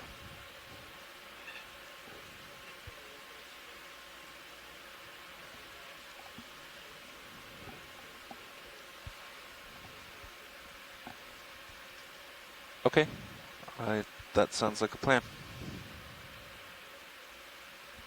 So let's just get another move in. We'll do 40 meters again then. Okay. 195. Yep.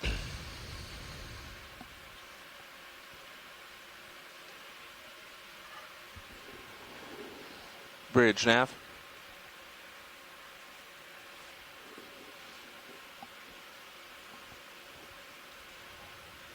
Another move, please. Same as we've been doing, 40 meters, bearing 195, speed decimal 2.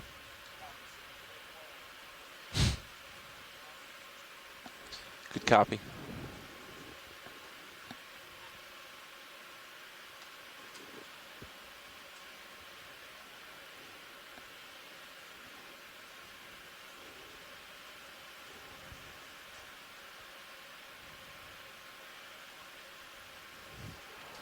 Thank you, Bridge.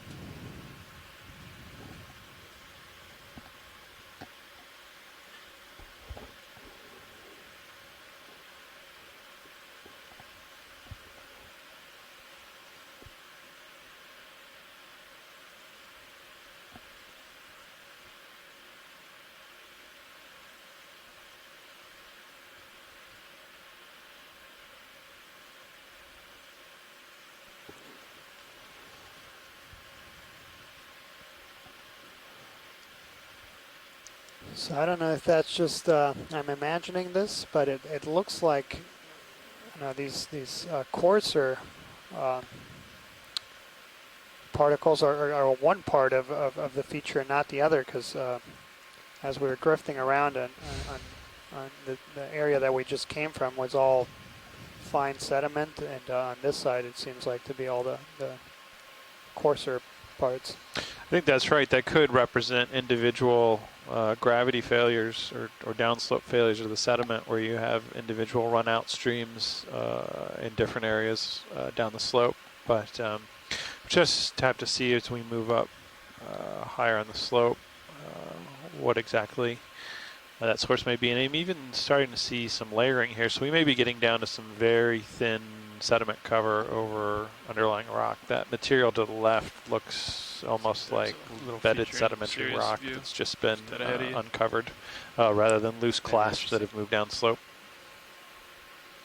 Yeah, there is a request here by our shore-based team if we can get a quick zoom on some of these, not the fine sediment, but what's just to our left. Okay, we can do that.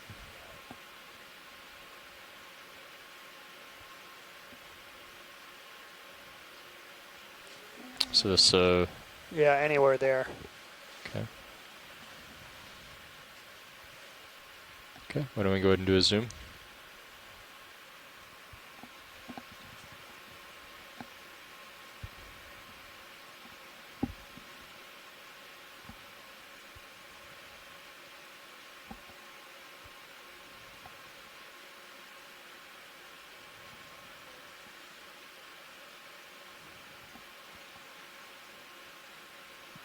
Looks like a dead cup coral to the left.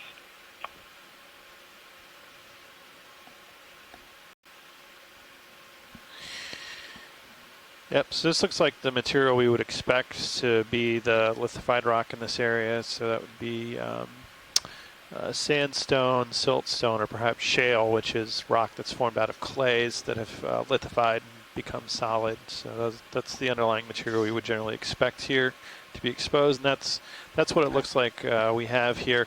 There does appear to be some level of oxidation on some of this rock, perhaps some crust, a little hard to tell at this juncture, but as we move up slope, I suspect we'll be seeing more and more of this rock and get a better sense of that.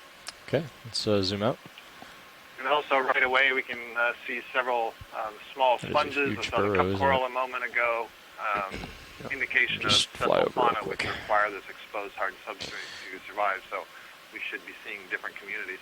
Yep, I see at least 2 cup corals in view now, so certainly some sessile organisms attached here.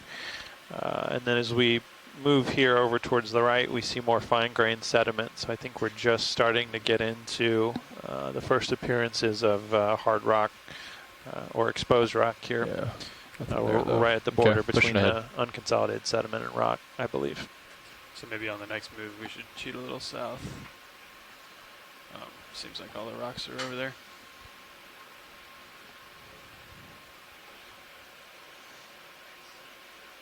Maybe they're also kind of up.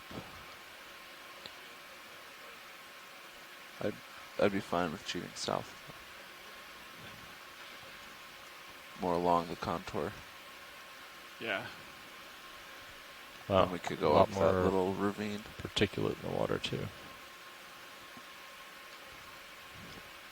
I'm just thinking this waypoint is just the top of the peak, so yep. It doesn't really matter how we... Right, I agree. And actually if we follow this contour and then go up here, we're going to have the steepest slope. Yeah, that's what I was thinking. Okay, well let's go ahead and call it in then. I think we're still moving. Let me check. Okay.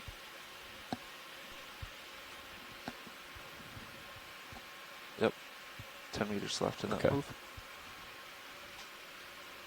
Fish. And there's another one of this Munidopsid, Munidopsis spinosa, and another hake, Merlucius albidus. I've seen him a couple times.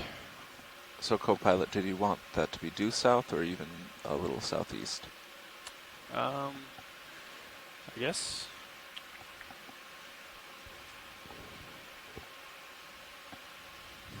Just south. South should still be a little bit upslope. Yeah, that sounds good. Okay. Yeah. As long as pilot's all right with that. It's fine with me. It's only 10 degrees, 15 degrees off. Yeah, just get more towards the rocks. Hopefully follow them up the rest of the way. I think the higher the slope, the better chances of rocks.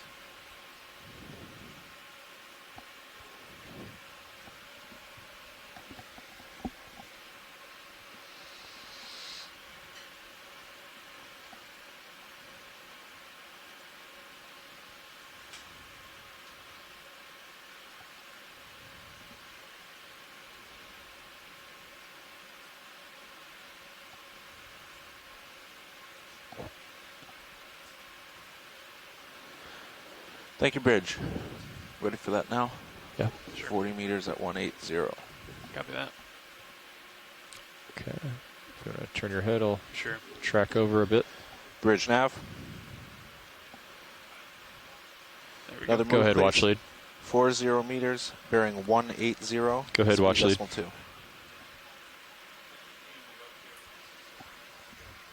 Good copy. Sure. Yep. Yeah, we just put in a move that'll take us a little more to the south than our previous lines have been, so we're going to try to get back on that rocky debris and as we make our way up the slope. Thank you, Bridge. Would you prefer if I have you latched so you can always hear me, or would you prefer that I unlatch you and you can choose when to listen? Okay. Okay.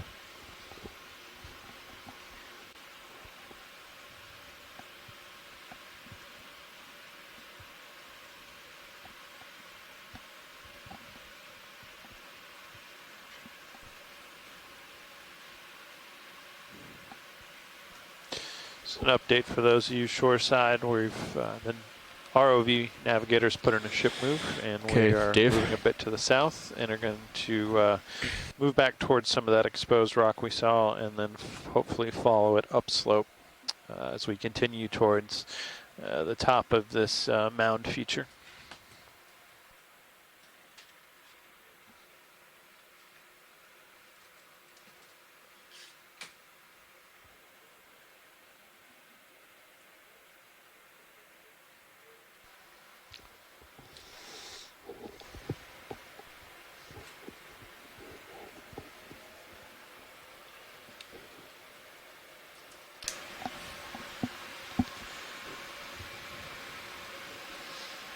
So I am just about at 180. Okay. Thank you for fixing my green light. I was about to do the same.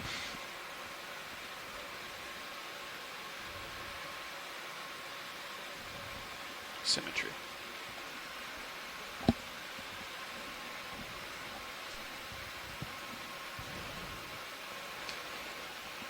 Another fish here. I think we've seen a lot of these today.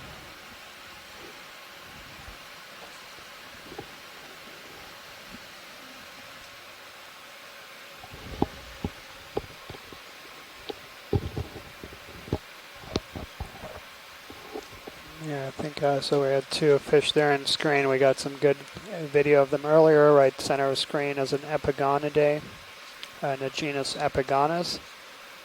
And just to our left was our conger eel, the family Congridae. Do you want me to follow you back?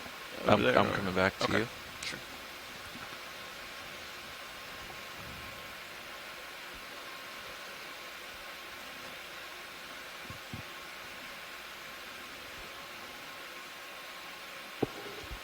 Bridge, this is RV Nav.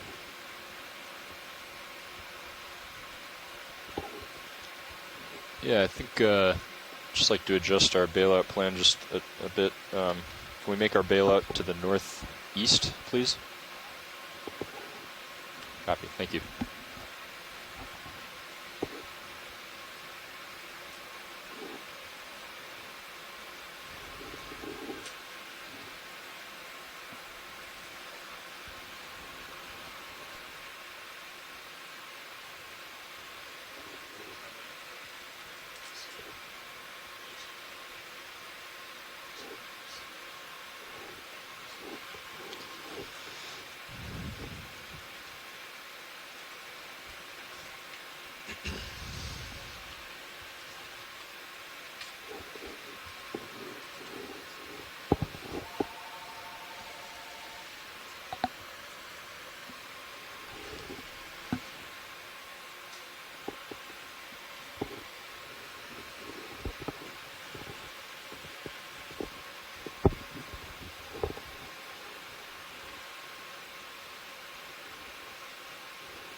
Video, let's come in partial on this.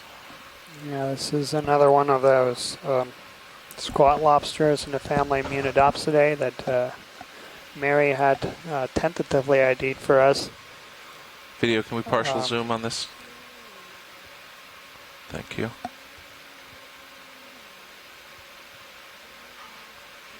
She had mentioned that's a species that it had Come in not tighter. yet been recorded from the Gulf of Mexico.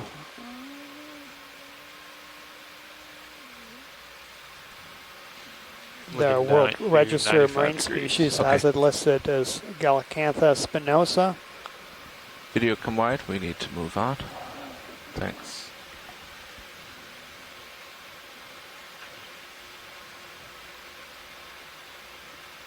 Yeah, so thanks, Robert, for verifying that.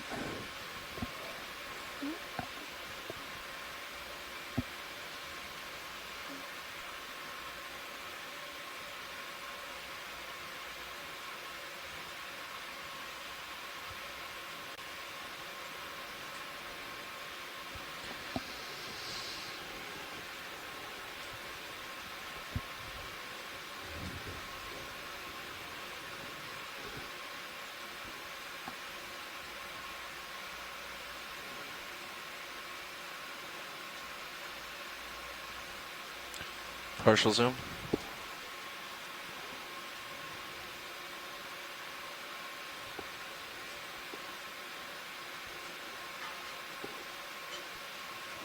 So another red crab, Chasion quinquidens.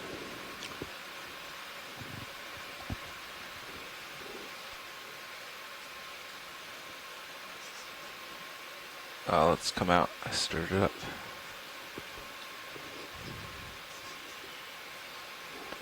So that is a commercially fished species. So in terms of benthic environments, so associated with the seafloor in the deep sea, there's only a few species that are commercially harvested here in the Gulf, as well as in the South Atlantic Bight of the U.S. This red crab being one of them. The other is the golden crab. It's a close relative in the same genus, Chasion fenneri. And then there's also the royal red shrimp, which is also fished. So those three species, I think that'd be fine. Okay. The former, the two crabs are 40 meters. There's pot and trap fishery. Sure. We are getting into that's rockier mostly stuff, so I think off the coast of plan Florida. is working. Okay. Agreed. And then Bridge, the this is ROV Nav. red royal shrimp that is trawled. Another move, please.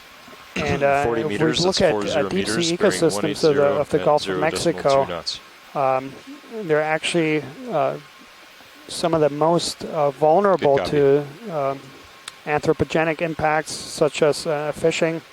So if we compare the Gulf of Mexico to other places, they have the least amount of protection currently in place for for these benthic ecosystems. Less than 1% of the seafloor of the Gulf of Mexico is currently protected from trawling and other bottom contact fishing gear. Let's come in on this. And for example, in the U.S. Pacific, there's 100% coverage, and it looks like another one, perhaps, of that blind lobster.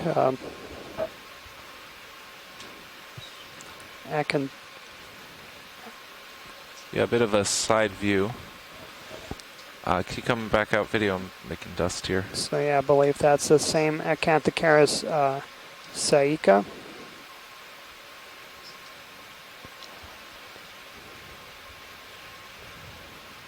So yeah, so the Gulf of Mexico, we have about 1% of the seafloor protected, and yeah, in comparison, the entire U.S. Caribbean is seafloor is protected from trawling. The entire U.S. Pacific. That's Acanthocaris saica. Yeah, thanks, Mary. And yeah, I was looking up the photo that you ID'd for me. Yeah, and look identical. Thanks so much. This is pretty steep. Mary, anything you can tell us about that species? How far you're pushing right now. So remember, just kind of hang out a little closer to Sirius and weave back and forth, and then we're constantly looking at new things, and you're not getting tugged by the tether.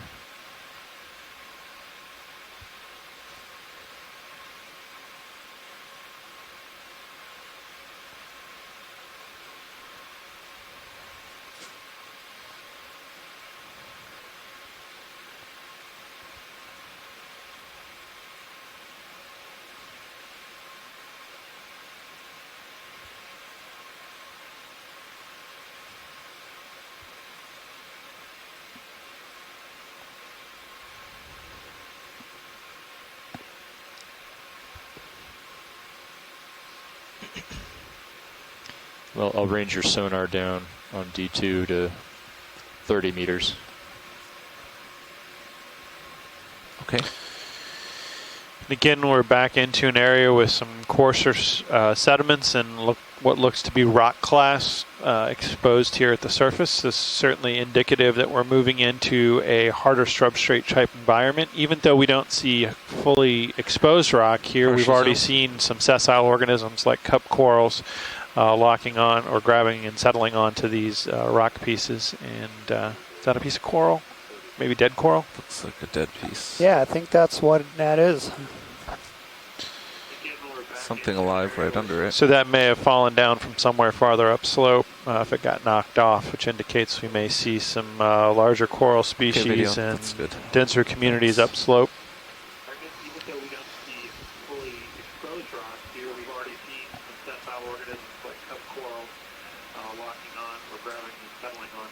All shore stations, please mute when you're not speaking. We're getting some wraparound. You can see some harder targets in the Sirius view, upslope. Okay. Look a lot more rocky than they have been. Good. And our co-pilots down to 0.1 if we want to kind of indicated we're seeing some hard targets in the scanning sonar for Sirius upslope. We'll be okay. So that indicates we may be expecting even more hard substrate exposure shortly. Yeah, I think we'll be okay for now. Just maybe decrease the length of the moves from now on.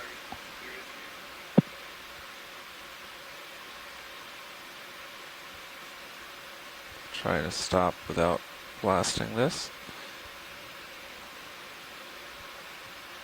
How much is left in that move?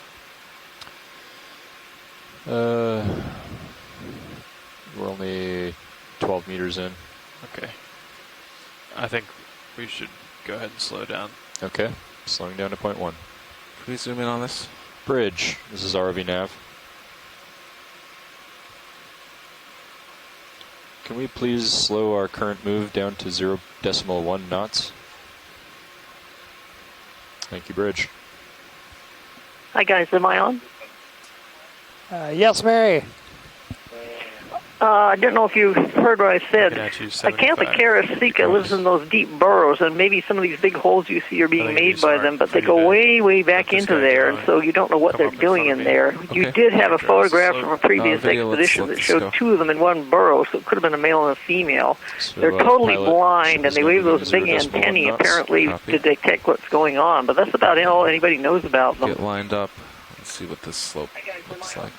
Excellent. Thank you, Mary. Yeah, there you go. There they are. And we have our first clear indication of exposed hard rock substrate here. You can see we have some large blocks of sedimentary rock on the bottom. And so I think I already see some encrusting and some sessile organisms colonizing there. We may want to zoom in. Yeah, and I think before, just right up screen, there's a big lobster. There might be an interest to that. Why don't we stop, Nav? There's that's what I was thinking. About 4 interesting things here. You're right with that, co-pilot? Yes, sir. Bridge, all right. Nav. Lobster's the fastest. We'll go for that first.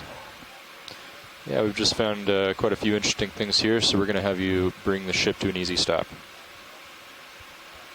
Thank you.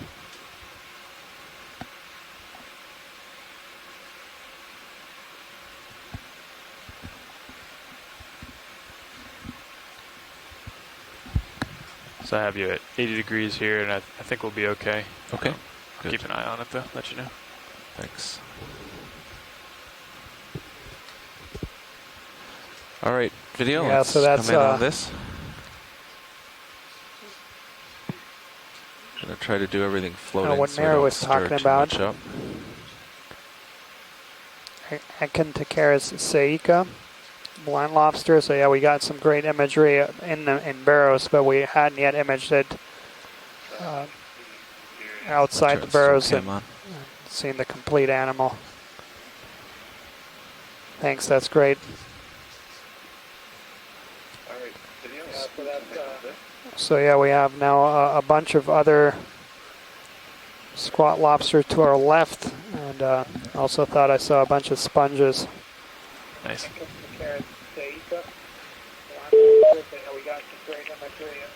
All right, video. Let's come out on this when you're ready. Notice the way it holds those pincers open. Yeah, That's quite characteristic. Lasers on. Ooh, that is big. So yeah, we Copy, have Bridge, now thanks. a bunch of other. Excellent. Yeah, this is what we were seeing yesterday, and we were still taking photos, so. Okay. All right, video all the way out, and we'll look at some of the organisms on the rocks. Notice the way it holds those claws open. That's characteristic of that Lasers back species. off. Let me know if you Thanks. put back on. What's your... So that's a 0. If you're going to maybe view things at this angle, do you think maybe we could bring the lights oriented so they're pointed a little more forward? Sure.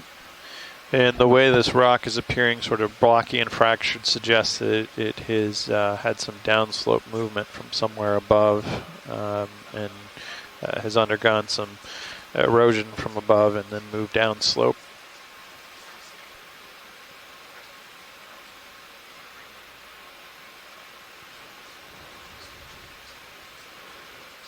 All right, video. Let's look at this yellow encrusting organism.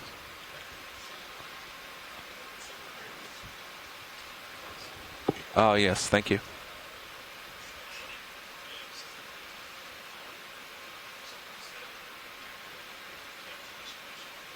An encrusting sponge there, and then to our left Thanks, there's an anemone, and then we see a bunch of polychaete runs. We also see, I believe, just left of screen, that a corallimorpharian.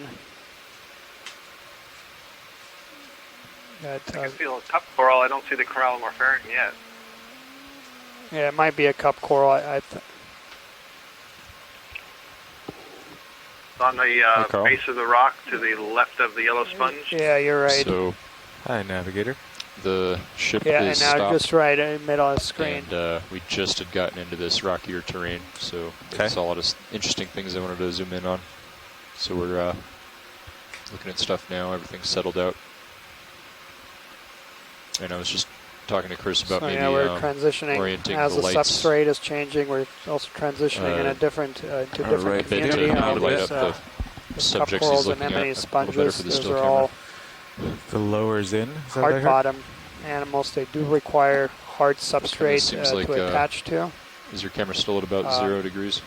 But as Adam mentioned, that all these rocks have come down, slope.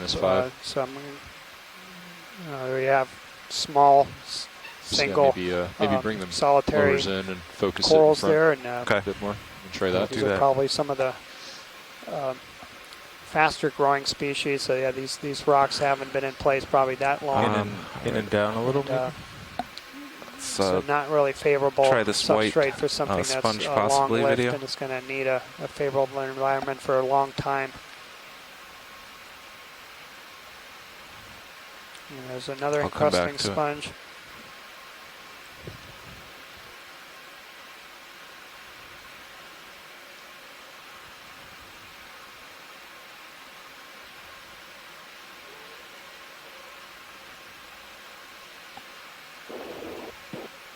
So this is Carolyn Rupo. I don't have the greatest view right now, but that is not carbonate. All right, Carolyn, that looks like there in screen now looks like some thinly bedded sedimentary rock, probably some shale here, as far as I can tell from the images we're getting. But it does not look like carbonate rock or carbonate crust.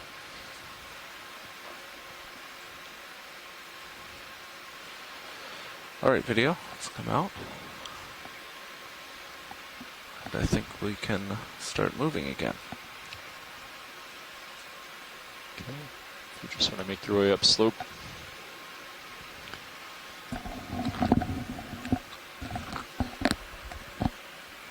So from you to what HYPACK says is waypoint 3 near the top of the peak is about 210. Perfect, that's about what I see for upslope. Okay. And I asked earlier, and it sounded like the venting. Seeing some pretty clear bedding planes here on the left side of the image. Those would be planes between layers of sedimentary rock that have been exposed. You guys heard anything different? And that's a light-colored sedimentary rock there exposed. You said the venting would be about 0.3. Is that what you said? Okay. A little difficult to tell from this angle, but it looks like we've got an actual outcrop here of the underlying rock material rather than material from above in place. Enough to hit them yet. All right, I guess the next time you see something interesting, I'll just maybe whenever you're done your actual zoom, you can put your camera at -8. We'll check the lighting, and then we'll turn the camera on for 30 seconds. Yep, we turned it on that blind lobster a few minutes ago. Okay, but we're not getting the video out of it right now, so we just have the stills. It's kind of like clay.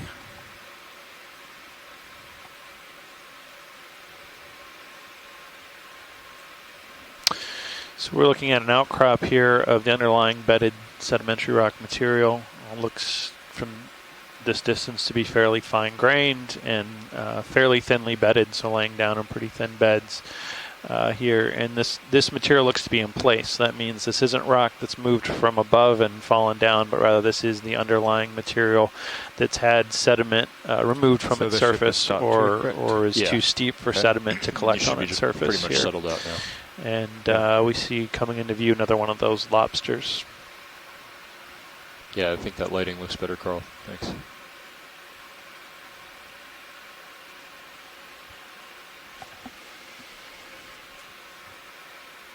There's maybe a big sponge off to your right. You can see it in the rail cam.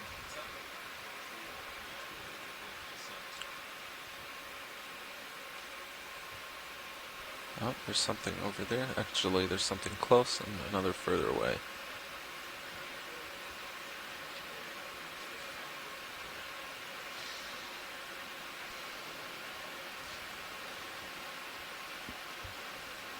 Yeah, so we're starting to see a few sponges here. I'm going to go for the far one. Now, what's our off-bottom time? Off-bottom time? Yeah. It is 21:08 UTC, 16:08 local. minus a few minutes for yeah, it's pretty much setup. Pretty much 21. Yeah, it takes 8 minutes to set up. So we have about 2 hours and 20 minutes.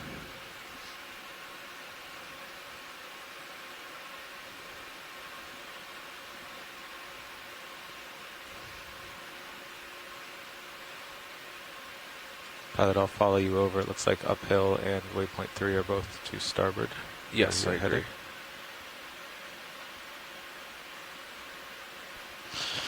So we've got a pretty unique looking sponge coming up here. We're looking into all right, should be potentially getting an ID on it on board the ship here.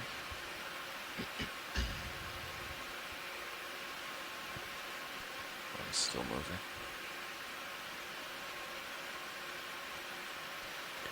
So I believe that the smaller sponge that's just on the base, that looks like a hexactinellid sponge that's in the genus Africalistus. Beatrix. I believe that's what that is.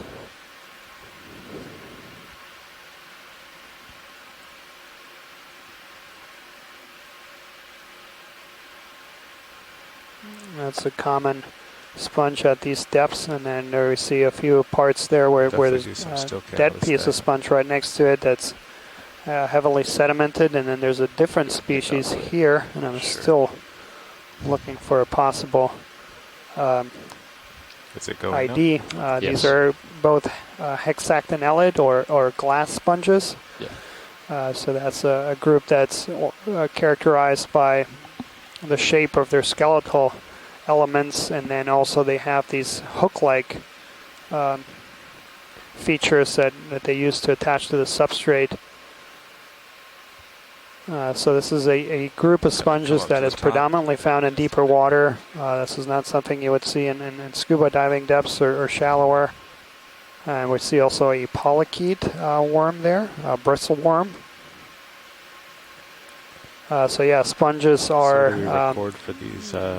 They're important. They're considered just like corals. They're considered ecosystems engineers. So they produce habitat for a myriad of species. So probably if you were to cut this sponge open, you would see all kinds of things inside. That probably be a lot of polychaetes, a lot of worms, shrimp, ophiuroids. It's about makes a equilateral triangle with the tips of the skids. I don't know what that distance would be.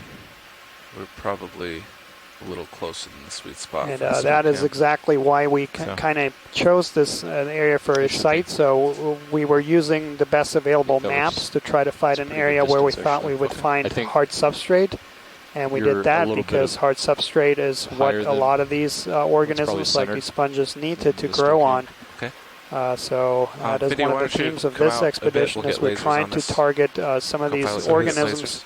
Yeah, so his tilt says 4. Like sponges, they're considered in some cases a vulnerable species because they are, in many cases, very slow growing and long-lived. That's good for lasers. You kill them. And so understanding where some of these organisms are found is really important to management. No. And this, of course, is a completely unexplored area of the Gulf of Mexico, so no dives anywhere close to here. All right, we'll go for the bottom left.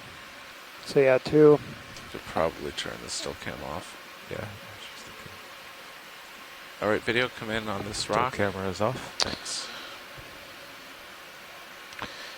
And so we're just going for a zoom on one of these darker colored rocks. So we would the lighter colored rocks we're seeing are what we would expect here, sandstones, or probably more like siltstones or shales in this region. But we do have some of this black material. This may be oxidation on the surface of a rock block, or I'm also wondering, I don't think it's asphalt, but being that dark in these locations, asphalt is always a possibility as well. So that would be a solid hydrocarbon, a solid oil at the seafloor can take on that very black color as well.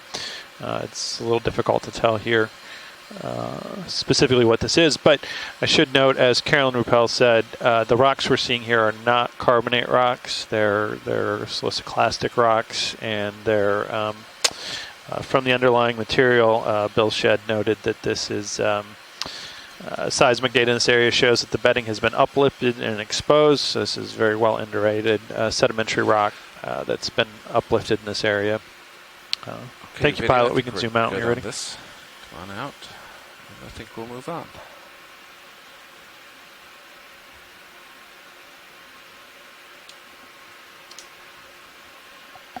And we're lined up roughly upslope, about 200, 210. Maybe I'll push out a little bit and we'll start moving. Adam, this is Carolyn. I don't have the best view, and I'm sorry I'm not in the chat room, but we can get you there. It does look to me like this could potentially be, well, it does have that. I think we can go more like 200 up slope. Obviously, we'd like to find something fresher to make the determination, as you've indicated. IPAC is reading 210. All right, I'm sorry, Carolyn, you broke up a little bit. Could you repeat that? You said this could be asphalt? Yeah, I said that, I mean, as you've intimated, we really should see a fresher piece to know. But it does have the overall look of some of the other asphalt we've seen on the other dives in the Gulf of Mexico before the end of last year. So that would be my best guess right now, which would imply that we might find something pretty interesting up there. Okay, that's what I was thinking. That's what I was thinking too, especially since the underlying exposed bedded rock doesn't seem to have any oxidation on it. I was leaning towards possibly this being asphalt. As you said, we need a fresher piece to tell, but we'll look as we move up slope. And this may be a target for sampling. Since we haven't had any geological samples yet, we may at some point want to sample this, but I think at this point more important to continue our exploration, and then if we have time, maybe come back and sample one of these pieces. Okay. Yeah, I agree. If there is a geological need to sample one of these rocks, we should just keep our eyes open for something that's exposed, and then we'll keep our eyes open to perhaps something that has a biological growing on it to make for an easier grab.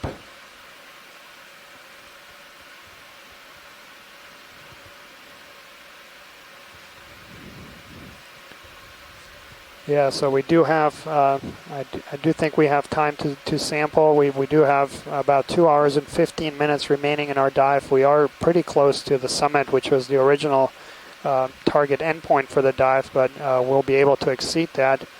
So I think, yeah, we should all keep our eyes open for a rock, and I would advocate maybe a rock that also has something growing on it, so we can get 2 in 1. So yeah, also for our shore-based scientists, if they see a rock that looks particularly appealing, do let us know.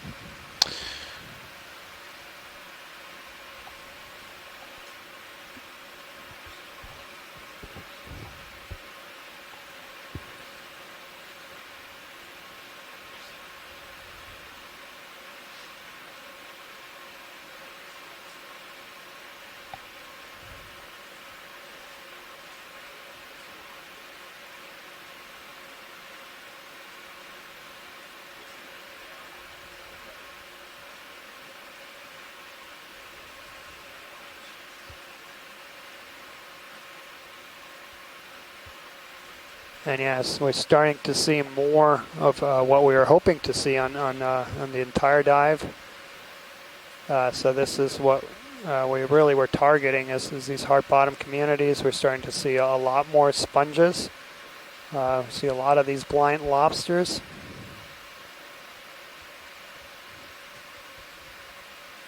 So we see a lot of those sponges that are protruding from the rock just left of screen. Those are going to be glass sponges, but there's also a few demo sponges which are very different and a very different group, and they're also different to touch, so they're kind of silkier, smooth. Command video.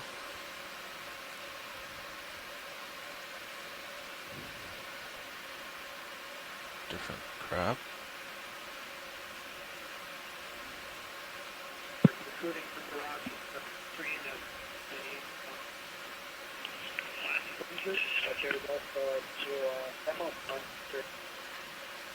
Can you have a look at the crab, please? Sure thing, Mary. Do you want lasers first or last? Let's get them now. Lasers. So yeah, there's a request for if we can get a good zoom on them. That should do it for lasers. I think we got the size. Video come in. Trying to hold it steady.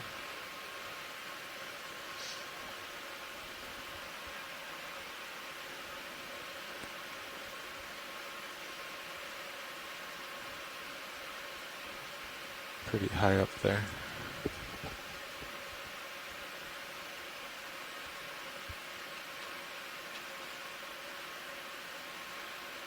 Yeah, you're right.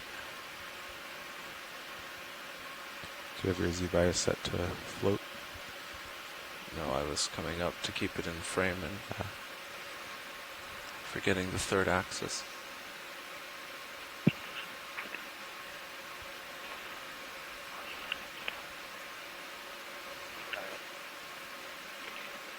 That looks like Rockinia crassa, the spider crab.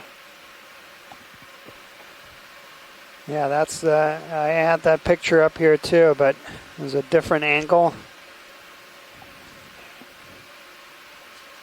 Trying to get closer.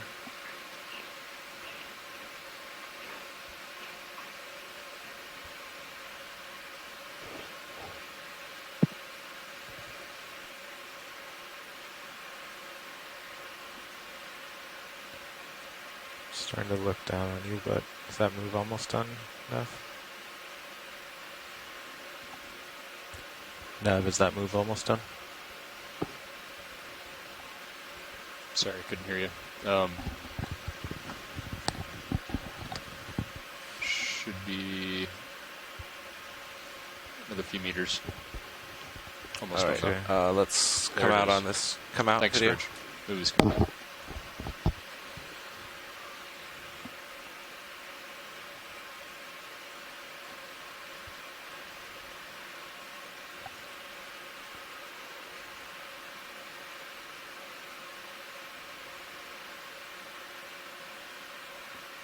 Yeah, why don't you jump ahead there? Okay. Let's see. Rock ahead of me.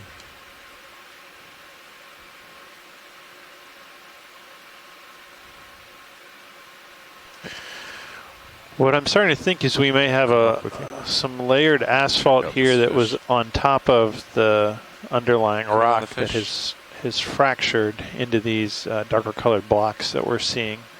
It's hard to tell, but there's not any localized rocks we would expect in Gulf of Mexico that be that black typically. So it is possible, still speculative, but possible. This is an asphalt surface that is sort of fractured up and been broken up over the underlying rock.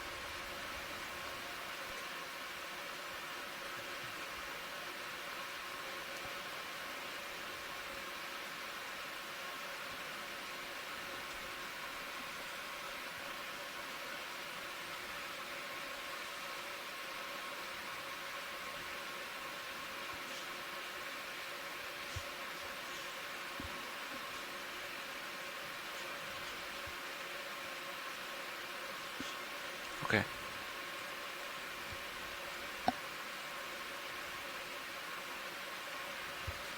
So there's another one of these Hake, that's Merluccius albitus, and just a second ago we got the quick snap zoom on that big-eyed fish. That's in the genus Diplecantopoma. According to HIPAC, you should be approaching the flat top. Okay. Your sonar kind of agrees with. Just ahead of us, there's a sponge on a rock. I don't know if that is something. You probably want a bigger rock. Do you want to look at this fish first? I'm going to take 30 seconds of still cam. Okay, I have it at the wrong angle for still cam. It's going to be more like that view. I'll come down.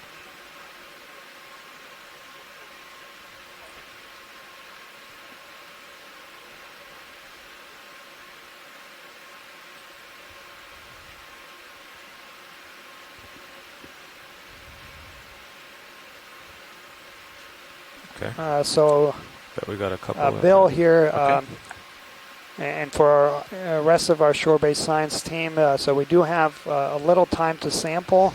There was a request for a geological specimen, so if any of these rocks in our view look of interest, do let us know. It's a nice rectangular piece. So this is Carol, and I just want to ask, is there someone who can work on these samples? Because they're not that easy to work on, and I think the people from late 2017, I'll tell you, they ooze all over the lab. So I wasn't sure if there was someone who was specifically interested in the asphalt or what. Sounds like fun. I don't know if anyone's specifically interested in the asphalt sample. I think Bill Shedd indicated he was interested in a rock sample, but I believe he's looking for this lighter exposed outcropping bedded sedimentary rock, not the black that we speculated was asphalt. But we can certainly sample the asphalt if there's interest, and we can, we're going to process the sample so we can pack it up. If there's interest there, we'd be happy to do that.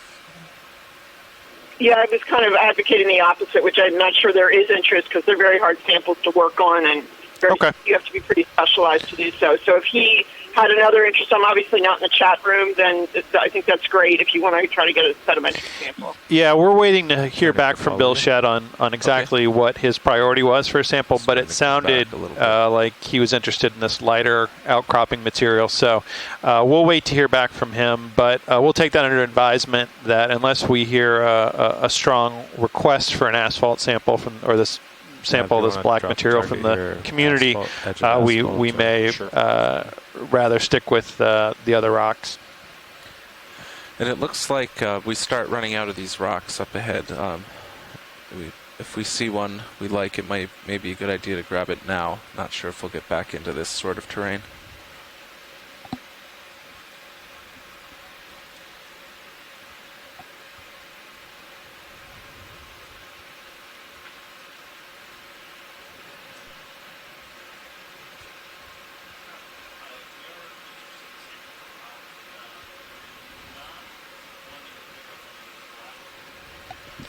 Right.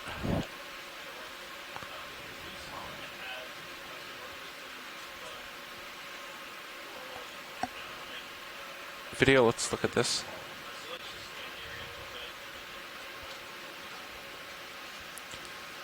I'm just going to ask what that was. Yeah, I didn't know.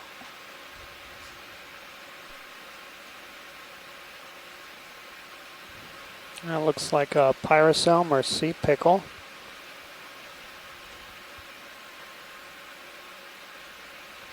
You can zoom more if you'd like it.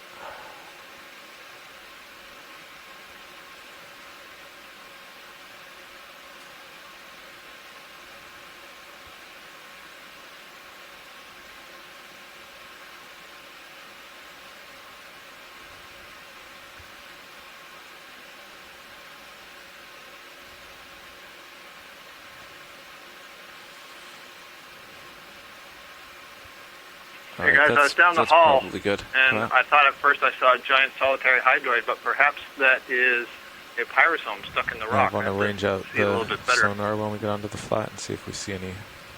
Yeah, I agree, Scott. Come on out, video. Thanks. From a distance, it definitely looked like one of the candelabrum hydroids, but on that zoom, the way it's open at the end there looks more like a pyrosome, which is a colonial swimming animal. Do a zigzag search pattern so maybe it just nestled down among the rocks there, got caught on something.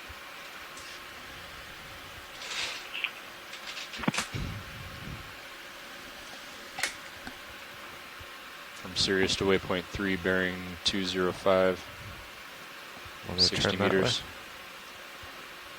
You're headed that way. Okay. I didn't see any good rocks there. Only the suspected asphalt. So it sounds like the asphalt turns to liquid once it's on deck. It's gooey. I'll call it in when you're ready. Yeah, I'm aimed to... Yeah, we're ready. Can I just do 20s? I think we could do 30. Okay. I'm already 15 ahead. All right. Bridge, Okay. ROV nav. We'll do a bit of a search pattern. Like a move, please. 30 meters, 30 meters, bearing 205 at 0.2 knots. Yeah, and thanks to Mark Benfield, he's provided an ID here for that pyrosome or sea pickle, Pyrosoma atlanticum. So thanks so much, Mark, for that ID.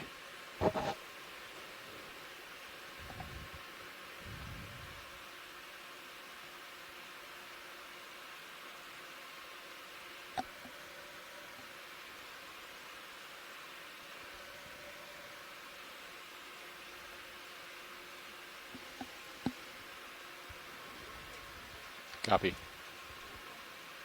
Some more rocks over here.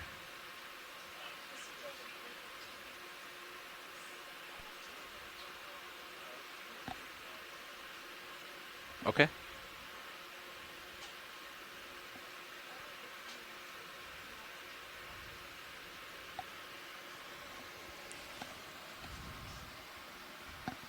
Copy that.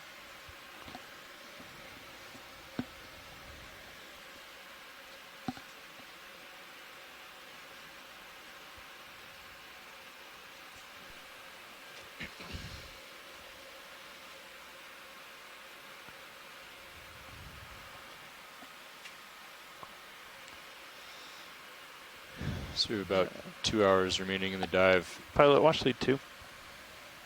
Go ahead. No, I was going to ask to put on the lasers to get a sense of rock size, but you just did that, so thank you. We have about 2 hours remaining in the dive. The other peak is 380 meters from waypoint 3. So not likely. We probably can't make that. Yeah, even at point 3, okay, which would kind of be our maximum. Moving in that direction while staying on bottom would take 40 minutes. I imagine we're going to be on the top of this peak for a while. All right, pilot, let's try and move back to the left around that ledge and see if we can see any of these lighter colored rocks there. Okay.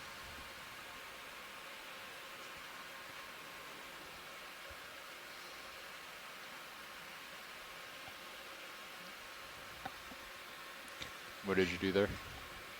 Swing arms? Nothing with the swing arms. Oh. I was just checking all the wings and bio gotcha. pins and everything. Okay.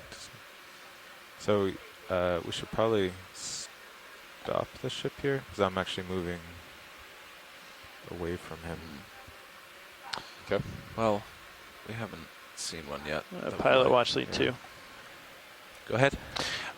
Looking at these rocks sort of along this vertical ledge here in front of us, do you think you'd be able to pick up one of those? I did not call. Sort of, they're moving towards bottom center of the frame right now. Yes, we could try. I'm not sure if that's attached, but we can definitely give that a shot. Give it a skid bump first. Maybe attached. It should be pretty soft rock. But yeah, if we want to give it a try, we'll see. Okay. You want me to stop the ship then? Yeah, let's stop. Yep. Yeah. Video, can Bridge, you come RV nav. full wide? I'm going to try to do some bumping with the skids. Thanks. Bridge, RV nav.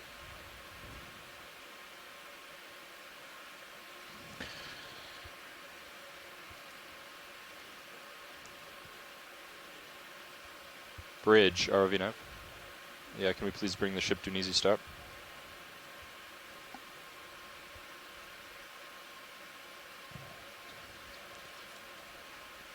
So we're bumping with the port skid.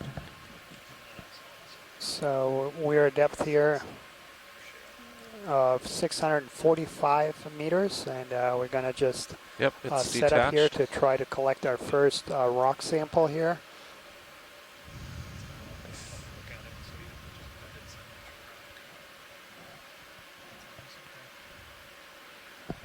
Turning to follow you. I should be stopping soon though. Thanks.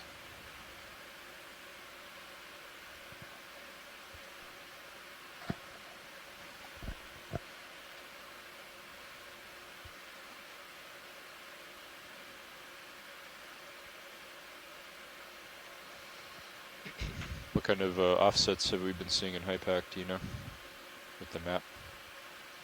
Oh, as far as depth? Yeah. I actually haven't noticed. What contour I are thought you it's been pretty close. Can you joy lock me? Closest one, right? Oh, right. Yes, closest one. Thanks. So you just do auto head? Yeah. Oh.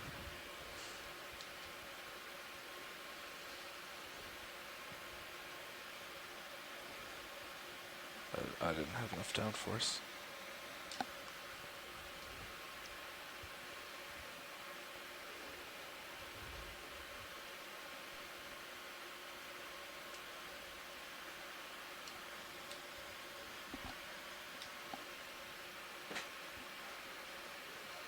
Copy bridge, thanks.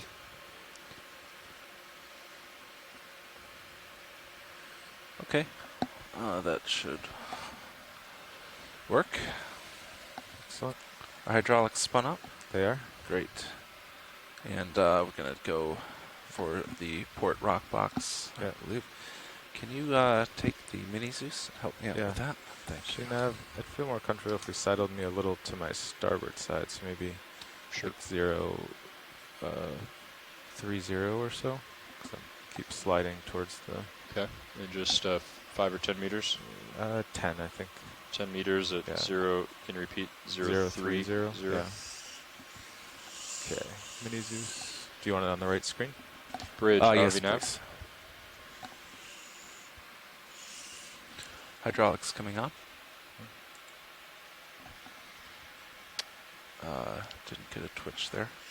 Move, please. 10 meters, it's 10 meters, bearing 030 at 0.2 knots.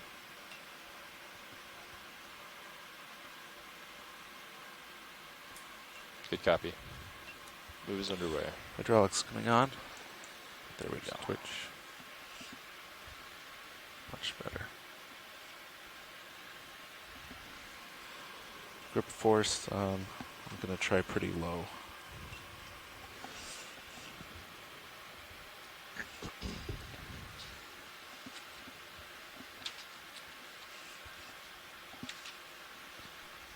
Okay, you want me to follow you down? Yes, please. Okay. Stopping. You're going to open the box first? Thanks, Bridge. All right.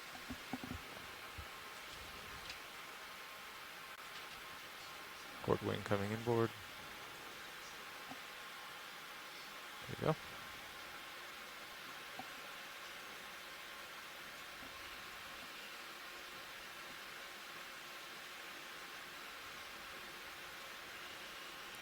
Very nice. And watch lead, this is the rock I had in mind that my jaw is right in front of. Is that the right one? Or is that one good? Okay. Sure. Great.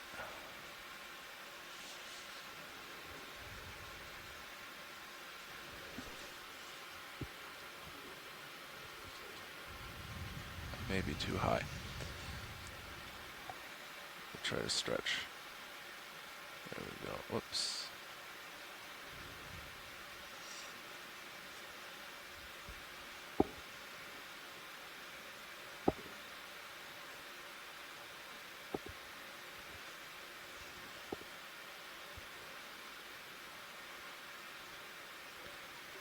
Too far away.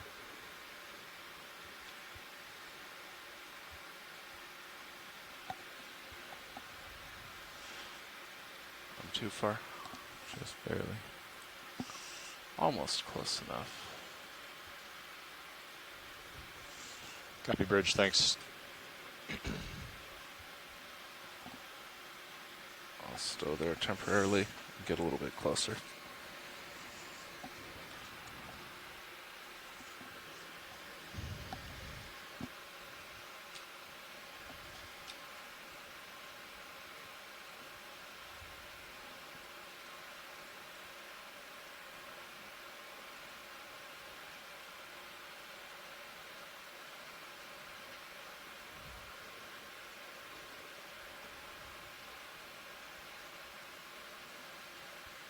That looks good.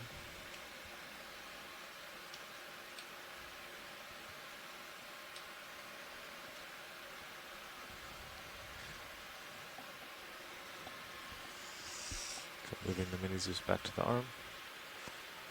All right, thanks. Oh, that's so much better. I can reach it. All right, I'll center on the rock. Good. Video, could you darken up the mini Zeus a little, just a touch? Yeah, I need to switch this really quick. Hang on. If it's trouble, don't worry about it. It's just a detail. Yeah, for some reason it's not responding. It's okay, it's good. There's a...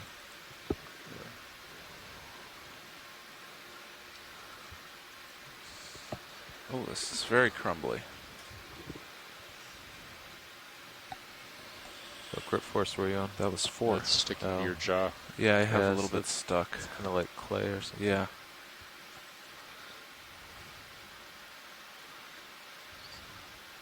I guess we should see if they still want the light colored stuff. So this is, well, actually very, very soft. Feels kind of like clay. It crushed when I picked it up. I could try to get another piece more gently.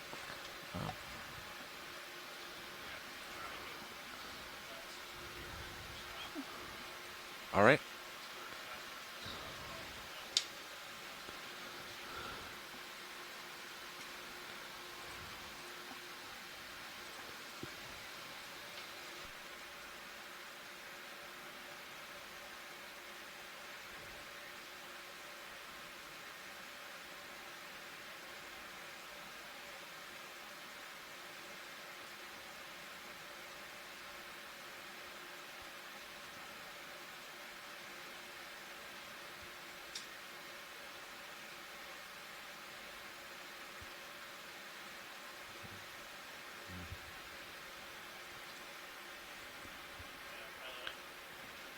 I can't hear you. Yep, I got you. Hey, okay, pilot, this is watch lead 2. It's looking like it's going to be too soft and crumbly here to collect something that's going to make it up. So I'm not seeing any harder looking rocks around here that we want to collect. Okay. So we can go ahead and pick up and continue moving towards the surface. And if we see better rock outcrops, we may try again. Okay. Farther up. Thank you.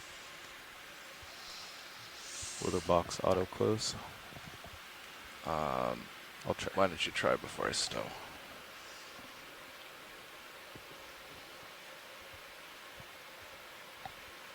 No. Okay, coming back in.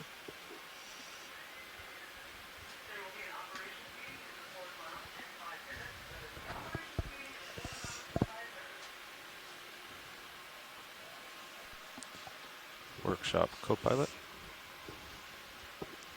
Thank you.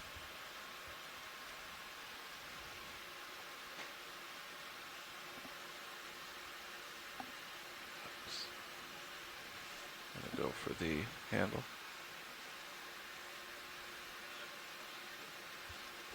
Go ahead, watch 2.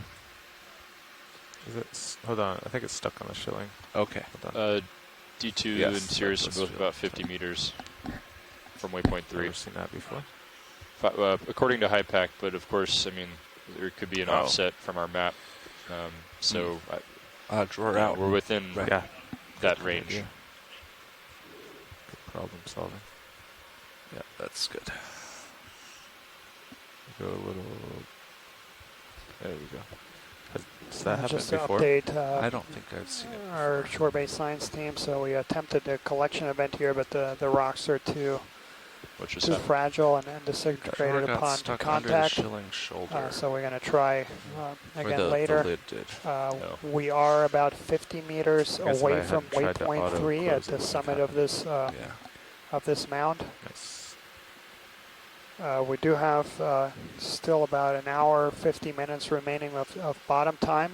So we'll definitely make the top and then hopefully be able to collect a sampler or 2. Okay. Can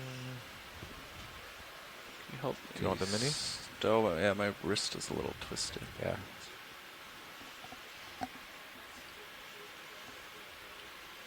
There you go.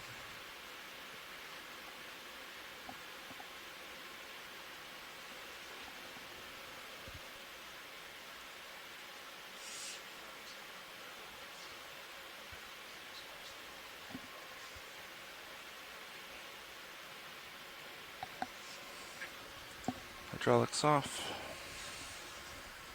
That's a good attempt.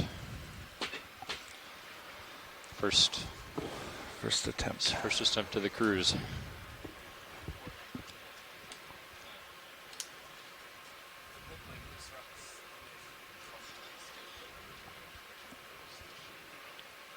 All right, moving on.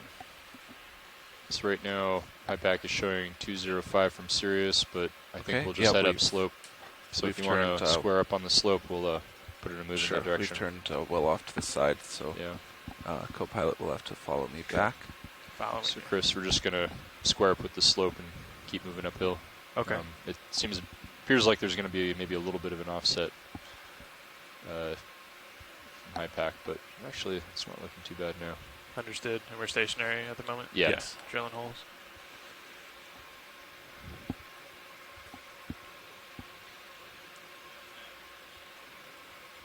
Go ahead, watch 2.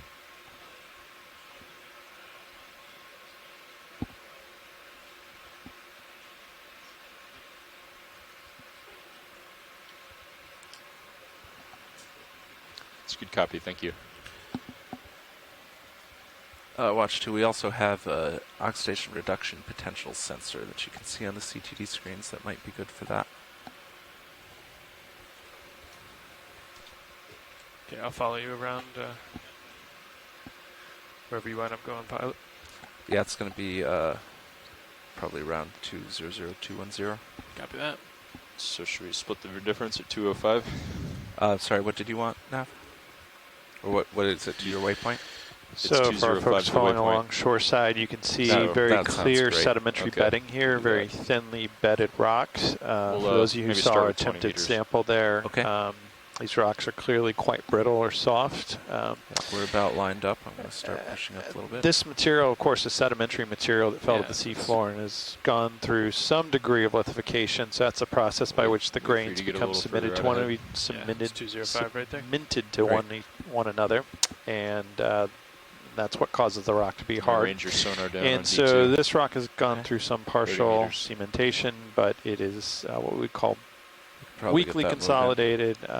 It is not fully lithified. So in the attempt to sample, it was pretty brittle and broke apart. But that's just reflective of its like the move, please. History of burial and lithification. 20 meters, that's 20 meters, bearing 205 at 0.2 knots. And it looks like an urchin. Good copy. Try to get a zoom on that. Sure. So Scott had noted earlier that that was the only echinoderm representative that we hadn't seen on this dive. Can you get lasers on? Sure. And you notice we just went over some long linear cracks in the rock. It looks like there may be some faulting up here where the rock is fractured. That's very common in these salt tectonic areas for the overlying rock and sediments to show. Yeah, we have a little more in front. Fractures, faulting. Oh, okay. And those faults can also be pathways for upward movement of things like asphalts or gas, which may both be occurring here based on circumstantial evidence. As those of you who joined the dive planning call noted, we may be expecting to see a gas plume here shortly. Yeah, sure. Let's get it. Still cam on.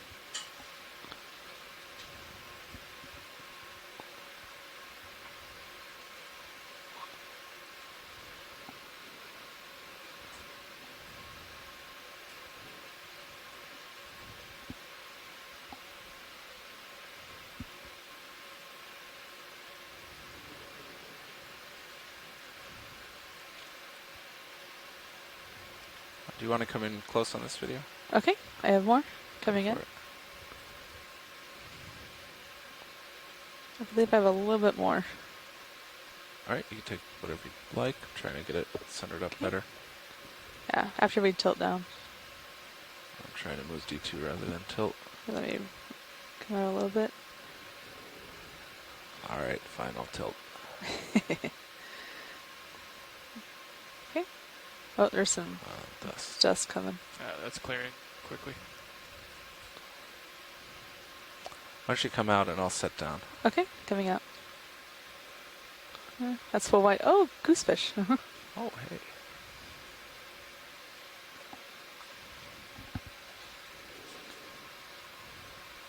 Yeah, and that looks like a goosefish in the genus Lophioides. All right, let's go for the urchin quickly because I'm Okay. lined up. Coming in. Going tight. And then we'll go back to the fish. You can take as much zoom as you'd like. Okay, establishing a shot. I can give you a tilt too And here then there if you need it. coming in. Yeah. I got it. Perfect.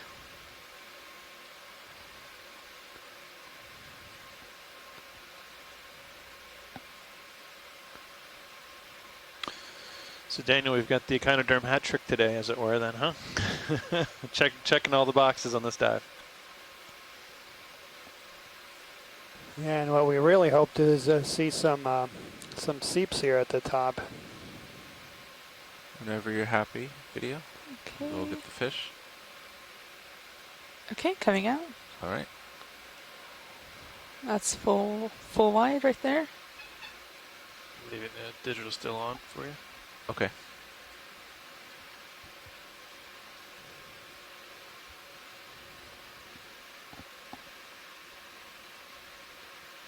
Oh, he might swim. Why don't you take a partial just in case he goes? Okay, coming in partial.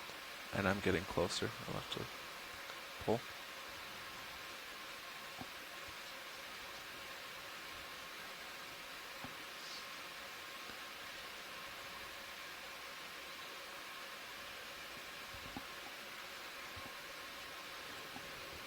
You can zoom at will. Okay, zooming in. Just move about 12 or 13 meters, or I'm sorry, 20 meters, so should be almost done with that last move. Copy that. I'm looking. A couple meters left. That's good. I'm looking 90 degrees down, so hopefully you've got all the time you want here.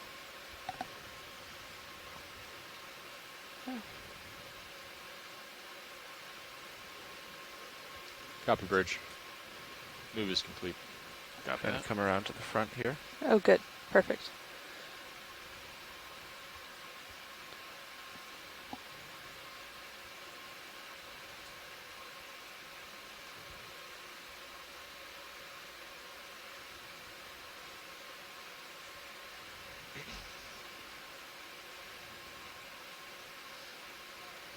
Oh, here goes.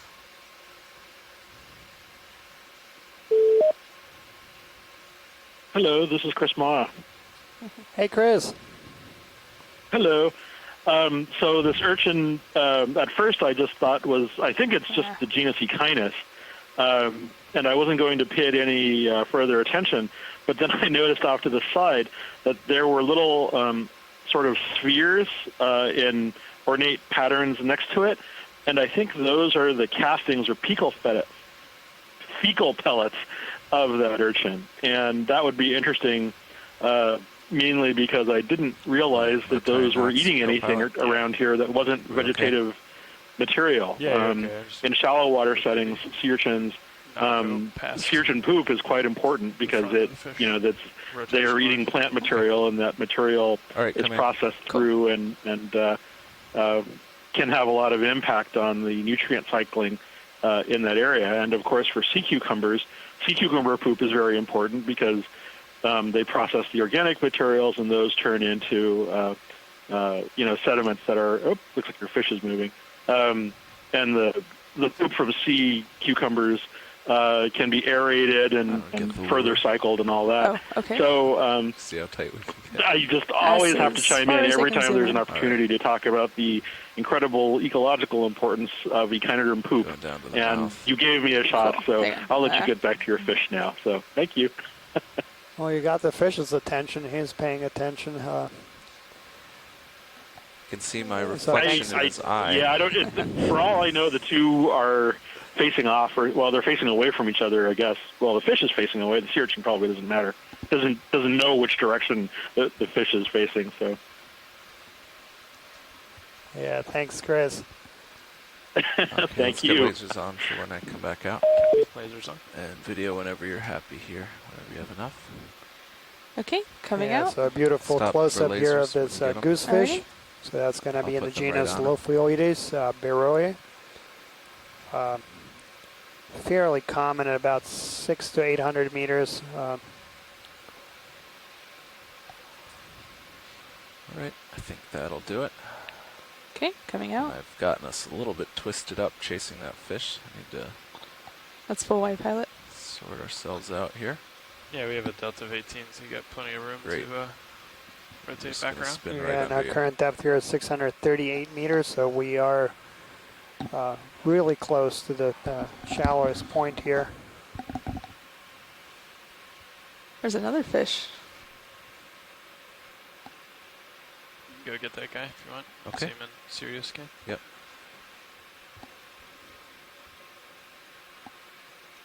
And do you want still cam off? Yeah, let's turn it off. So yeah, I think this is another Merluccius albinus or hake.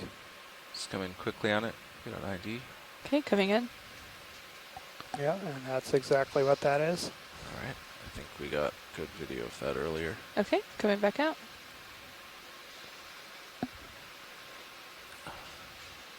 Kind of looks like a summit.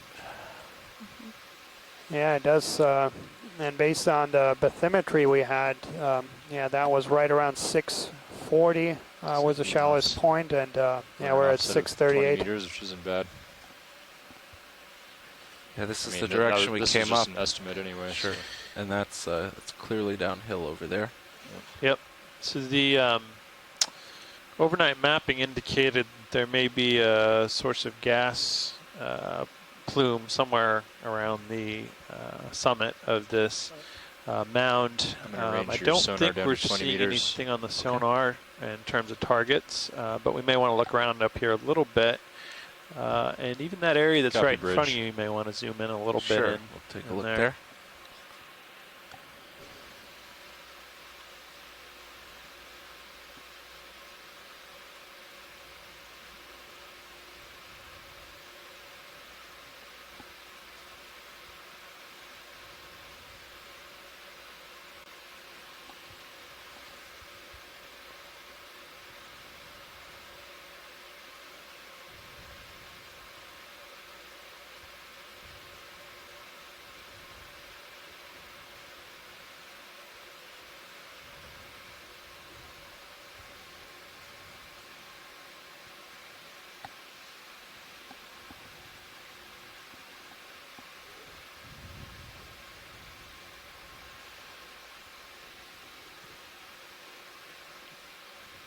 Not seeing anything.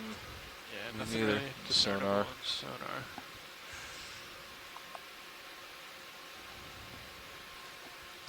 And for the pilots, this directly below us there looks like maybe some potential rock sample area. These rocks look a little more resistant to erosion, which means they may be harder and easier to sample. Also up behind us there was a blade of rock that looked like it was substantially more solid than the ones we tried to sample earlier. Why don't I look at the ones behind us? That would be easier than the ones downhill.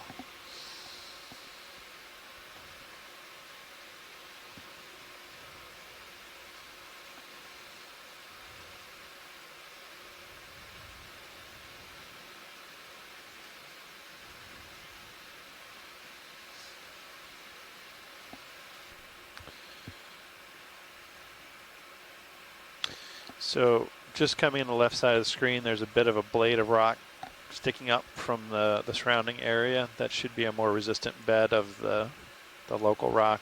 And even some of these pieces in front of us look like they are the rocks we would want to sample rather than the asphalt. So we could give any of those a try that look good to you, and some of that will come down to where you're comfortable positioning the vehicle.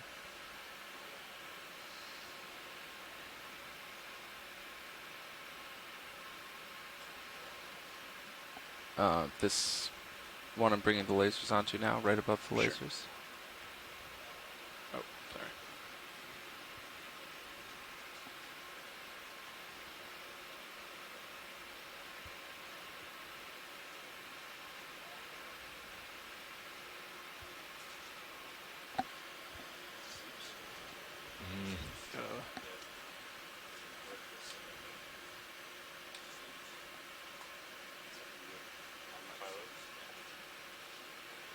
How about the one just to the right of the lasers? Is that the right sort of material? It's yeah, I believe it is. It's a little hard to tell from here. Maybe we can zoom on it real quick, but I think that looks like a great candidate. Can we come in a bit? Okay, coming in.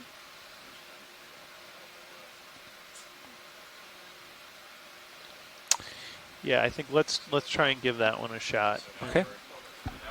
Just based on its context, I think it is the underlying rock material that William Shedd was looking for. All right, we'll give that a try. Okay.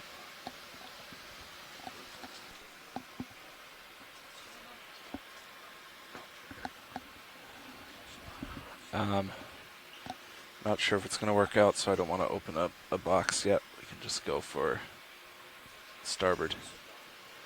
Co-pilot, do we have hydraulics? You do. Great. And could you help me with the mini Zeus? Sure.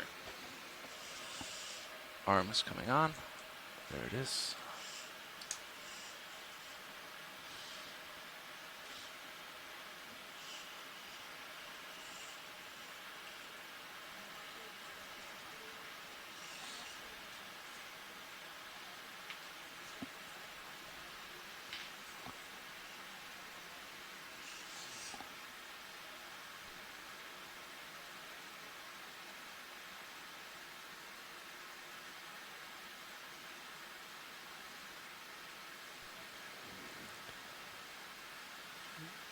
So if you just have joined us, we're currently at 640 meters, attempting the first collection of a geological sample. We're also really close to the target area for this dive. We wanted to finish at the summit. We're really close to our final white point. And you can also see the collection from stream 3.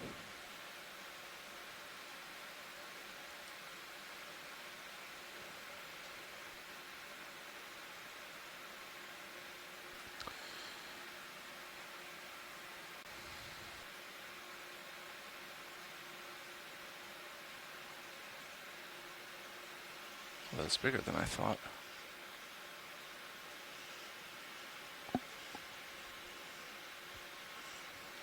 Tilt my main camera. Thanks.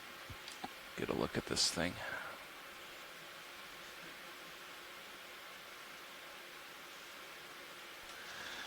That looks good, pilot. I think we're good to sample that one. All right, we'll keep it. You go starboard? Yeah, I'll just go starboard.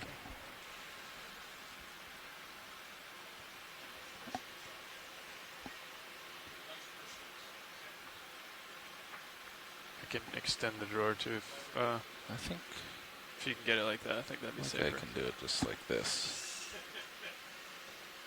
That's a lot bigger than I thought. At least it's flat. Yeah.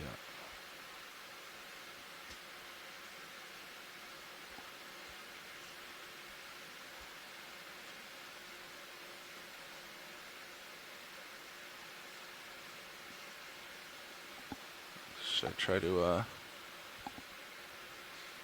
shuffle that around a little? I think it'll settle. Okay.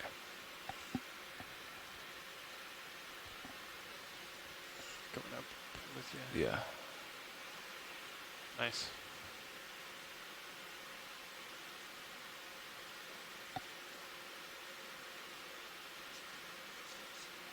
Okay. Arm is off. Okay. Moving the starboard wing back outboard. Then we'll All right, thanks pilots and Nav. That was excellent. We really appreciate that sample. I know we have some folks back on shore who are interested in getting some ground truth for the rocks out here to compare with some of their remote observations. So that was excellent.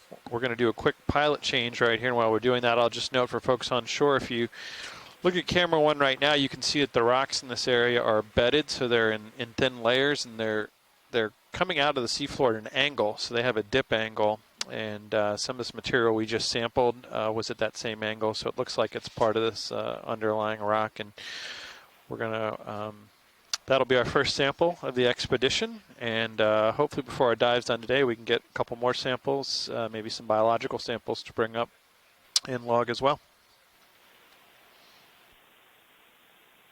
Yeah, so that was Dive 04 Spec 01 Geo at 639 meters. So we are really at the shallowest portion of this feature. So we'll spend a little bit of time here at the top. This is where the mapping team had detected the seeps. So we'll spend a little bit of time here at the top trying to locate those seeps, perhaps seeing any biological evidence of the seeps. So we'll look for some bacterial mats or other chemosynthetic organisms.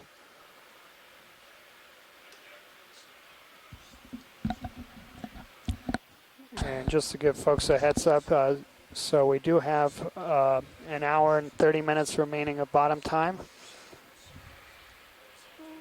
And we have completed the transit that we wanted to accomplish today, so we do have a little bit of time and also time to sample. So we'll keep our eye on it here, but also want to just put that on the radar of all of our shore-based scientists. So if there's a sample that is of particular interest, please do let us know.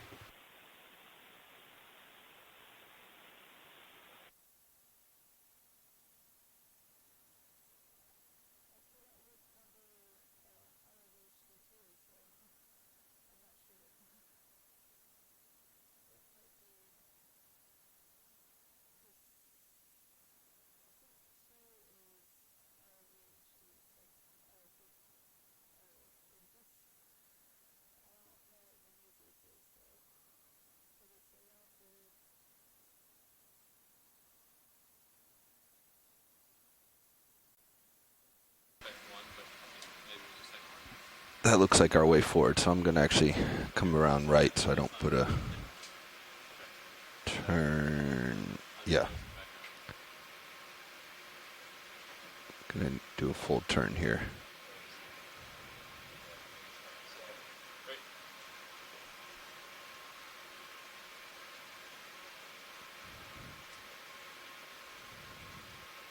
All right, that's where I think they came from.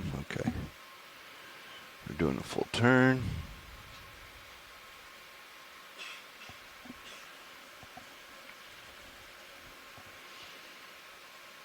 That's looking down slope.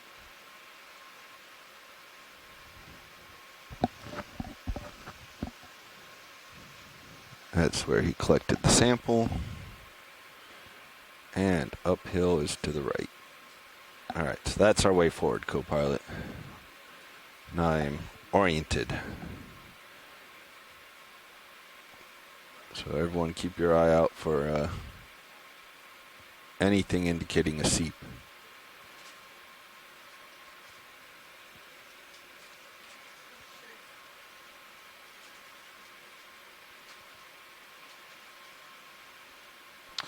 And we have this nice linear feature stretching directly in front of the vehicle on camera 1. That is a bed of highly resistant rock relative to the material around it. So it has a higher strength than the rock above and below it, and so it remains as a little bit of a ledge there that sticks up along the strike of the underlying rock layers. So I'm going to turn to port. Before I head along this ridge, I'm going to go off to port. See if we can't get D2 right on where we expect waypoint 3 to be.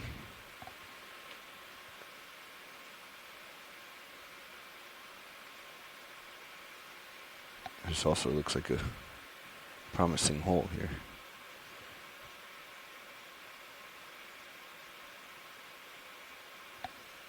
So yeah, that's the direction we came from. You can see in far distance that looks like that sponge we had imaged earlier. That big vase up in the left corner. And we're seeing a lot of what look like collapse features here. So places where the rock has fractured and fallen down slope. So clearly there's been a lot of disturbance to the localized material here. Potentially through those processes of salt tectonics we talked about earlier in the dive with the uplift and then subsequent collapse of some areas. But you're getting a really nice look here at the layered rock that composes this mound where it's been exposed here through what really appears to be a collapse on the side of the mound, and you can get a sense of a lot of layering there. Very, very interesting. Watch lead pilot, based on high pack, I don't think we've been in this direction before. That may be a similar one to the one you imaged, but I think this is a new one. Yeah, it could be.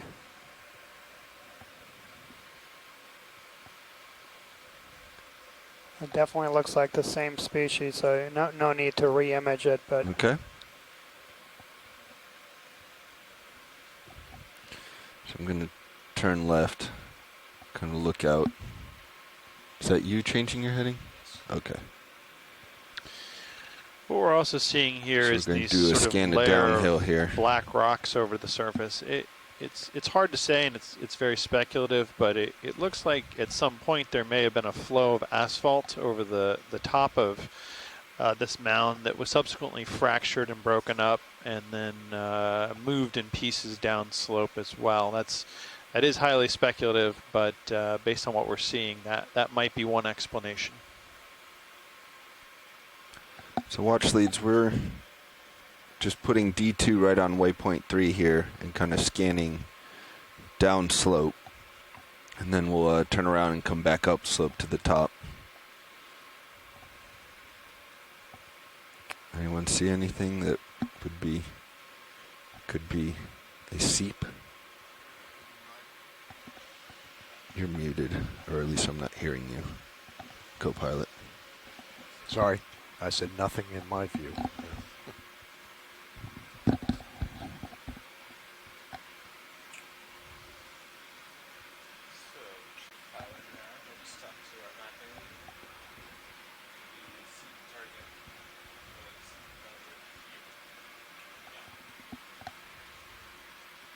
So I put a turn in, but we're heading towards the direction of what Dive Super just said is an updated seep location. So I think we need to look in these areas. Yep. Excellent, pilot. So for those of you on shore, we've got an updated seep location based on a very close analysis of this morning's sonar data, and we've gotten an updated point for where we think the so I think if you turn and face me and then land on me, that will give me leash to kind of explore this area. But I'm upslope from you a little bit. You are definitely upslope. So I'm at 15 meters off. I'll come down to 10. No, I would say let's get a ship move in, bring you closer rather than bringing you down. Copy that. I think that looks like an interesting area off there. Yeah, could be. Absolutely, pilot. That looks like an area we want to explore. Yeah. So pilot, this is roughly the area they want to look at, which would be so I'm thinking 060. South. I'm thinking let's get Sirius kind of right where I am, Okay. and that will give me enough leash to not only hit the target, but hit this interesting zone straight ahead of me. Okay, I'll do a 35 meter move at I think 30 is just a tether length. Yep. Okay, 30 maybe meter even move 20. At 175? 175, sure. Yeah. Okay. Bridge, RV nav. Okay, so that's your way forward. Can we get a 30 meter move at 175 degrees, 0 so that we're not just sitting here? I'm going to turn around and come back towards you. Okay. Good copy. Yeah, looks like some boulders there too to check out.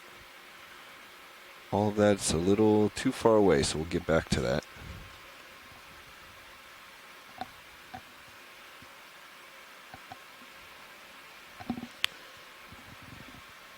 Starting to lateral, come back up.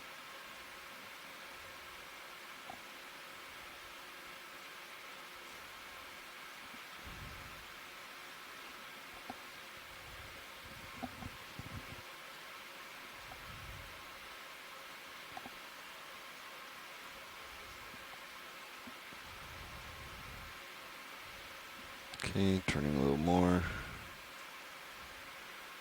I'll clear the tether. Copy that.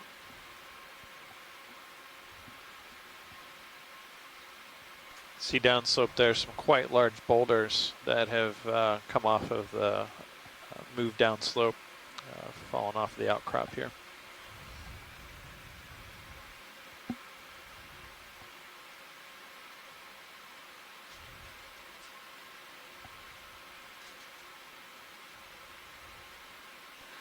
Those are some strange looking boulders. Appears to have almost a hole carved out on them there. Yeah.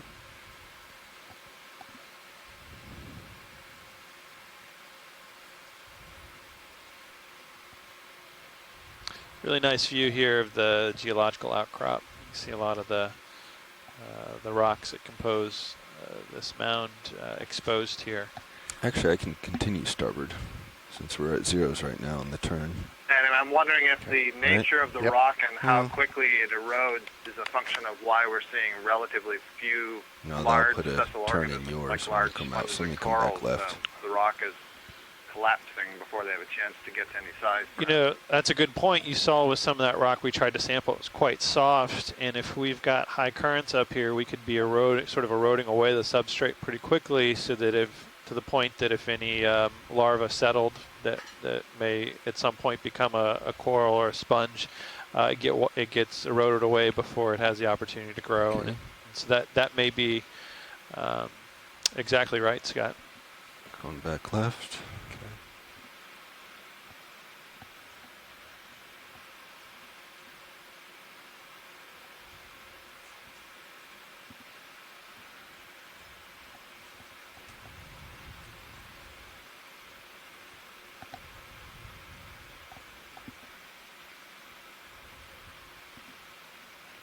Yeah, and don't shed note at the same thing. And yeah, I also think like this is not stable terrain. There's probably several slides here.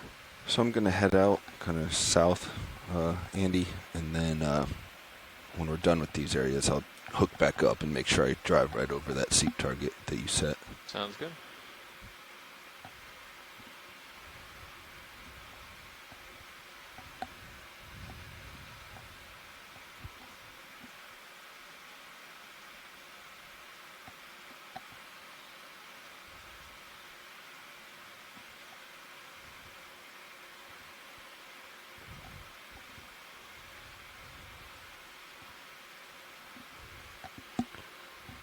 Alright, I'm a little downslope of that interesting patch we saw.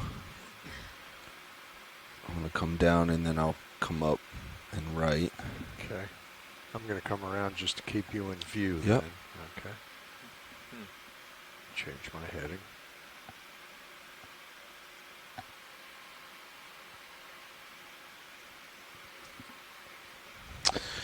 It is kind of striking how barren these hard rock surfaces are. We just don't typically see that in a lot of locations, so it may be indicating that it's just not particularly stable. We get a lot of downslope movement here that keeps many sessile organisms from being able to survive here. We're seeing mostly just these large lobsters and not picking up a lot of attached organisms. You can get a little bit closer here, although I'm getting out to the yeah. That sort of just looks like a outcrop down there. I'm going to hook back uphill. Yeah, it looks like this. They're getting sonar return. Yeah, it looks like I saw some bubbles down there to the left. And watch lead one spotted some bubbles down there in that crater-like feature to the left. Roger that. We'll make our way back down there. Before I get, are you still moving, co-pilot? Yeah, I think we still are, yeah. Yeah, he should still be moving. The ship's still finishing up right now.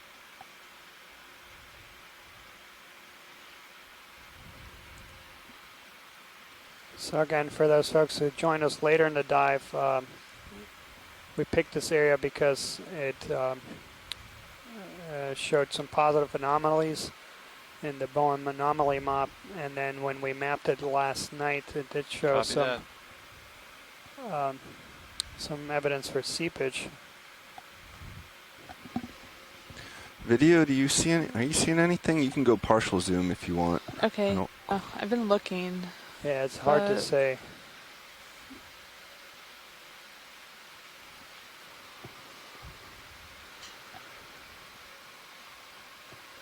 I'm going to turn again, keep you in view.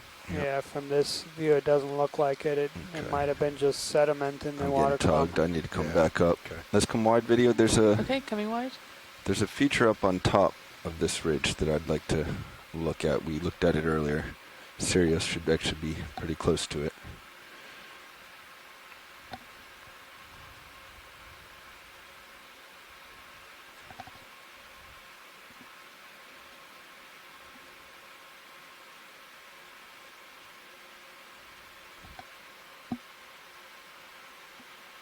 You'll have to come up, co-pilot.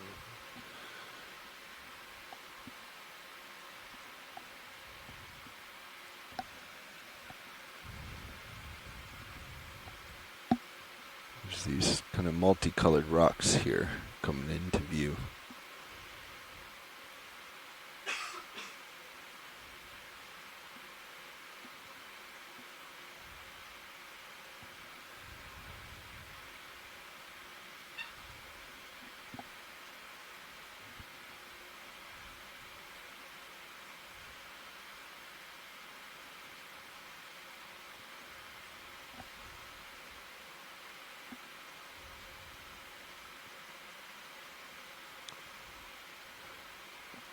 Just do a partial in here, see if we see any shimmering water or anything. Okay, coming in.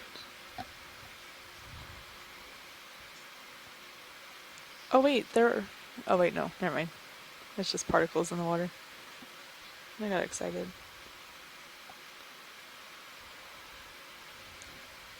Looks like there's quite a few cup corals. Also several sponges there. And I believe there's a siphonophore right in front of us. Do you want close-ups on any of this, watch lead? No, I think we'll continue. Okay. I'm not seeing any flows or wavy lines.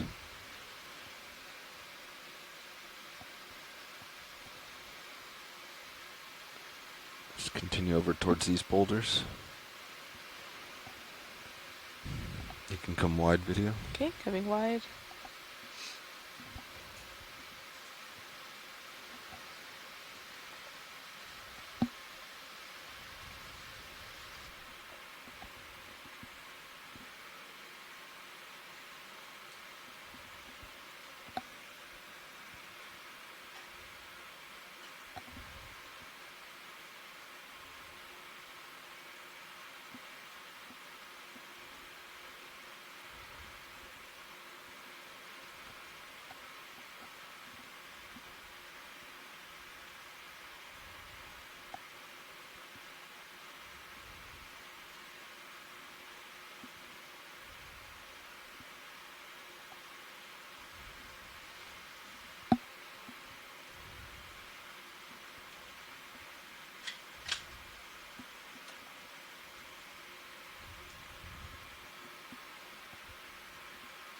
Check the horizon.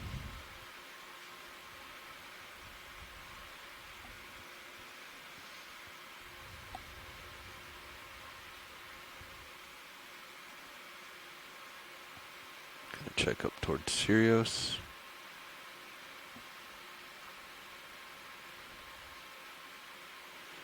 So that's back uphill. It's the way we came.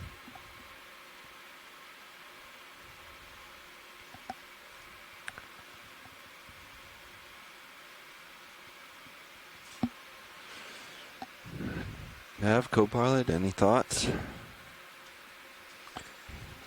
Still haven't quite hit this area yet. Yeah, okay.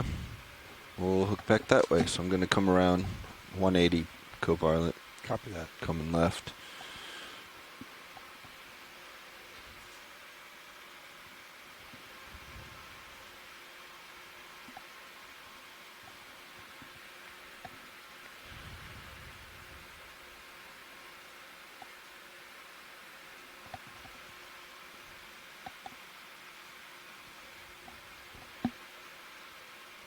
Okay.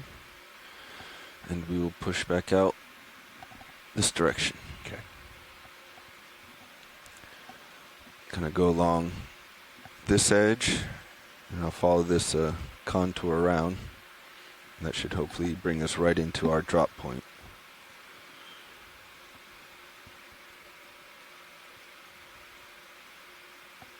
Here's those rocks we saw.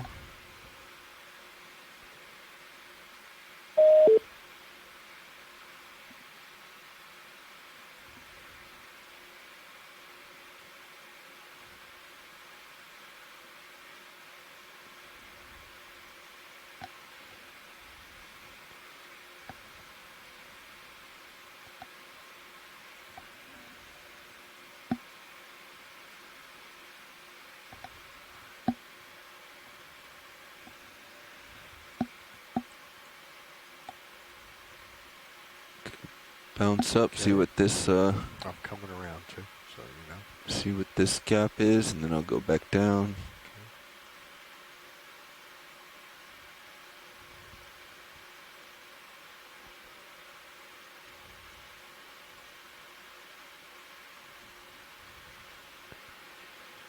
I think I've come over this once or twice already.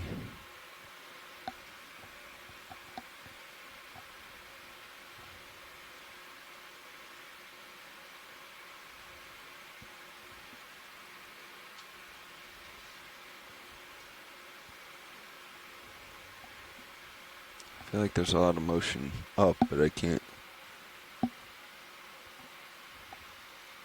Let's just go partial right around here.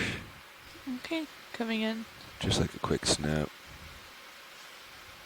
That's good. I keep getting deceived by these particles zipping around. Mm-hmm. Yeah, we can come wide. Okay. We're all getting deceived here, so that's probably what I saw earlier too, is we see the sediment being tossed up, and at first it looks like there might be bubbles, but yeah, it's... Okay, backing off, turning back right. From my naive point of view, that whole feature that we're seeing on the left of the screen looks like it's sort of collapsed and come free of the wall there, and the rubble you see behind it is the back side of it. Looks like it's slumped down some. Yeah, and we made a few earlier comments, and you and Adam, were talking about this. Yeah, it does look like highly unstable terrain. A lot of slides.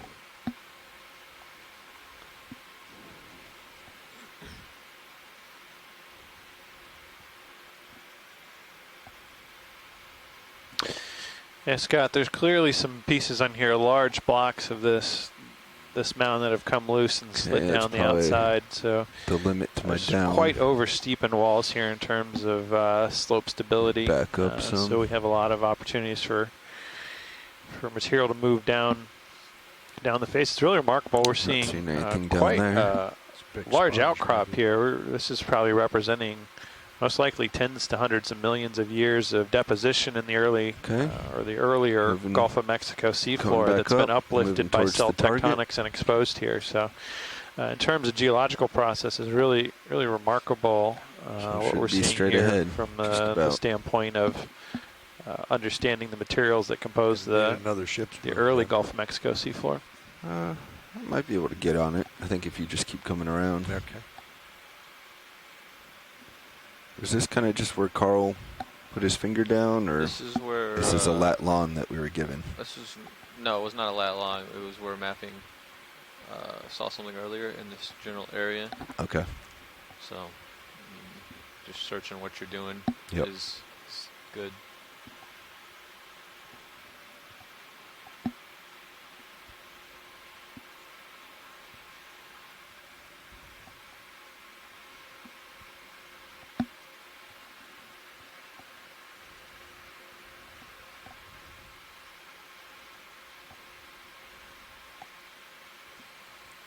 So yeah, just as a time check, so we do have about an hour remaining in the dive. Do you want to get in here today, Lister? We have reached our waypoint, our target waypoint, and so we're going to spend a little bit of time here trying to see if we can locate this potential seep that was picked up by the mapping team.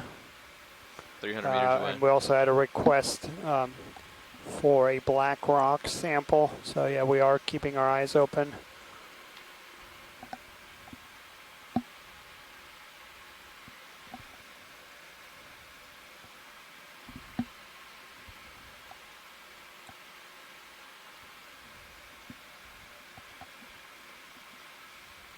Here, so Bill making a comment here in the chat room.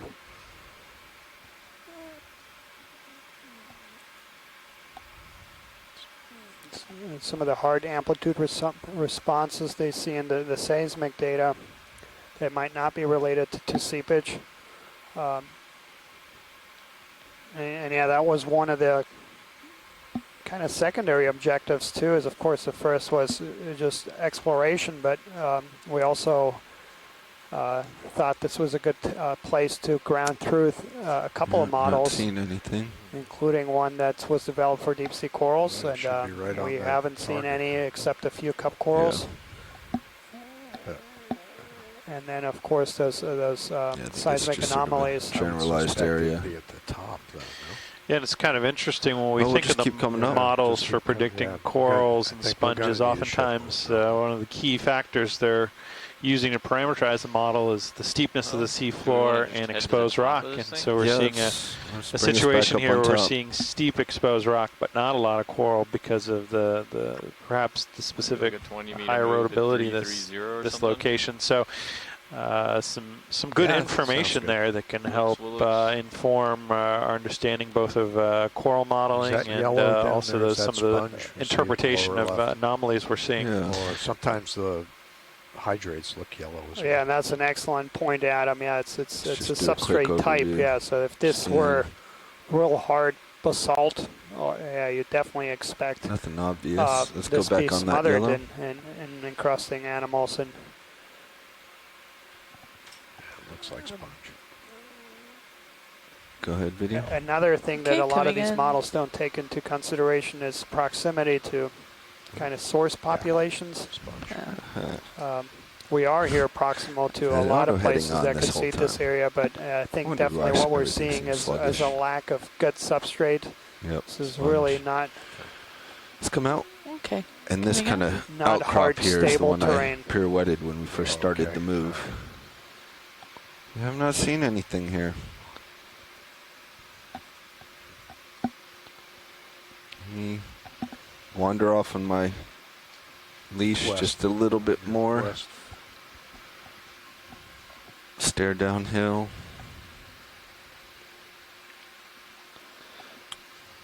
Yep, nothing there. And let's just head up to the top. Yep, we'll head back up the top of this feature, and as we continue to look around a little bit for these gas seeps, it's important to remember, and we spoke about this, both Daniel and myself earlier today, that we have lots of experience that shows these seeps can turn on and off. They're ephemeral, so we'll survey them 1 year with a ship and return to the same location, and they won't be present the next year, and then the year after that they will be back. And also I mentioned I've had some experience in a manned submersible where we've watched these gas seeps turn on and off over the course of minutes. So they can be very rapid in their ephemerality. And so what that means is very well, it certainly looks from all the sonar data like we detected a gas seep overnight at this location, but it is possible that it was on then and is off now. That's one explanation. It may be that we just haven't passed it yet, or that it's a pretty low flux site, and so we're not picking it up with the scanning sonar on the ROV. There's any number of reasons we might not be seeing it yet here, but clearly very interesting site here. Raises a lot of questions, particularly about I think some of the bigger ones are the absence of corals that we're seeing here, and kind of puzzling through that a little bit. And also geologically, these very black rocks that look like they might be old asphalts. Trying to understand a bit about how they got here and what processes might have led to that. If there was at some point maybe a flow of asphalt over the top of this feature that later broke up. Yeah, but even though we're not seeing some of these features that we're looking for, it's still extremely valuable information. Some of these models, if we talk about the coral models that we're talking, for one, it didn't take into consideration some of the key features that might be associated with the microhabitat. The other is that some of these models, they were just based on presence only, so you looked at records where corals had been found, and didn't take into considerations so absence data, so where people had looked for them and didn't find them, and that is just as valuable. And that's something that's consistently in the literature and in the scientific community. It is a problem that a lot of times absence of observations are not published.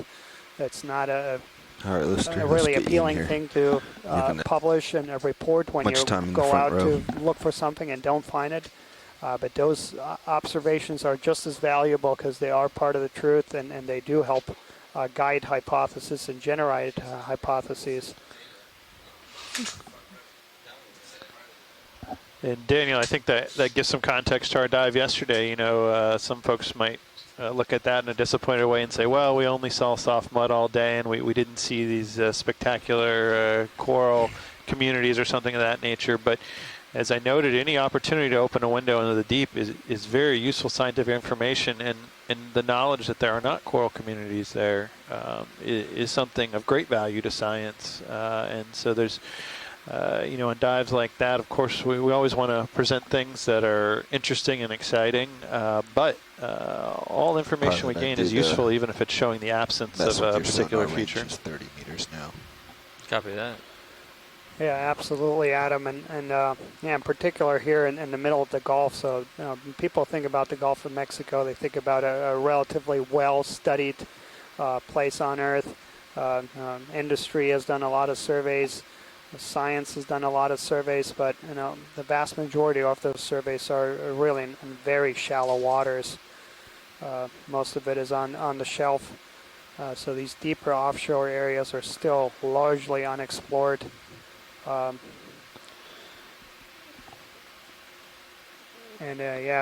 These next few days, and tomorrow is going to be the same thing. We're going to be going to a place that's get back up on top. Very far offshore and very far west. So it's going to be almost no previous work there. And all these observations are going to be very valuable. Do you want to do the inverse of that? Get back on top? To guide future missions. So 355. Okay. 30 meters.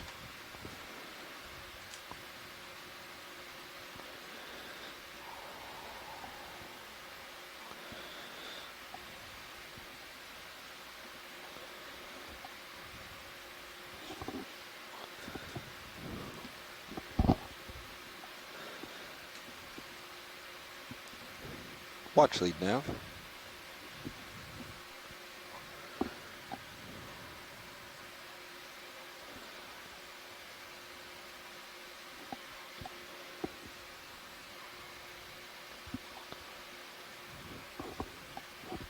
He called you. Oh, I didn't. Just want to check in, see what you want us to do moving forward here.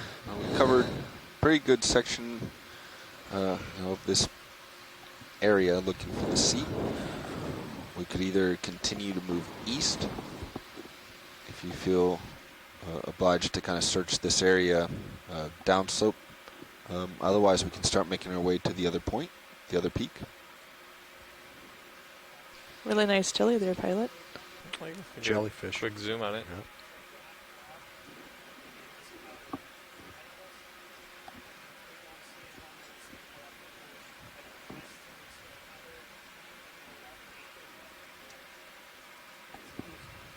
You got it. Bridge, RV nav. What's coming out? I'm going to go ahead a little bit and try to set up and find one of those rocks. Copy that. Yes, a ship move, please. 30 meters at 355 degrees, 0.2 knots. I'm going to bring your starboard light bar up a little bit there. Are you good? Yeah, no, I think it's good right now. Good copy, sir. Thanks. And Bill is making a few excellent points here in the chat room about ground truthing. And Bill, if you're watching, so we did hear your earlier request about the black rock. So if in this pile something looks like something that you're interested, please do let us know. We have a little time here. So if a rock looks like it could be of interest, please let us know.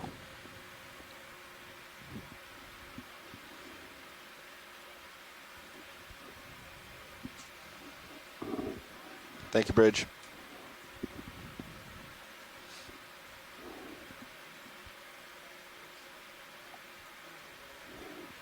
Moves in. Copy that.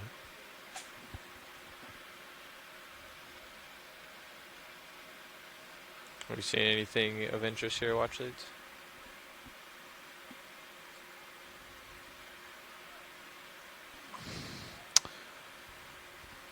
Yes, pilot, if we could zoom on the one just to the right of the lasers with the, looks like I might have a cup coral on it. This one right here? Yep. Go ahead, video. Okay, coming in.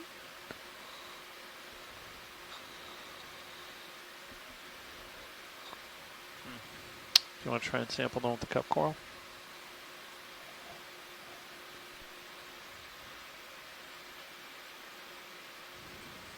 So yeah, I defer to the geologist in terms of what the biggest value is, so that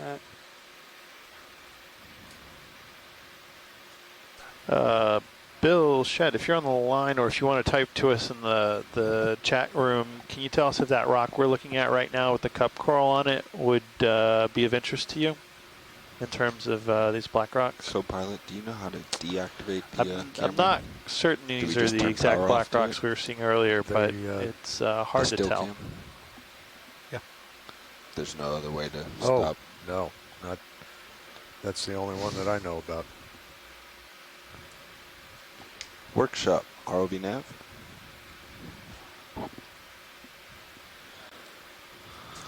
Yeah, is there a special procedure to deactivate the still cam?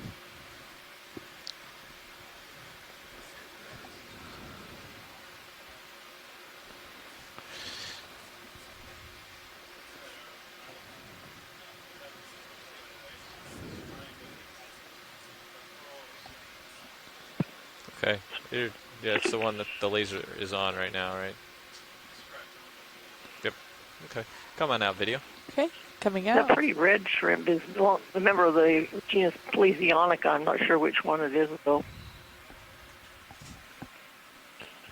thanks, Mary. The one that's just in front of us, right?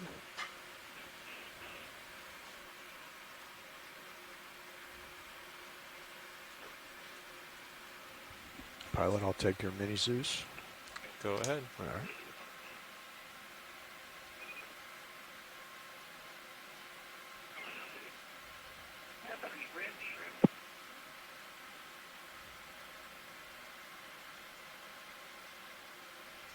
What's your altitude as well, co-pilot? Copy that. I'm at 15. Yeah, but you're coming into the vehicle, That's right. coming up slope. Copy that. How far was that move? 30 meters? 30. Oh, okay, copy. Thank you.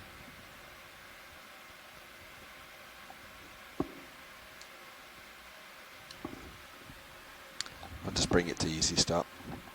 Bridge, RV nav. Am I already spun up? Already spun up. So where do we currently have? You've got something in the yes, can we please starboard easy rock stop, box. sir. I don't know what's in the other one. Okay. Nav, do we have anything in our port rock box right now? One sample, starboard rock box. Okay.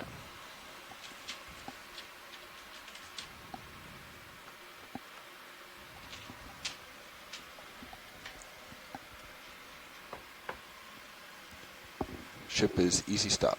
Copy that.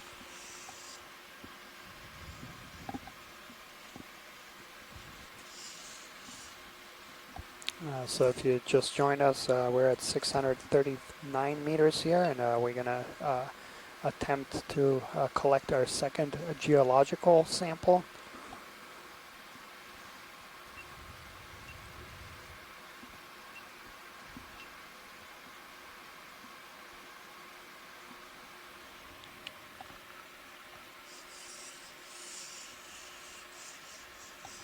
Okay. Okay.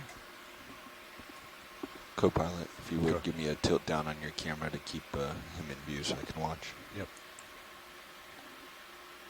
Thank you. Okay.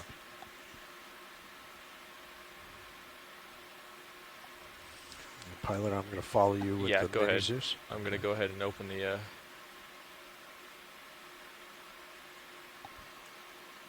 are we on right now? Good force 4. If we can go a little bit higher. Great.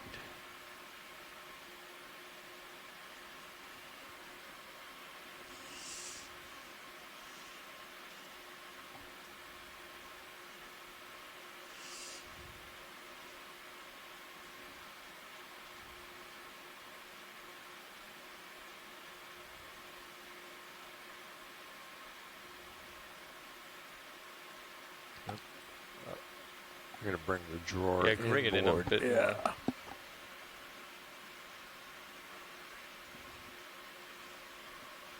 It's hitting the shilling, yeah. Okay. Might as well go the rest of the way, huh? Yep.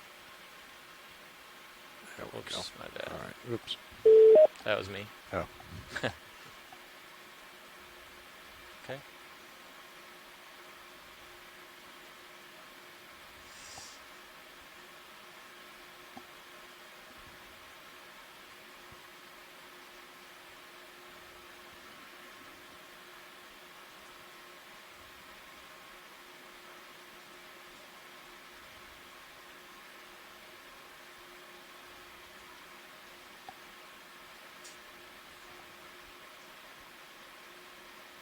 Do we want to rotate and get a view, or just get it in?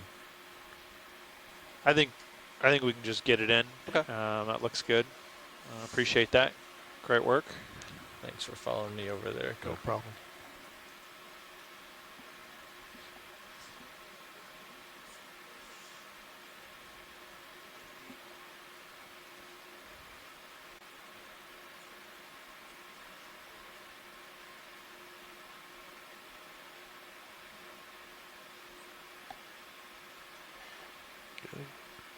I think if I just wing out there, it might just close. Yeah, beautiful collection of event. Very well done indeed.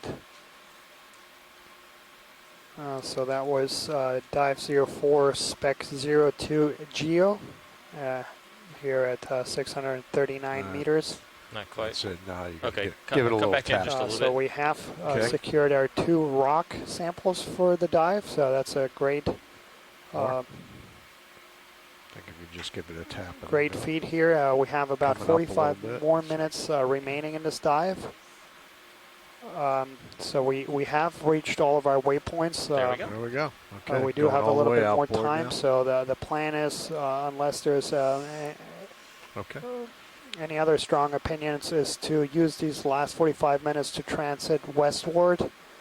There's a second peak just west of us, but it's too far to reach in that time. But when we mapped this area, this place in between this peak and the other was where we saw the hardest return. So I think there's the best use of our time is to just transit along that.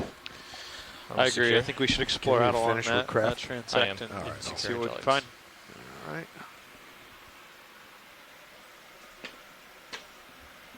A little bit rusty there. Came back to me. Okay.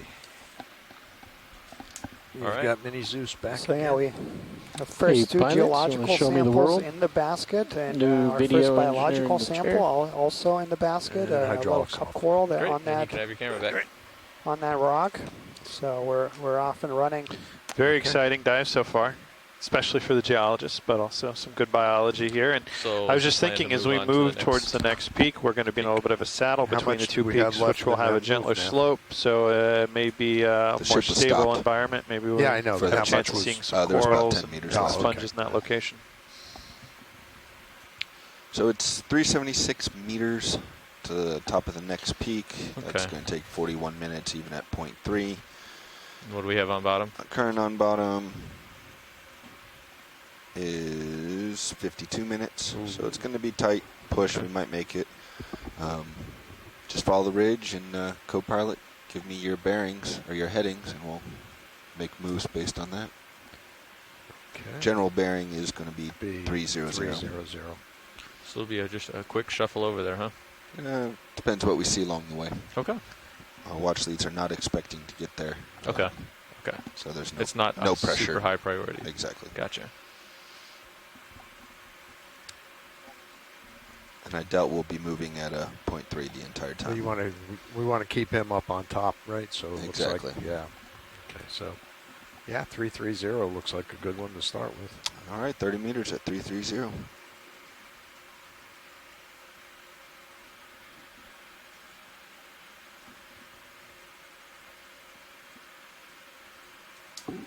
So I don't know what we'll be seen or not seen, so. Yes, a ship move, please. 30 meters at 330 degrees, 0.2 knots. What is this in front of me? You want to do a quick zoom on this video just to see? So maybe if we can take a quick zoom, not on that guy, we imaged him, but the one to our left. Okay. Coming out video. This guy. Is that a batfish? So this is going to be in the genus Chonyx, and I believe the species is Chonyx sutkasi. Do you want to get my lasers? Copy that. Let's go ahead, video. Go on in.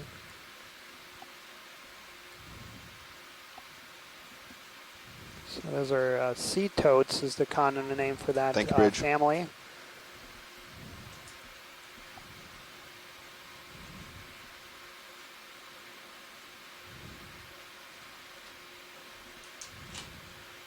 He doesn't look very happy.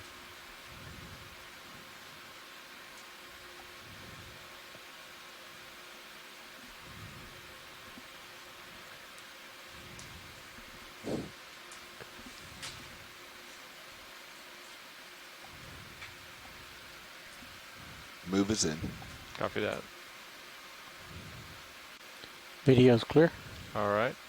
Come on out, video. Excellent, yeah.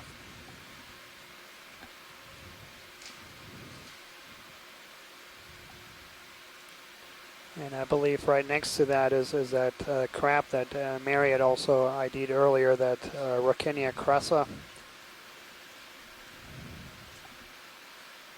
Did you want a close-up on it, or watch leads?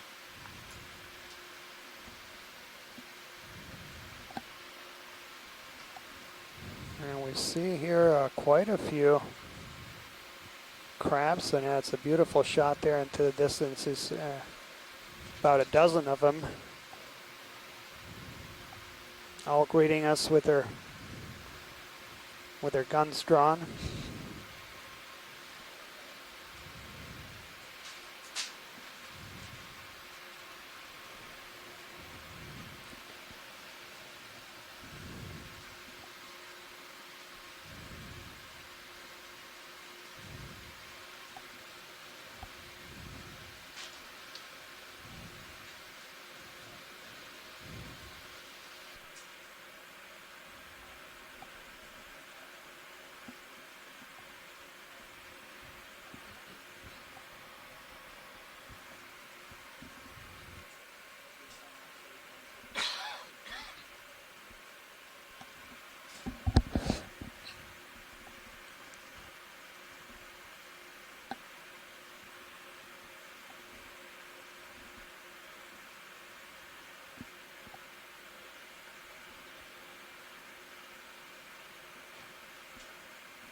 I'd also like to take a time to thank all our shore-based scientists that have joined us today, and a few of you sticking here through to the bitter end.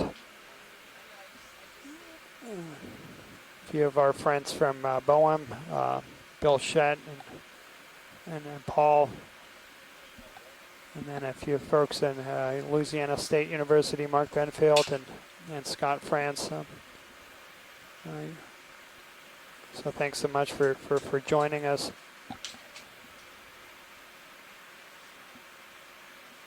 So again, we've about 40 minutes more of dive time. Then for those folks who are interested in tomorrow's dive, once we'll come off the surface, we'll take about a 15-minute break, and then we can discuss a little bit about tomorrow's dive. We touched upon it on last night's post-dive call. What's your new again, heading this there, will be in co-pilot? Perdido Canyon, and we'll need to spend a little bit of time mapping the area. Can adjust to 280. Okay. I was just coming back side to side. So there's a chase on you red don't need to crab follow once me. again. I'll use your heading to kind of go around.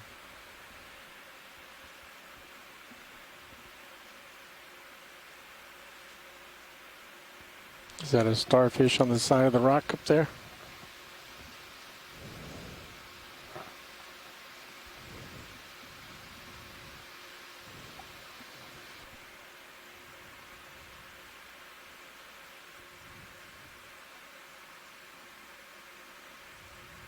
So it looks like maybe a sea star there, right in the center of screen. We can go check it out.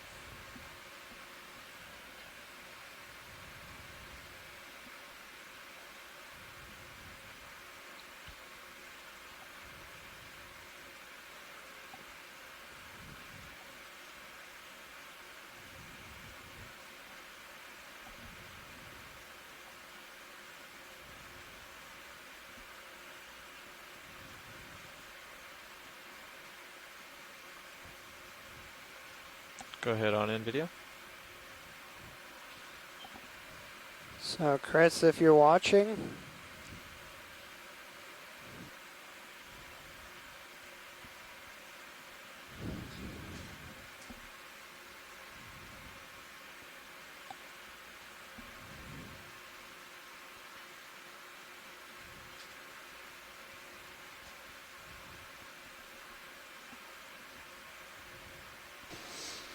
Video's clear. Okay. Come on out.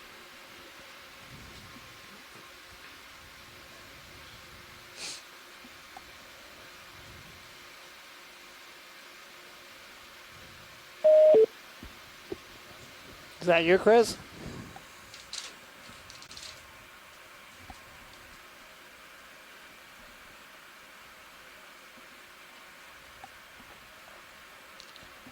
You can zoom just past the skids if you want to, video. Nice. Do you guys know if they've already noted the cup corals along the way? I think they have. Okay. Yeah. Not finding anything resembling it.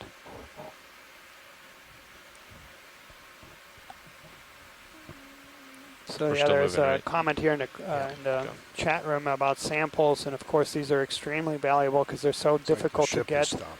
Bridge, part of NOAA's Office of Ocean Exploration and Research is to help the, looks like that greater community and make all data publicly available. Meters, and that includes samples. So all the samples that are going to be collected on this expeditions are going to end up in public repositories that will assure that they can be kept and archived in perpetuity. So all the biological samples will be archived at the National Museum of Natural History, Smithsonian Institution, and then the geological samples will all end up in the geological archives of the Oregon State University to assure that they are properly cared for and then made available to the scientific community upon a request.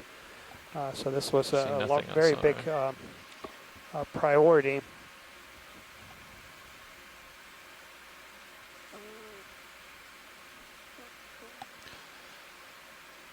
So,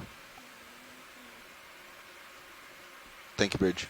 So bathymetry suggests that we should be heading downhill. So maybe we're not quite at the peak. Okay. Yeah, this is straight off, huh? And you are looking down pretty well, but it's, well, maybe it's horizontal.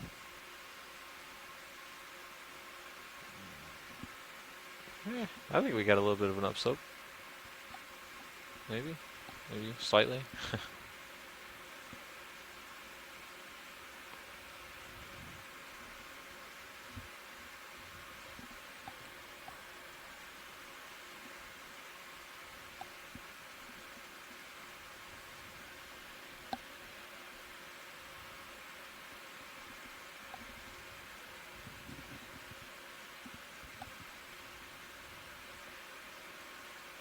We'll hop over here.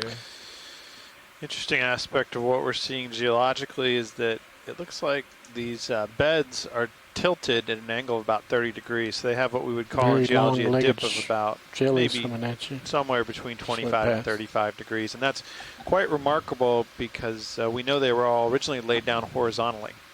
So they're laid down in a flat-lying formation, and so they have been tectonically upset since then to tilt them up to the steep angle they're currently at. That's been through the process of salt tectonics, as we've discussed throughout this dive and previous ones, but quite remarkable the amount of material and the degree that the material's been changed over time by those processes.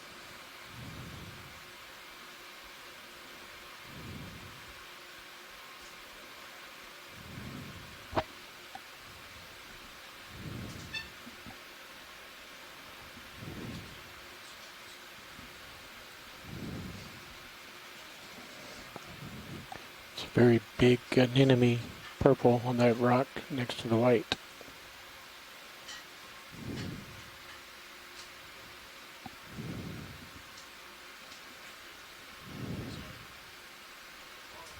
So what do we have there?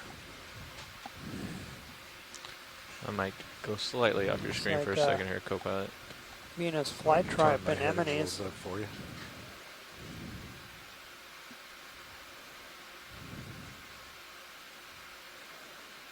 Got a couple things for you here. Watch leads, any one of them in particular? Those are flytrap anemones.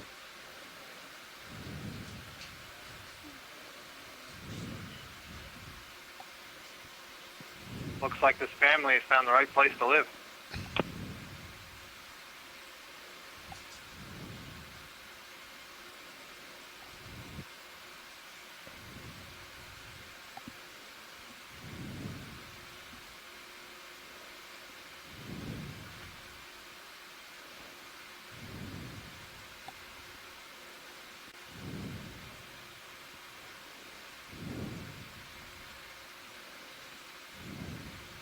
Did we want to zoom on anything, watch lead here?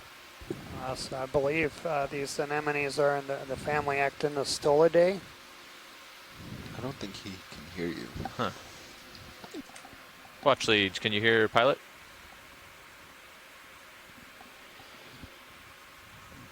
Watch lead, this is pilot. Go ahead, pilot. Just checking if you could hear me. Did you want to zoom on any of those in particular? Okay.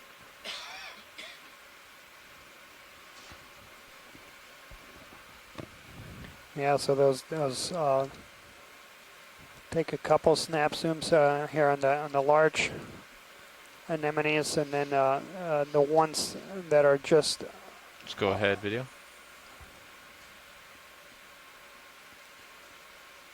Yeah, so that's going to be in the family Actinostolidae. So these are true anemones, different the tube-dwelling anemones that we imaged on the soft bottoms dives that we had a few days ago. But these are very difficult to identify reliably. Most of the taxonomic characters are based on the internal structure, so you really need a sample and you need to look at the internal structure of the sample to be able to identify that. And then pilot just underneath it and that cracked, if we can. Inside there? Yep. Yeah, just give me 1 second here.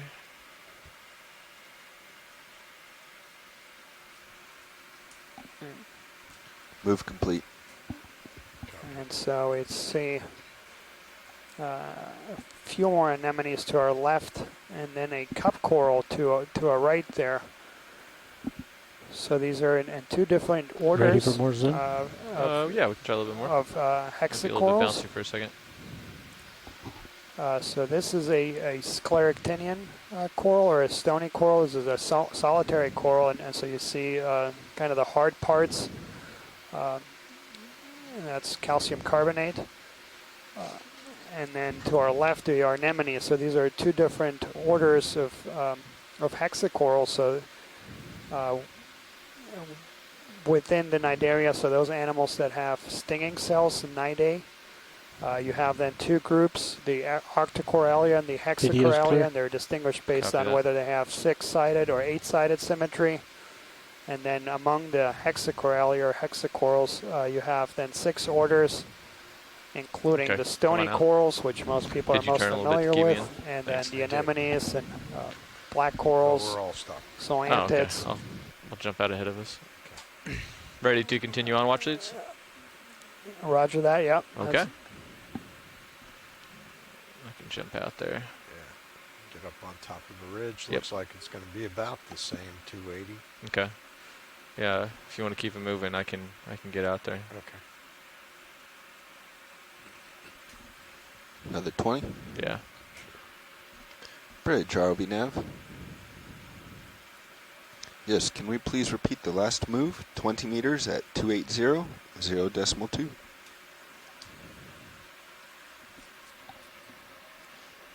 Good copy.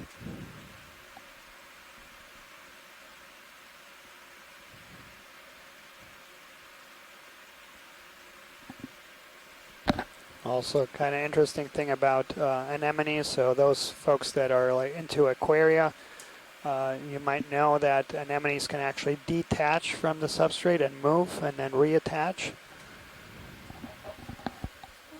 Thank you, Bridge.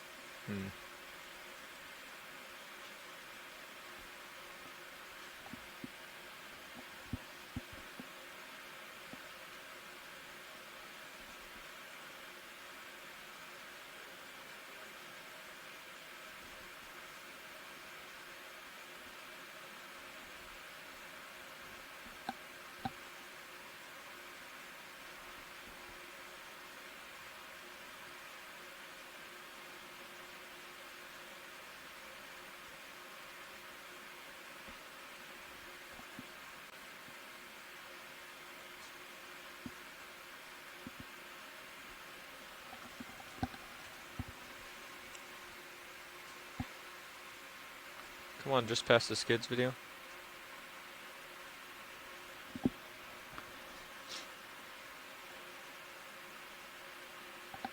Thanks. Yeah, so in terms of our most common species here on this dive, it's definitely this hake, Merluccius albidus, the blind lobster.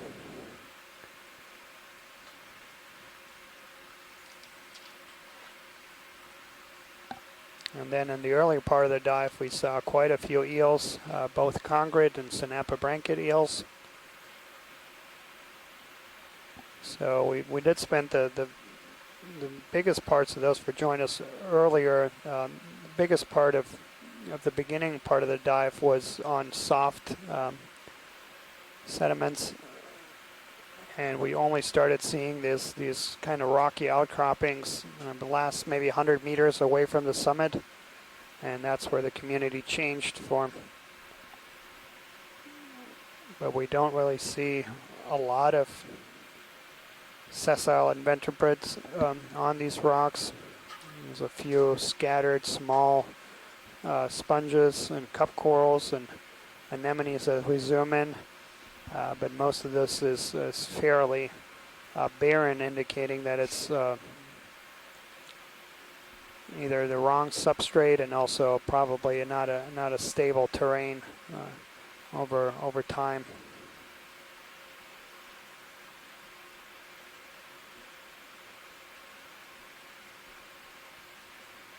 What do you think, Adam? Is this unstable terrain?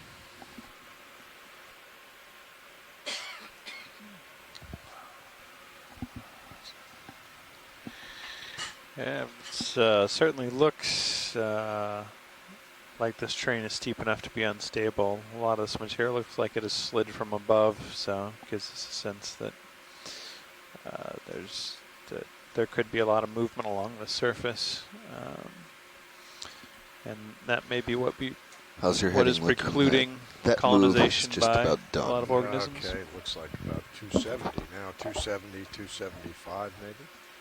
All right. 275. 275, yeah. Bridge, ROV nav.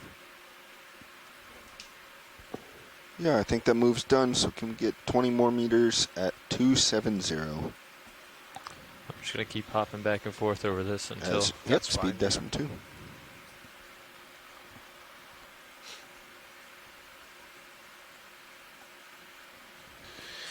See some more large boulders there off the flank of this slope.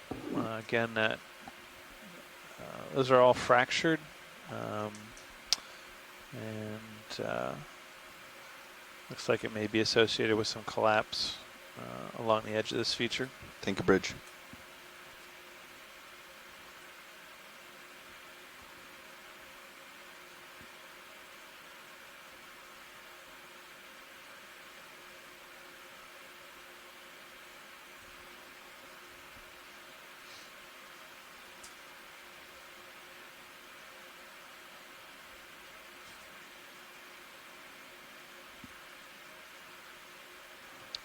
A lot of lobsters down there. On the Sirius view, looks like we might start going down slope to follow the ridge. Over there? Yep. I'll go take a look.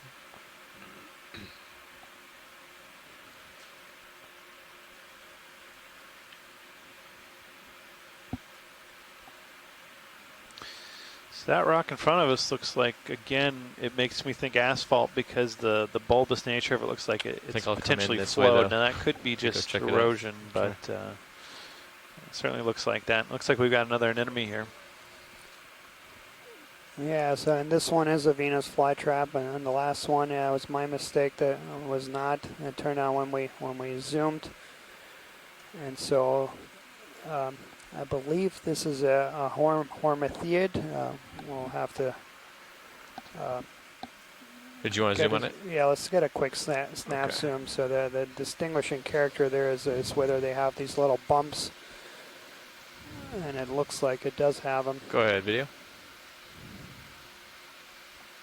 Yep. So this is going to be hormathiid anemone.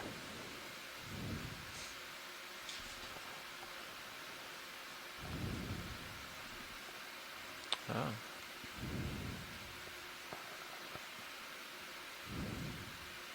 Video's clear. Come on out.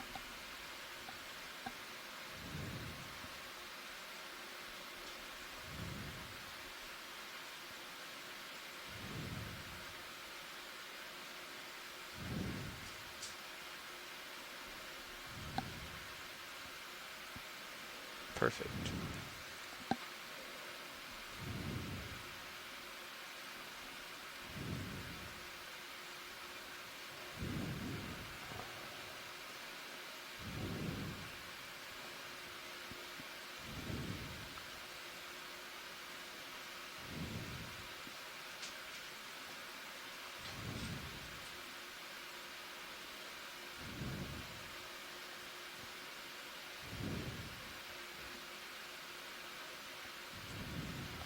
And ship is still moving. Is that correct, Nav? Gotcha. Just stop. Yes. No, it's moving. Yeah. Okay. I'm just trying to pace myself, so feel free to keep me. That looks like a moving Brazingid. here. What a precarious perch it is. I think the next step is just kind of determining the path forward. Yeah. Okay. With Copilot, it's dropping off a little top. bit. All right, I'm heading back up. That way we can see which way it's going. It almost looks like it's curving around a little bit. So yeah, those are sea stars in the family Brasingidae. We have about 30 minutes on bottom. Okay. Copy that. Coming up and back at you. Copilot. Copy that.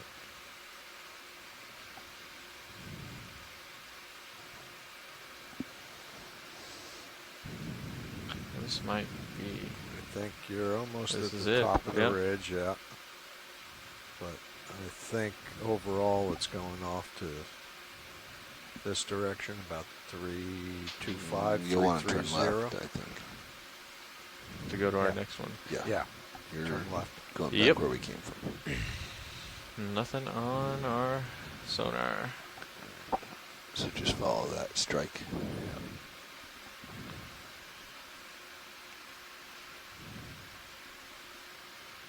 A little more to the left. Copy that.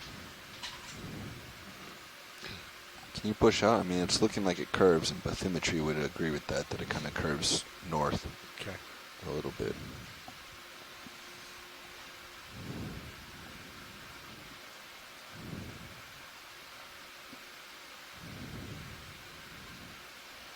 I think your next one's going to be 330. Co-pilot? Yeah, let me come around and see. This is sort of the end of this.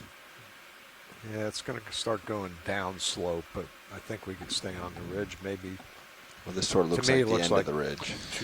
So we're coming off the peak here, and we're looking at the sonar on the the Sirius vehicle and the D2, and we're not seeing too many features up ahead. So we're going to move, please. 30 meters. Keep moving in this direction. We do know that there's another peak well beyond.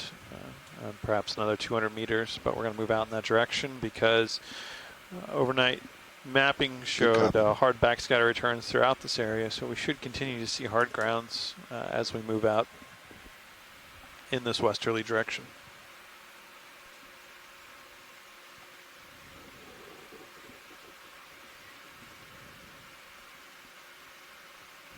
Where's my tail cam? Oh, it's up there right now. Got some whitish material on the ground ahead. Can we change this view back to my tail cam? Oh, thanks. That doesn't. Never mind. Doesn't really help.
Looks like a large gelatinous jelly in your upper left. So what's this down here? Rock.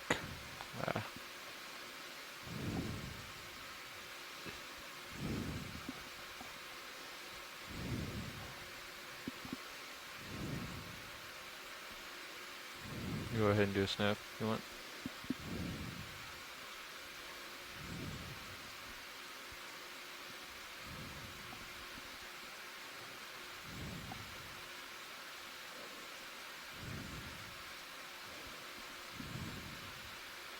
Just a larvation house of some sort. Yeah, come on out. Looks like your tail's sitting down. It's very close.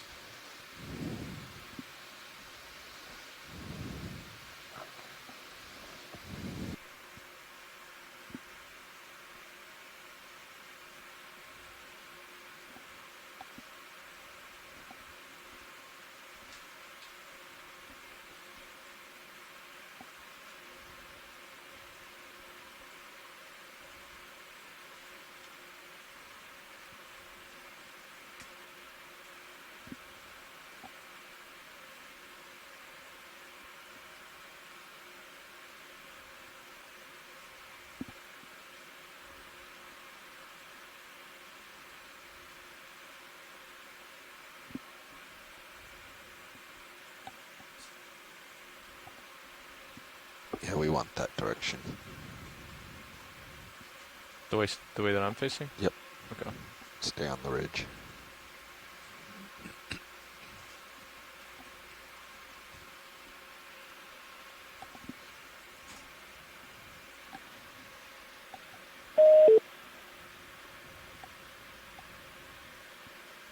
Looks like some craggy material up ahead.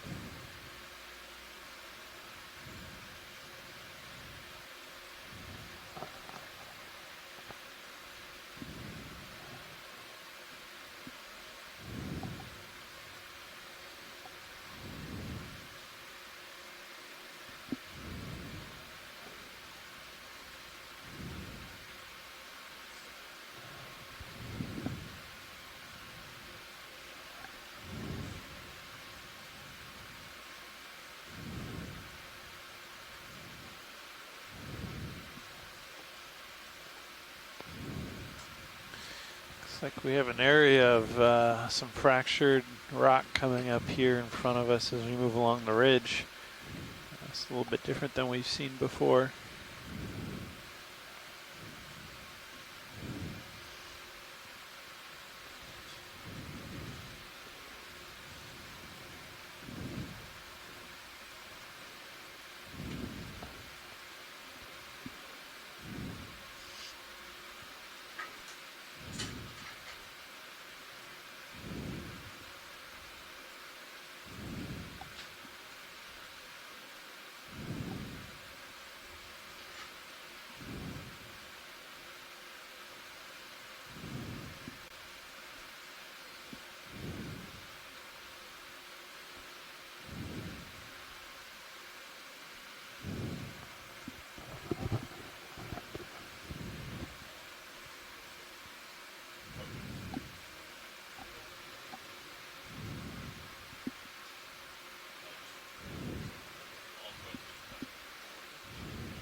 You're still moving?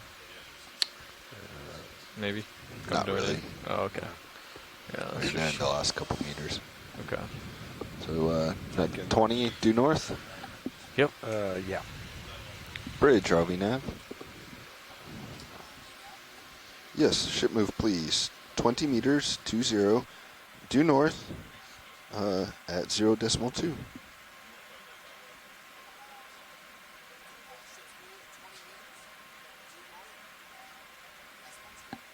Good copy, thank you.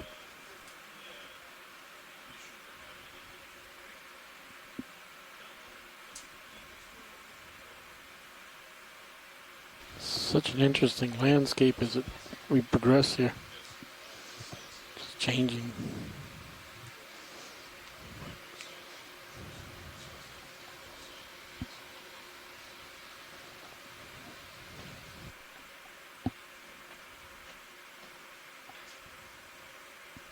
Thank you, Bridge. How far is that next peak from here?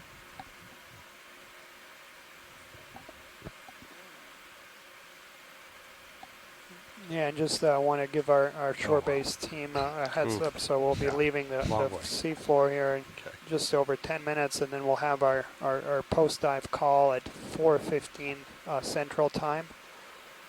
We'll have quite a few things to discuss about tomorrow's dive at Perdido Canyon. Copy.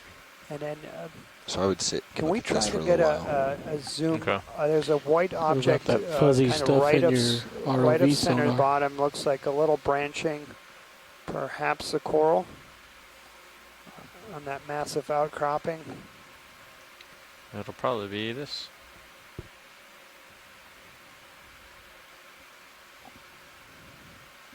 You're at the end of your tether. Yeah, I don't want to go any further. You won't be able to.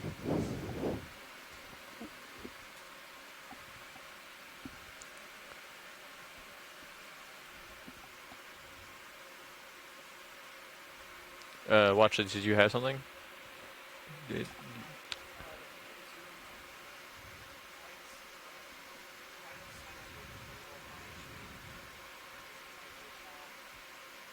Come on. I think it's talking to the right of where lasers would be, below the yellow. Let me get the lasers on. Yeah. It's under the yellow sponge. There's one directly to the right and a little further right, those two. Okay, yeah, go ahead in video. So yeah, that's a, yeah, and so this is what Amanda had thought she had spotted earlier. So yeah, this is Lophelia pertusa. So this is one of the most common reef building corals. Go ahead. In the world. Yeah, they form these massive structures in favorable conditions.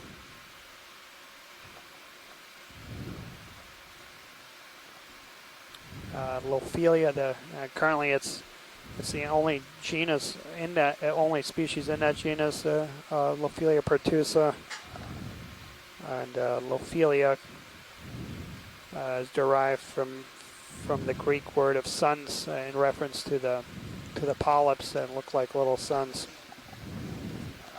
Video's clear. Come out. And these have, they're found all around the world throughout the Gulf, throughout the Atlantic. Oh, and this guy. Partial.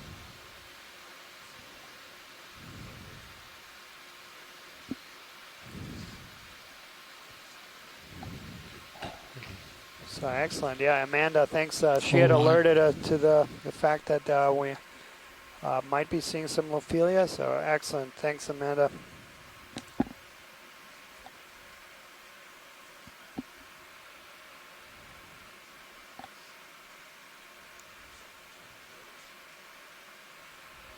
So this is,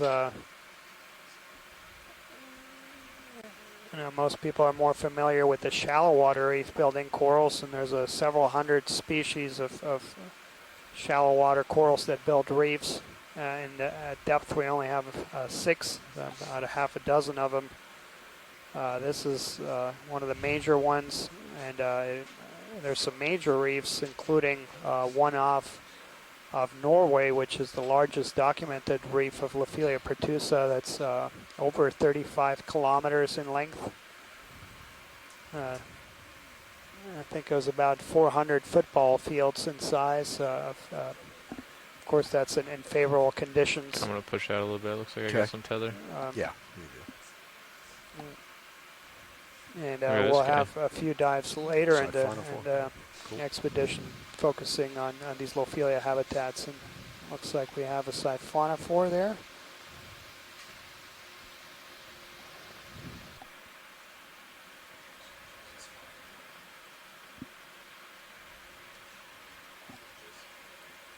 You guys have your sonars maximized for bubbles? Yeah, we've been watching it.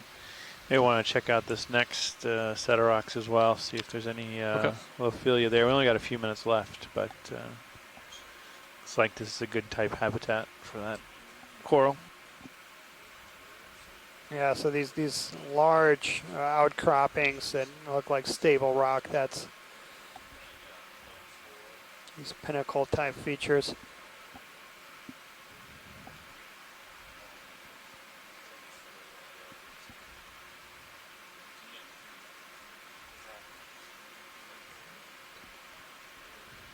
Anywhere on the rock in particular? Now let's just get us. Let's just get a snap zoom right there, center of screen. Go ahead, video. A couple of sponges. See a lot, and actually, just if you pan up. Panning up. There's a couple anemones, I believe, growing on a sponge just right of screen right now.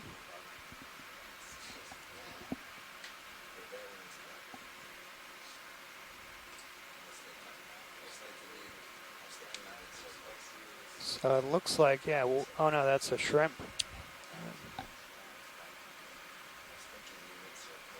And another cup coral. Oops.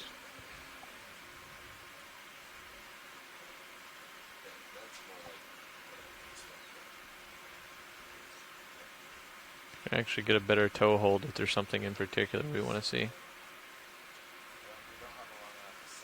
I think they're happy with that. Okay. See something pink on the right. Where at? To the bottom left of that right crab. To the left or the right? Bottom left of the crab that's on the right. Oh, I got you. I'm going to get a little better hold this time. I think it's an anemone, and I think I may see a fish poking its nose out of a hole. Okay, it looks like its tail. Okay, come on in. Cup coral and a fish tail.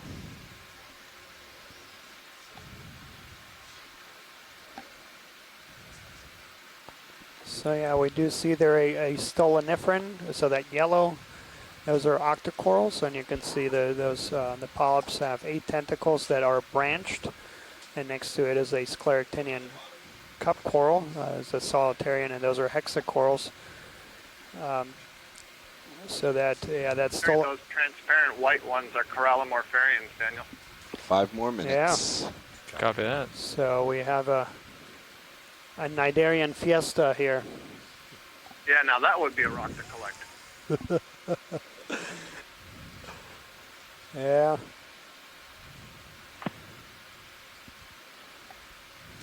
It's kind of interesting as we look at the texture of the rock there, you can see some sedimentary structures. So in the layering of the sediments underneath those cnidarians, you can see what we call, almost appears to be a trough cross bedding, where you see that wavy pattern in the sediments. It looks like it's a sandstone, so it's kind of gives us some sense of conditions when this rock was deposited. Very neat to have a close-up of that. Clear. Okay, come on out. I believe I'm going to have to do a full turn once we set up. Yeah, I got a half turn to go to start. Which will make me have a full turn. If I were you, I'd probably just work your way back uphill, kind of at this point. Like behind me? Yeah, and look at things upslope rather than us trying to get a ship moving. Okay. Doesn't look like there's anything out there. Go ahead, video. Take some pictures. Practice my mid-water.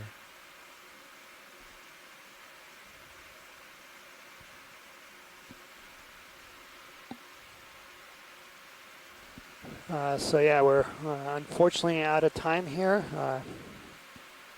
Our final depth here was 657 meters, as we're getting a close-up here of this. You look so stable. This jelly. Again, so we will have our post-dive call with our shore-based science team at 15 minutes past 4, so just about 15 minutes from now. Getting some sediment wash. Yeah, come on out. And I do want to thank all of our shore-based scientists for hanging in there with us today. I think we had a really great dive. Special thanks to the piloting team, and a great job today. First 2 geological samples, one with a cup coral. We covered all of our distance that we planned and actually exceeded that by quite a bit. Got a couple samples. And again, actually also spotted a few corals, which was what we were hoping to see here. And a lot of these models have not been ground truthed, and so these informations are very, very valuable, and also brings out an important point about scale of a lot of these models. So these 8 minutes. A lot of these models predicted a very coarse scale, about 400 meters across or so, and that's about the distance you would cover in an entire dive.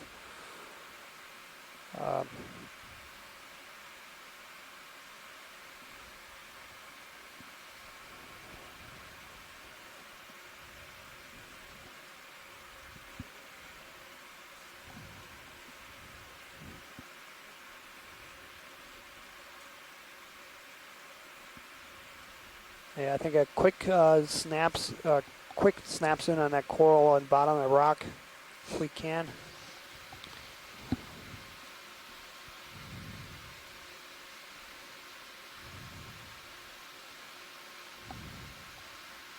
Come on in video.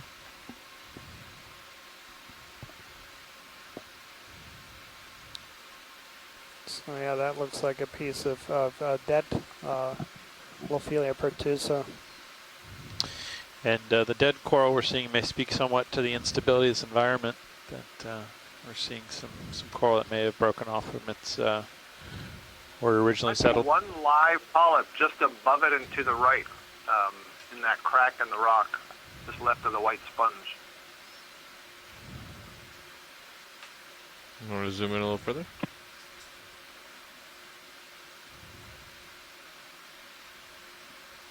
We're going to get a little sediment, unfortunately.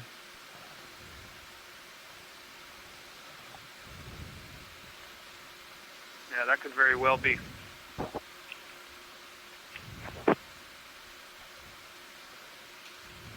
It's the 5-minute mark.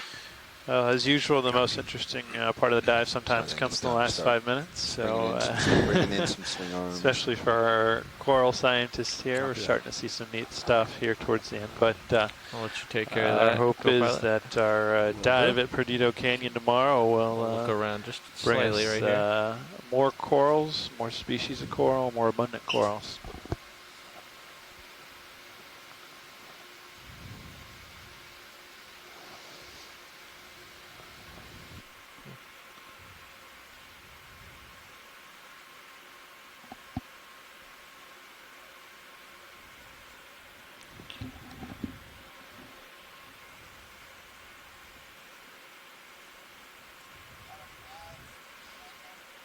Go ahead, Bridge. Purple thing down there in the lower left, that's just a really big anemone closed up. Oh, were you looking at this one in front? That's what I was looking at. I was looking at the one on the left. I think it's the same thing, just different. Yep. You sealed up. Yeah. Closed anemone. Not happy with us.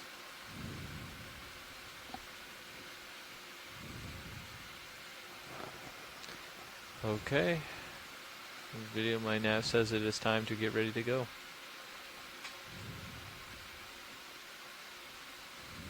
All right, so yeah, we are unfortunately out of bottom time. So as I said, we'll have our call in about 10 minutes from now. Really thank everybody for staying with us. Thank our pilots and Vidya in particular for a wonderful dive today. We got some really great close-ups.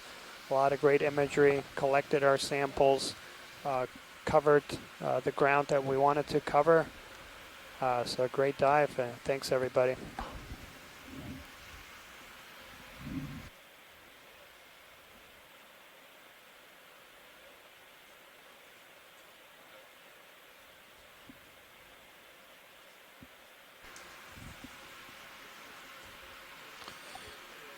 Okay, all your swing arms are in, and I retracted the drawer just to check it.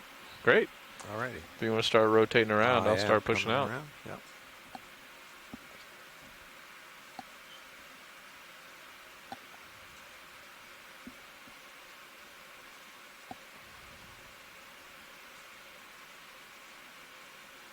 I'm going to push out just a bit, okay? Copy that.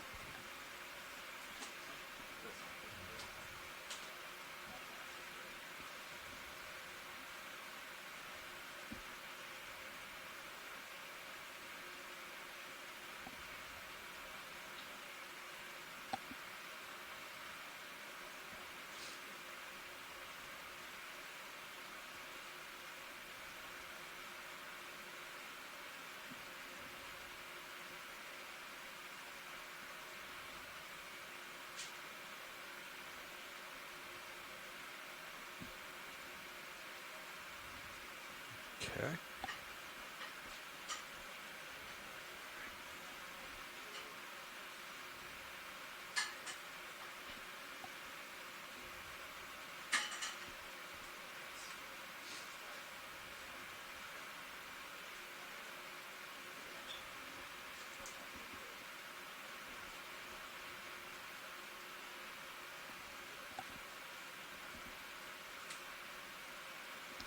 All right. I can see myself. Okay. There we go.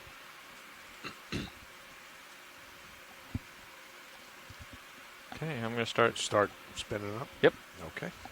I'll start up slowly. What have we been seeing has been a good raise with the new system? I don't know. I haven't been on a recovery yet. So. Okay.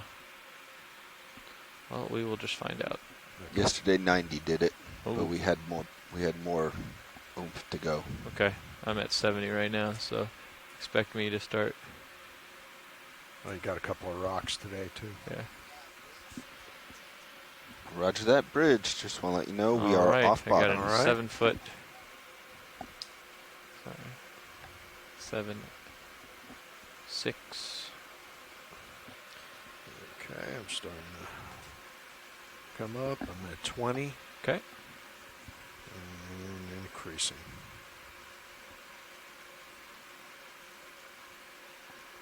I'm going to keep it right here right now. Okay. And dial it in as needed. You can come out at auto heading if you're ready as well. Yep. There we go. Thank you.